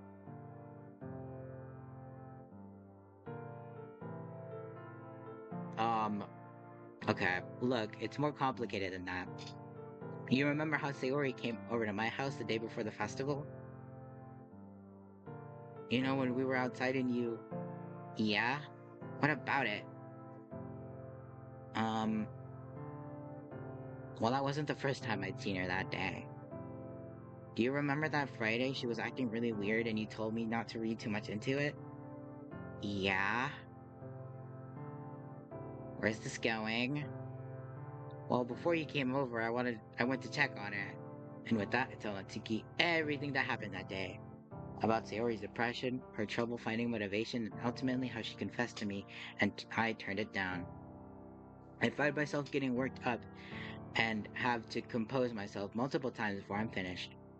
Once I've said everything, a silence hangs in the air.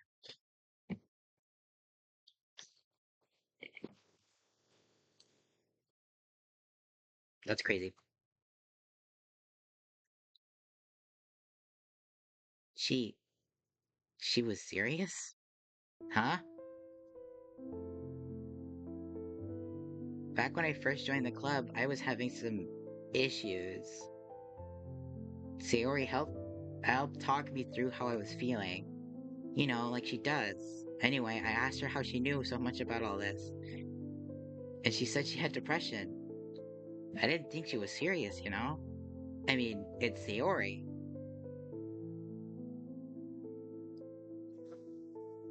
You know how she sometimes says things that aren't really accurate?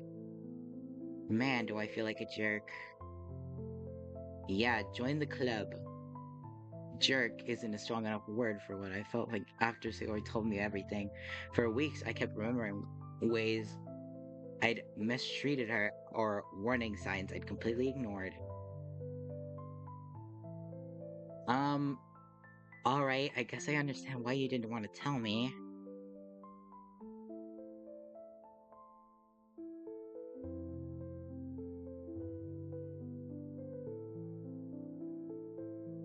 You need to be there for her as a friend, and you didn't want to risk me getting in the way.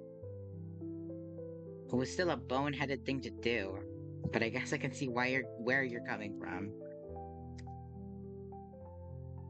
Don't ever pull anything like this again.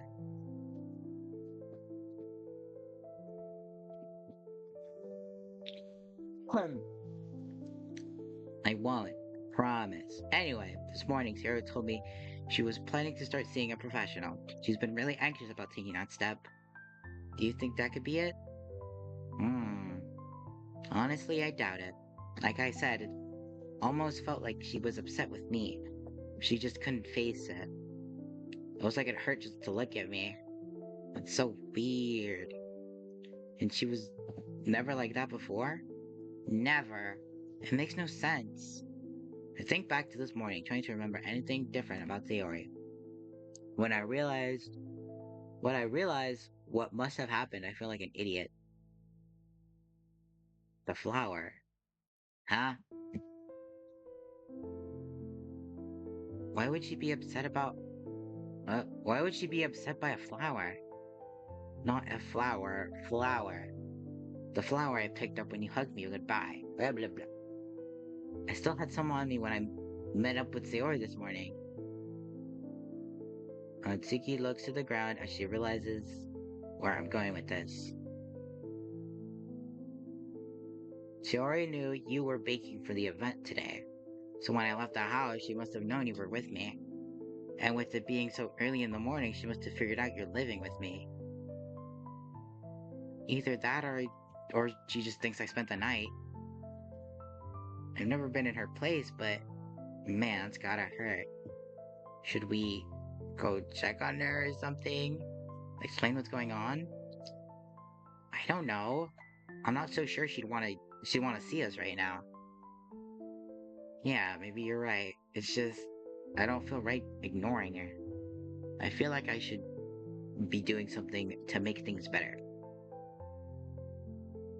Mm, don't do something just to make yourself feel better, June. If there's something you really think we'd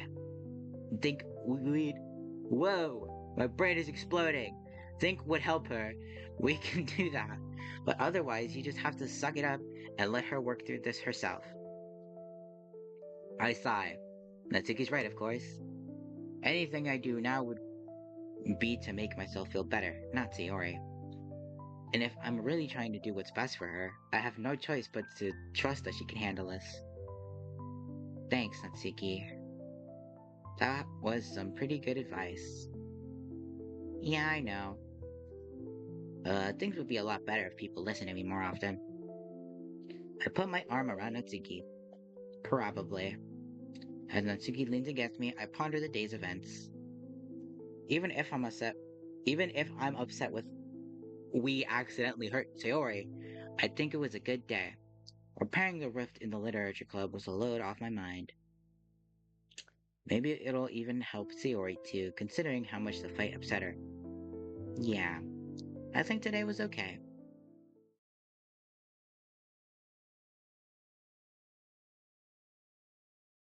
Serve.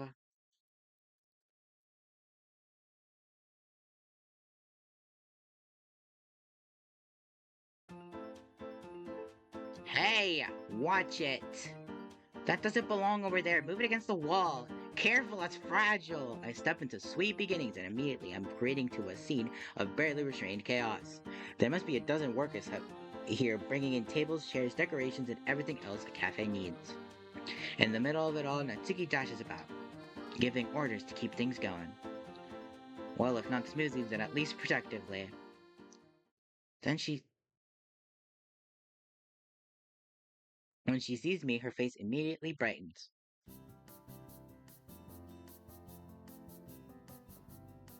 Whoa.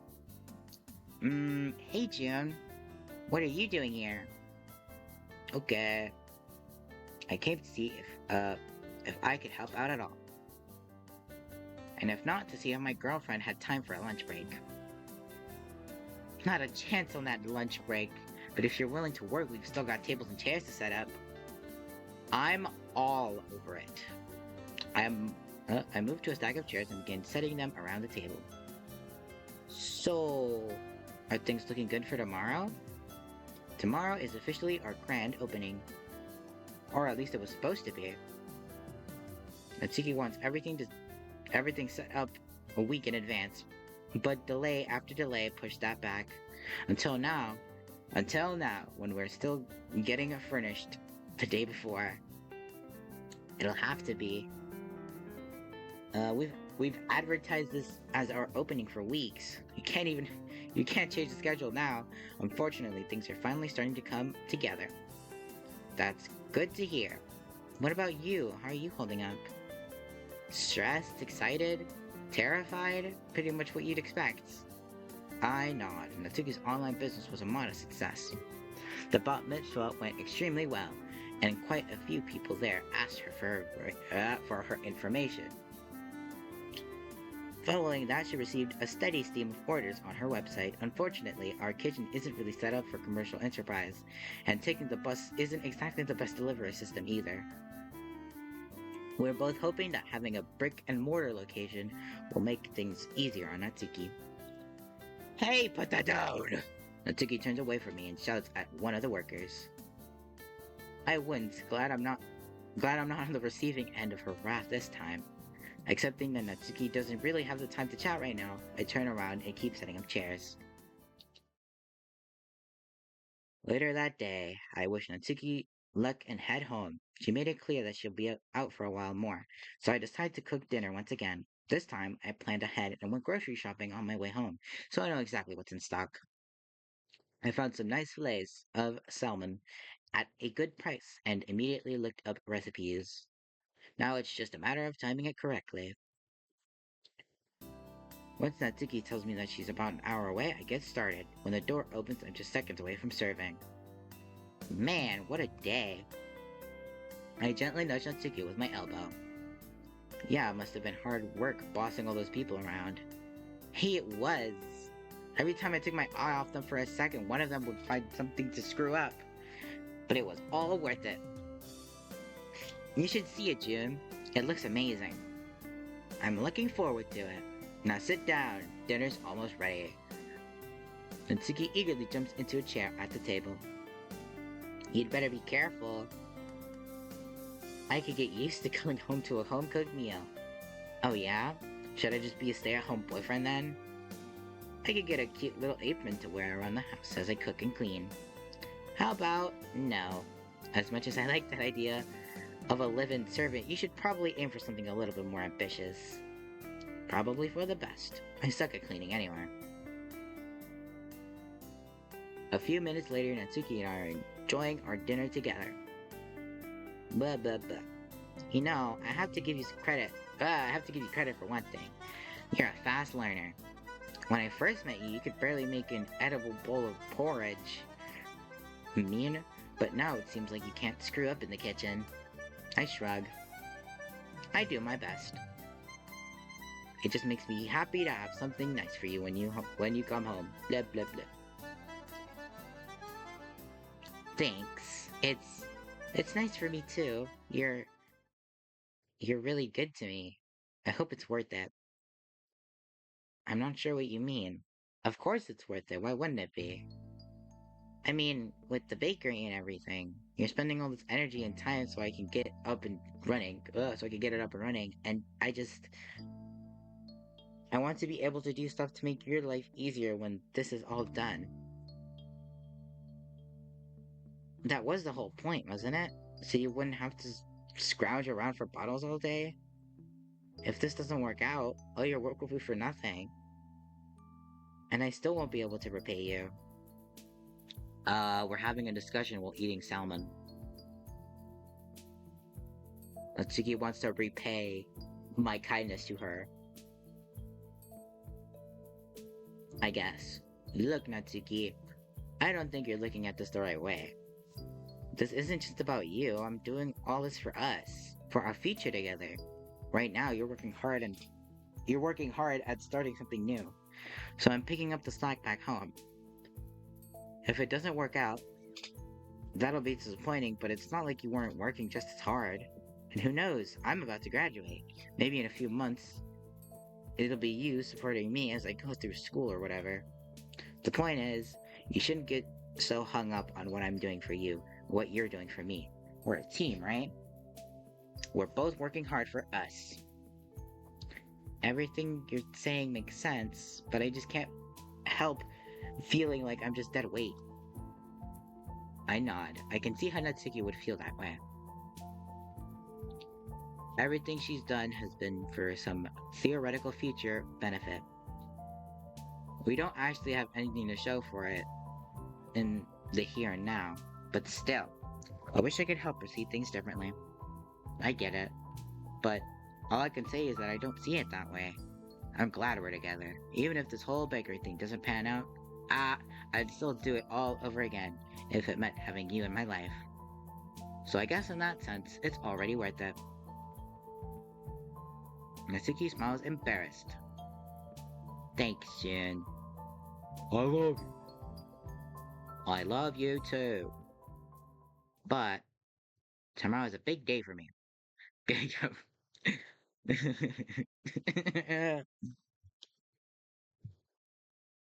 I've been reading I've been reading for 4 hours. Oh my god. Yes, I feel like I'm really close to finishing. Mm,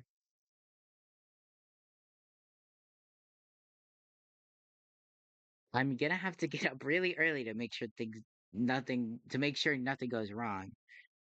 Heading to bed then. Sorry? Can you handle the dishes?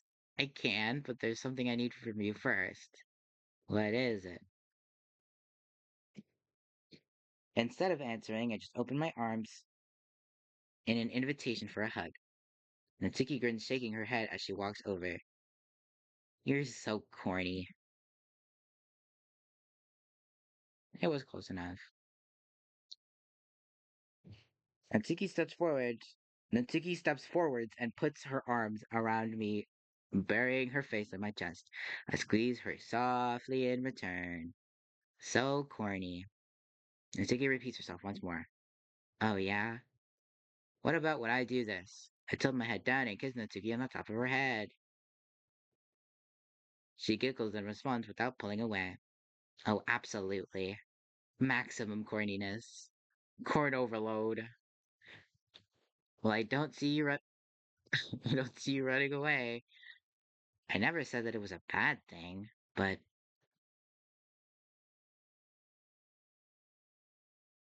I really do have to go to bed. Thanks for the gym material, though. As Natsuki heads upstairs, I get started on the dishes. It's an hour before my usual bedtime, so in the back of my mind, I try to decide what to do. Video games and anime are too loud. I might wake Natsuki. I could leave the volume down, but it somehow just feels depressing when I do that. I briefly considered checking up on Sayori, but we haven't really spent much time together recently. Ever since the flower, I don't know, but ever since the flower incident, it feels like she's avoiding me. That makes me nervous, but I don't want to go see her if it's going to cause her pain. I've asked Monica to keep tabs on her, so I'll have to trust that that's enough. Natsuki would kill me if I read ahead of our newest manga, which just leaves one thing: studying. With an inward groan, I resign myself to my fate. Life can be so cruel.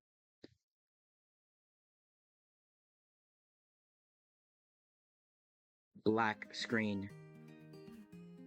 Well, today's the big day. I woke up to a text from Natsuki that she'd sent almost 6 hours earlier. It just said to wish her luck with a heart at the end. When I asked her how it was going, she just replied that they hadn't opened yet. In the end, I decided I was too anxious to go to school today. Instead, I head straight for the bakery. Oh, it's cool now! I'm just skipping school. Mm. Natsuki's head snaps towards me the instant I open the door. Hey, Jim. Not going to school today? Are you kidding? I wouldn't miss your grand opening for the world. Well, as someone who's...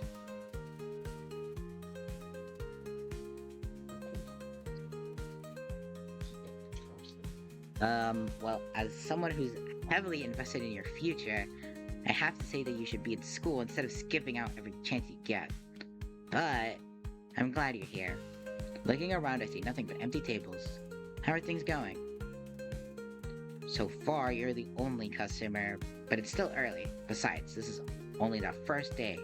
We're just gonna get around eventually. That's true. Mind if I look at the goods?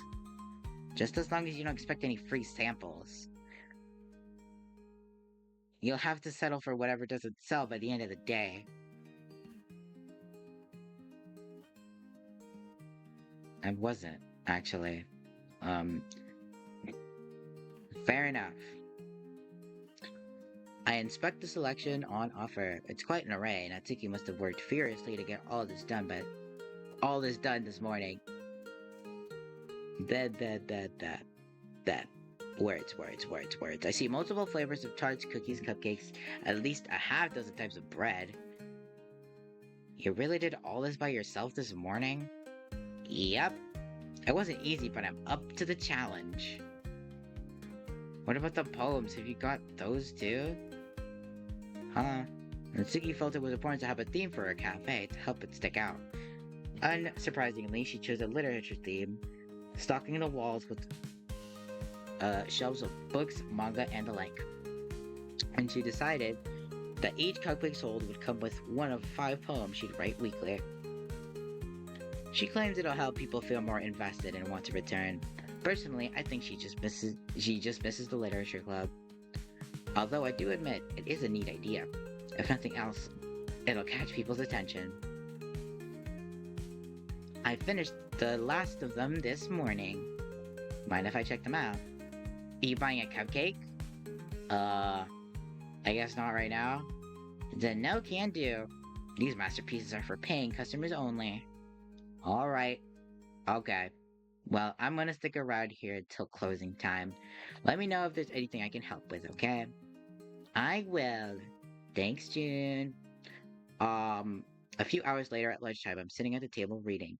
Natsuki and I have been chatting on and off, but for now, we're just sitting in silence as we wait for our first customers. When the door finally opens, we both anxiously turn to see who it is. As a group of girls files in, Natsuki stiffens. They're around our age, and some of them look familiar. Oh, these are friends. Oh my gosh, it's her. It is her. I heard she dropped out, but I never believed she'd actually go through with opening a bakery. And look at this place, too. It's so cute. The girl's last word drips with disdain, and Natsuki visibly flinches. Suddenly, it clicks for me. This must be Natsuki's old friend group, or the people she used to spend time with. From what I've heard, friend isn't really the right word. Well, aren't you going to greet your customers, or did you not see us come in? Since you're so busy. Natsuki clenches her fist. Well, welcome to. What was that? Sorry, you spoke so quietly I couldn't hear you over the crowd. Welcome to Sweet Beginnings, home of. Go on? Home of the what? Home of the amazing cupcake poets. Each cupcake comes with a free original poem. The girls each laugh.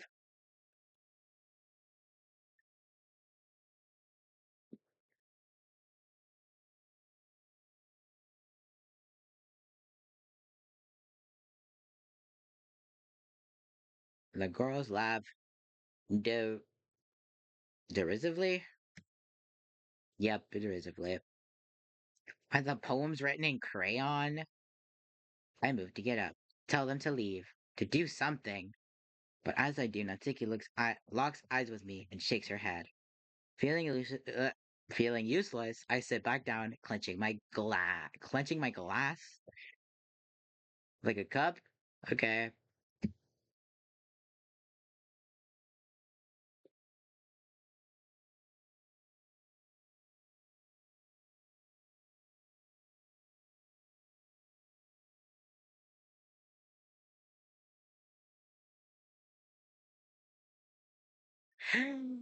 Hey, on these bookshelves. You don't mind if we do a bit of light reading, do you? The girl, the girl wanders over to one of Natsuki's bookshelves. Feel, feel free to read anything in our selection, but please, please leave them here when you're finished. They begin browsing her selection, making a big show of inspecting each title on display. Ooh, manga. I didn't know this place was a daycare too. Please, please either make a purchase or leave the store. Loitering isn't. Oh, right. One cupcake each, please. Then we'll be on our way. Wouldn't want to hold you up when the big rush starts. And Tiki prepares their cupcakes in silence. As she hands them their food and poem, she shoots them a glare that would terrify me.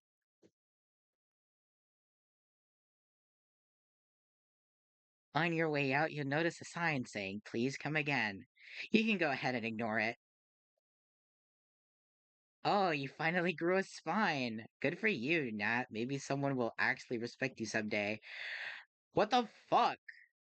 The three girls walk out, cupcakes in hand, chuckling over Natsuki's poems. As soon as they're out of sight, I get up and run to Natsuki.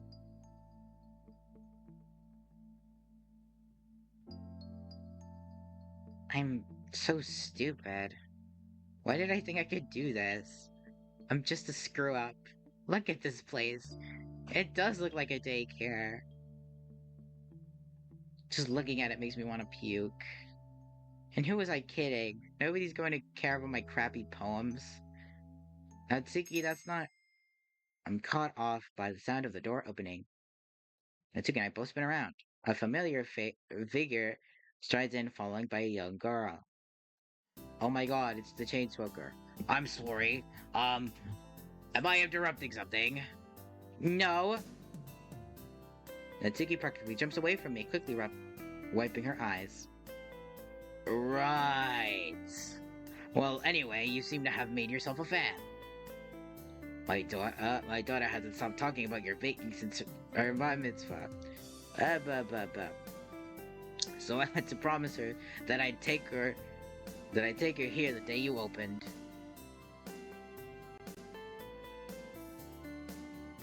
Baby chain smoker. Um, do you have any more of those tarts you made? Which ones, the lemons or the custard? Actually, it doesn't matter. I made both. As her daughter picks out her selection, the woman wanders over to the bookcase. You sure have a lot of books. Yeah, I thought I'd go for a literature theme. You know, people could come here to grab a snack, do some reading.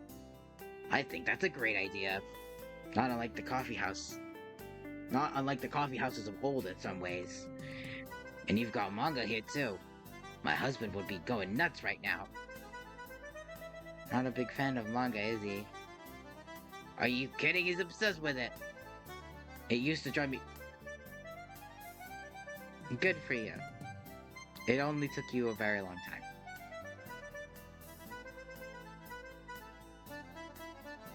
It used to drive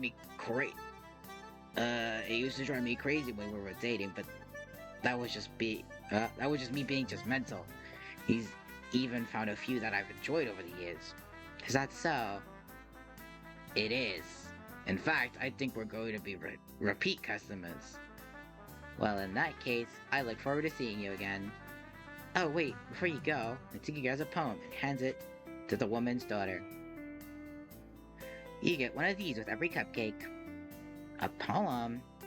Hey, this is pretty good. Did you write this? Well, yeah. I used to write them a lot.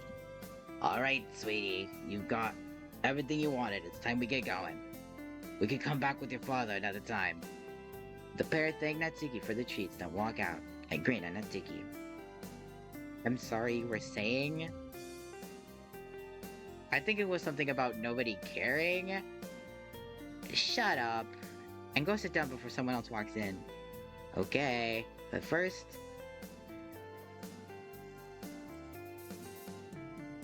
Natsuki makes a show of being grossed out as I kiss her on the nose. I laugh knowing she doesn't mean any... She doesn't mean any of it. Alright, I'll just be on my merry way. That is not what that said, at all. As the hours take past, more and more people stop by the bakery. We're never what you might call busy, but after a while it stops being so exciting every time the door opens. Not everyone buys something, a good portion just look around and ask about the place. But usually they buy a small snack to go, a few do hang around and browse through Natsuki's selection of literature.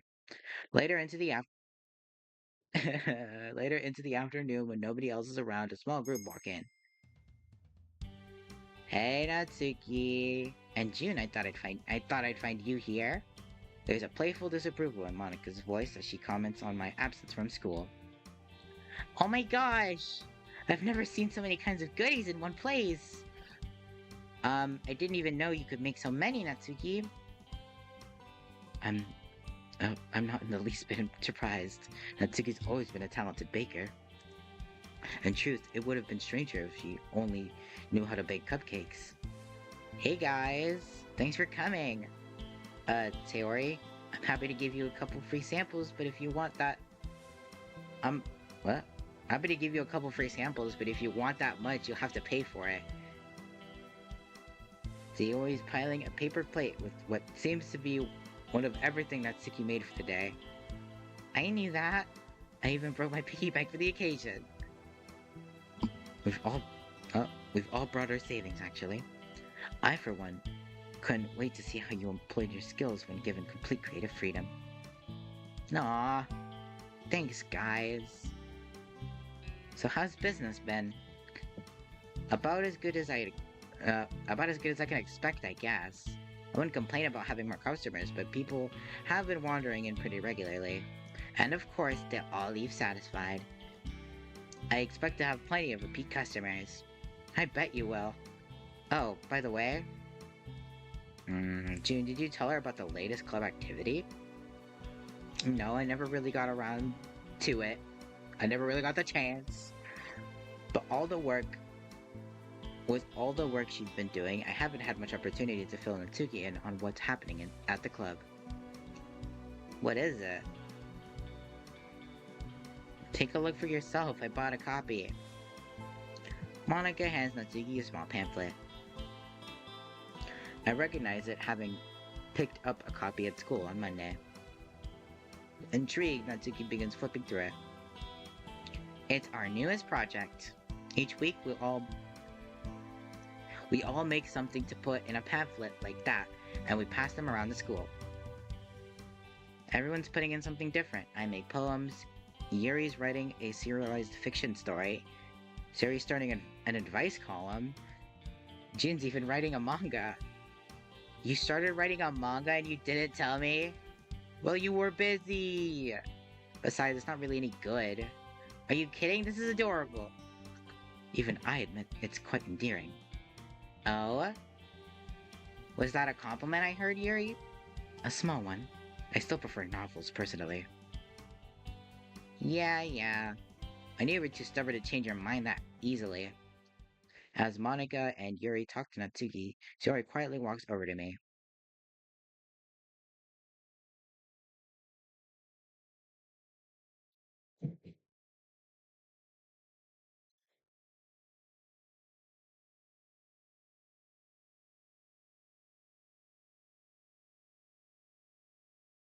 That's... that's good, I guess? Hmm. Hey, mind if we have a chat? No, not at all. I eagerly slide a chair out for Sayori, glad that she finally feels ready to talk. Sayori sits down, placing her stack of baked goods on the table. So, we haven't chatted in a while, huh? No, things have been pretty busy. As I say this, I'm gripped by a strange feeling. For the first time in my life, I feel uncomfortable around Sayori. Even on her worst days, when I had no idea what she wanted from me.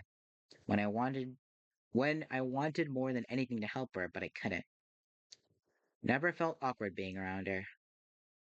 It's an intensely unwelcome feeling. It doesn't belong. After an agonizing silence, Sayori speaks up. No, that's not why. I guess you noticed that I figured out what was up with you and Natsuki, huh? Yeah, sorry. It's okay. I get why you had to keep it a secret.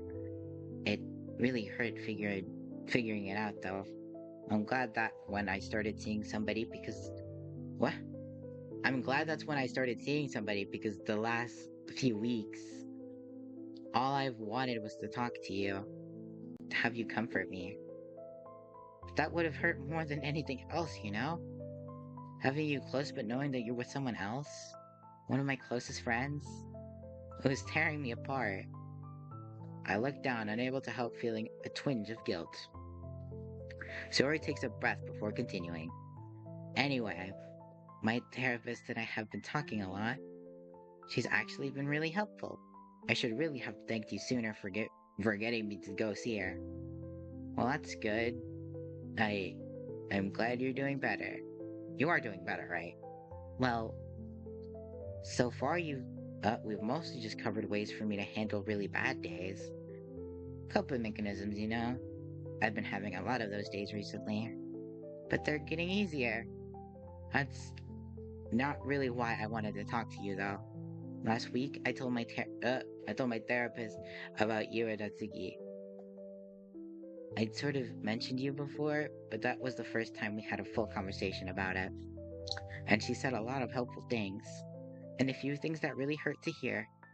But the point is, I think I'm okay with you two now. And I want to go back to being friends. Are you sure? I don't want to make things worse for you. I know you don't, and I'm sure, pretty sure, I threw a trash bag into space at work. I don't want us to be like this forever. I've been thinking the exact same thing. I didn't want to say it out loud, even to Natsuki, but deep down I was worried that Sayori and I would never be able to just be friends again. Alright, I've missed you, Sayori. I've missed you too. Are you busy this weekend? Maybe I can drop by for lunch or something. That should work. Oh, and June, I think I'd like to start spending time with Natsuki again. Just not both of you together. Not yet, anyway. Would you mind explaining all that to her for me? Of course. She's been asking about you, actually. She has? She's so sweet. Yeah. She'd probably smack me for telling you, though. Probably. I'm glad this whole place worked out for her. I hope things go okay. I hope things are going okay. Well, the first day went pretty well. Things are only bound to get busier as the word gets around. Oh, right. That's right. And when I get a job, I'll spend all my money on cupcakes, too. I roll my eyes. I don't think that's very healthy. Well, if I got carrot cake cupcakes, I'm not sure that's much better. Besides, could you really stop yourself from getting everything else? I guess not. Fine, I'll buy some actual food. Mimi.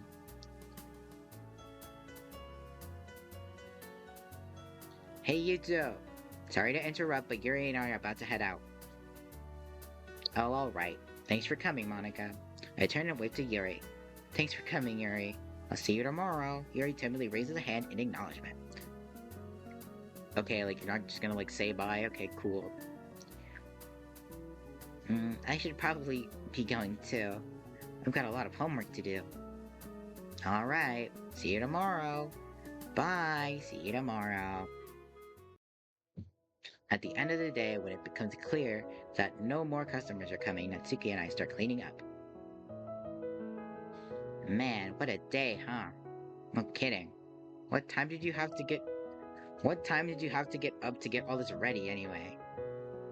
Don't ask. Let's just say I don't plan on heading to the movies tonight. What? But it was all worth it. Look at how much we made today, dude. Natsuki opens her phone, which looks hooked up to the cash register. I blink, surprised at the sum shown on screen. We made that much in one day? Well, kind of. That's just our gross income. We still have expenses to pay, you know? Most businesses take a long time to even start making a profit. But let's see. Natsuki moves to a calculator and begins to plug in the numbers. That's our gross. Subtract material costs, rent, utilities. Our grand total is... It's positive. We made a profit? June! We made a profit! We have money. Oh my god. I peer at the screen, finding a much more modest number. In fact, accounting for all the hours she put in today, I'm not even sure she made minimum wage, but it's a start. This is incredible! I wasn't expecting to actually make money for months. Natsuki steps forward and rests her body against mine. I'm so proud of you, Natsuki. After all the work you put in, you deserve this much. You deserve this more than anyone else in the world. Thanks, June. You know, I really couldn't have done any of this without you. I know people say that all the time, but I really couldn't. I smile, holding her in place. For the first time in months, I feel truly at peace. I'm not worried about Sayori's depression or Natsuki's starving to death. I'm not scouring the streets for enough bottles to scrape together a meal. I just need to finish school and find a job, regular high school stuff. And for what might be the first time in my entire life, I'm excited for what the future will bring.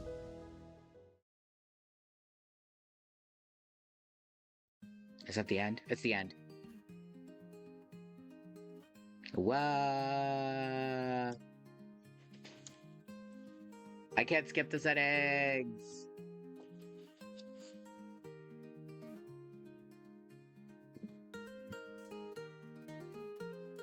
That was really good. Although I feel like I probably should have turned streamer mode off, because like, then I could have like seen her dad or something. Because like that just said Natsuki's dad. Um, so like I probably missed some stuff, but still, it was really wholesome and I liked it for the most part. The wholesome part, I did really like it. Yay! I can't skip this. And also, the music was like stellar. I don't know if they. I didn't read the credits. I don't know if they made it or if they took it from somewhere. And ow, my neck hurts. And also, my head hurts.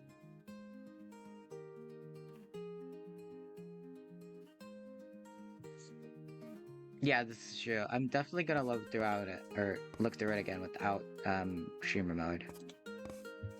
And I also want to see what happens if I get all the cupcakes. What did I just do? I don't know what that is, but I'm gonna stop. I don't wanna. There's an extras menu and then parallels, and only Sayori is here. But oh, I didn't mean to close it. Oh well. Um, I'm gonna end the stream now and not talk for a little bit because my jaw hurts also. Um,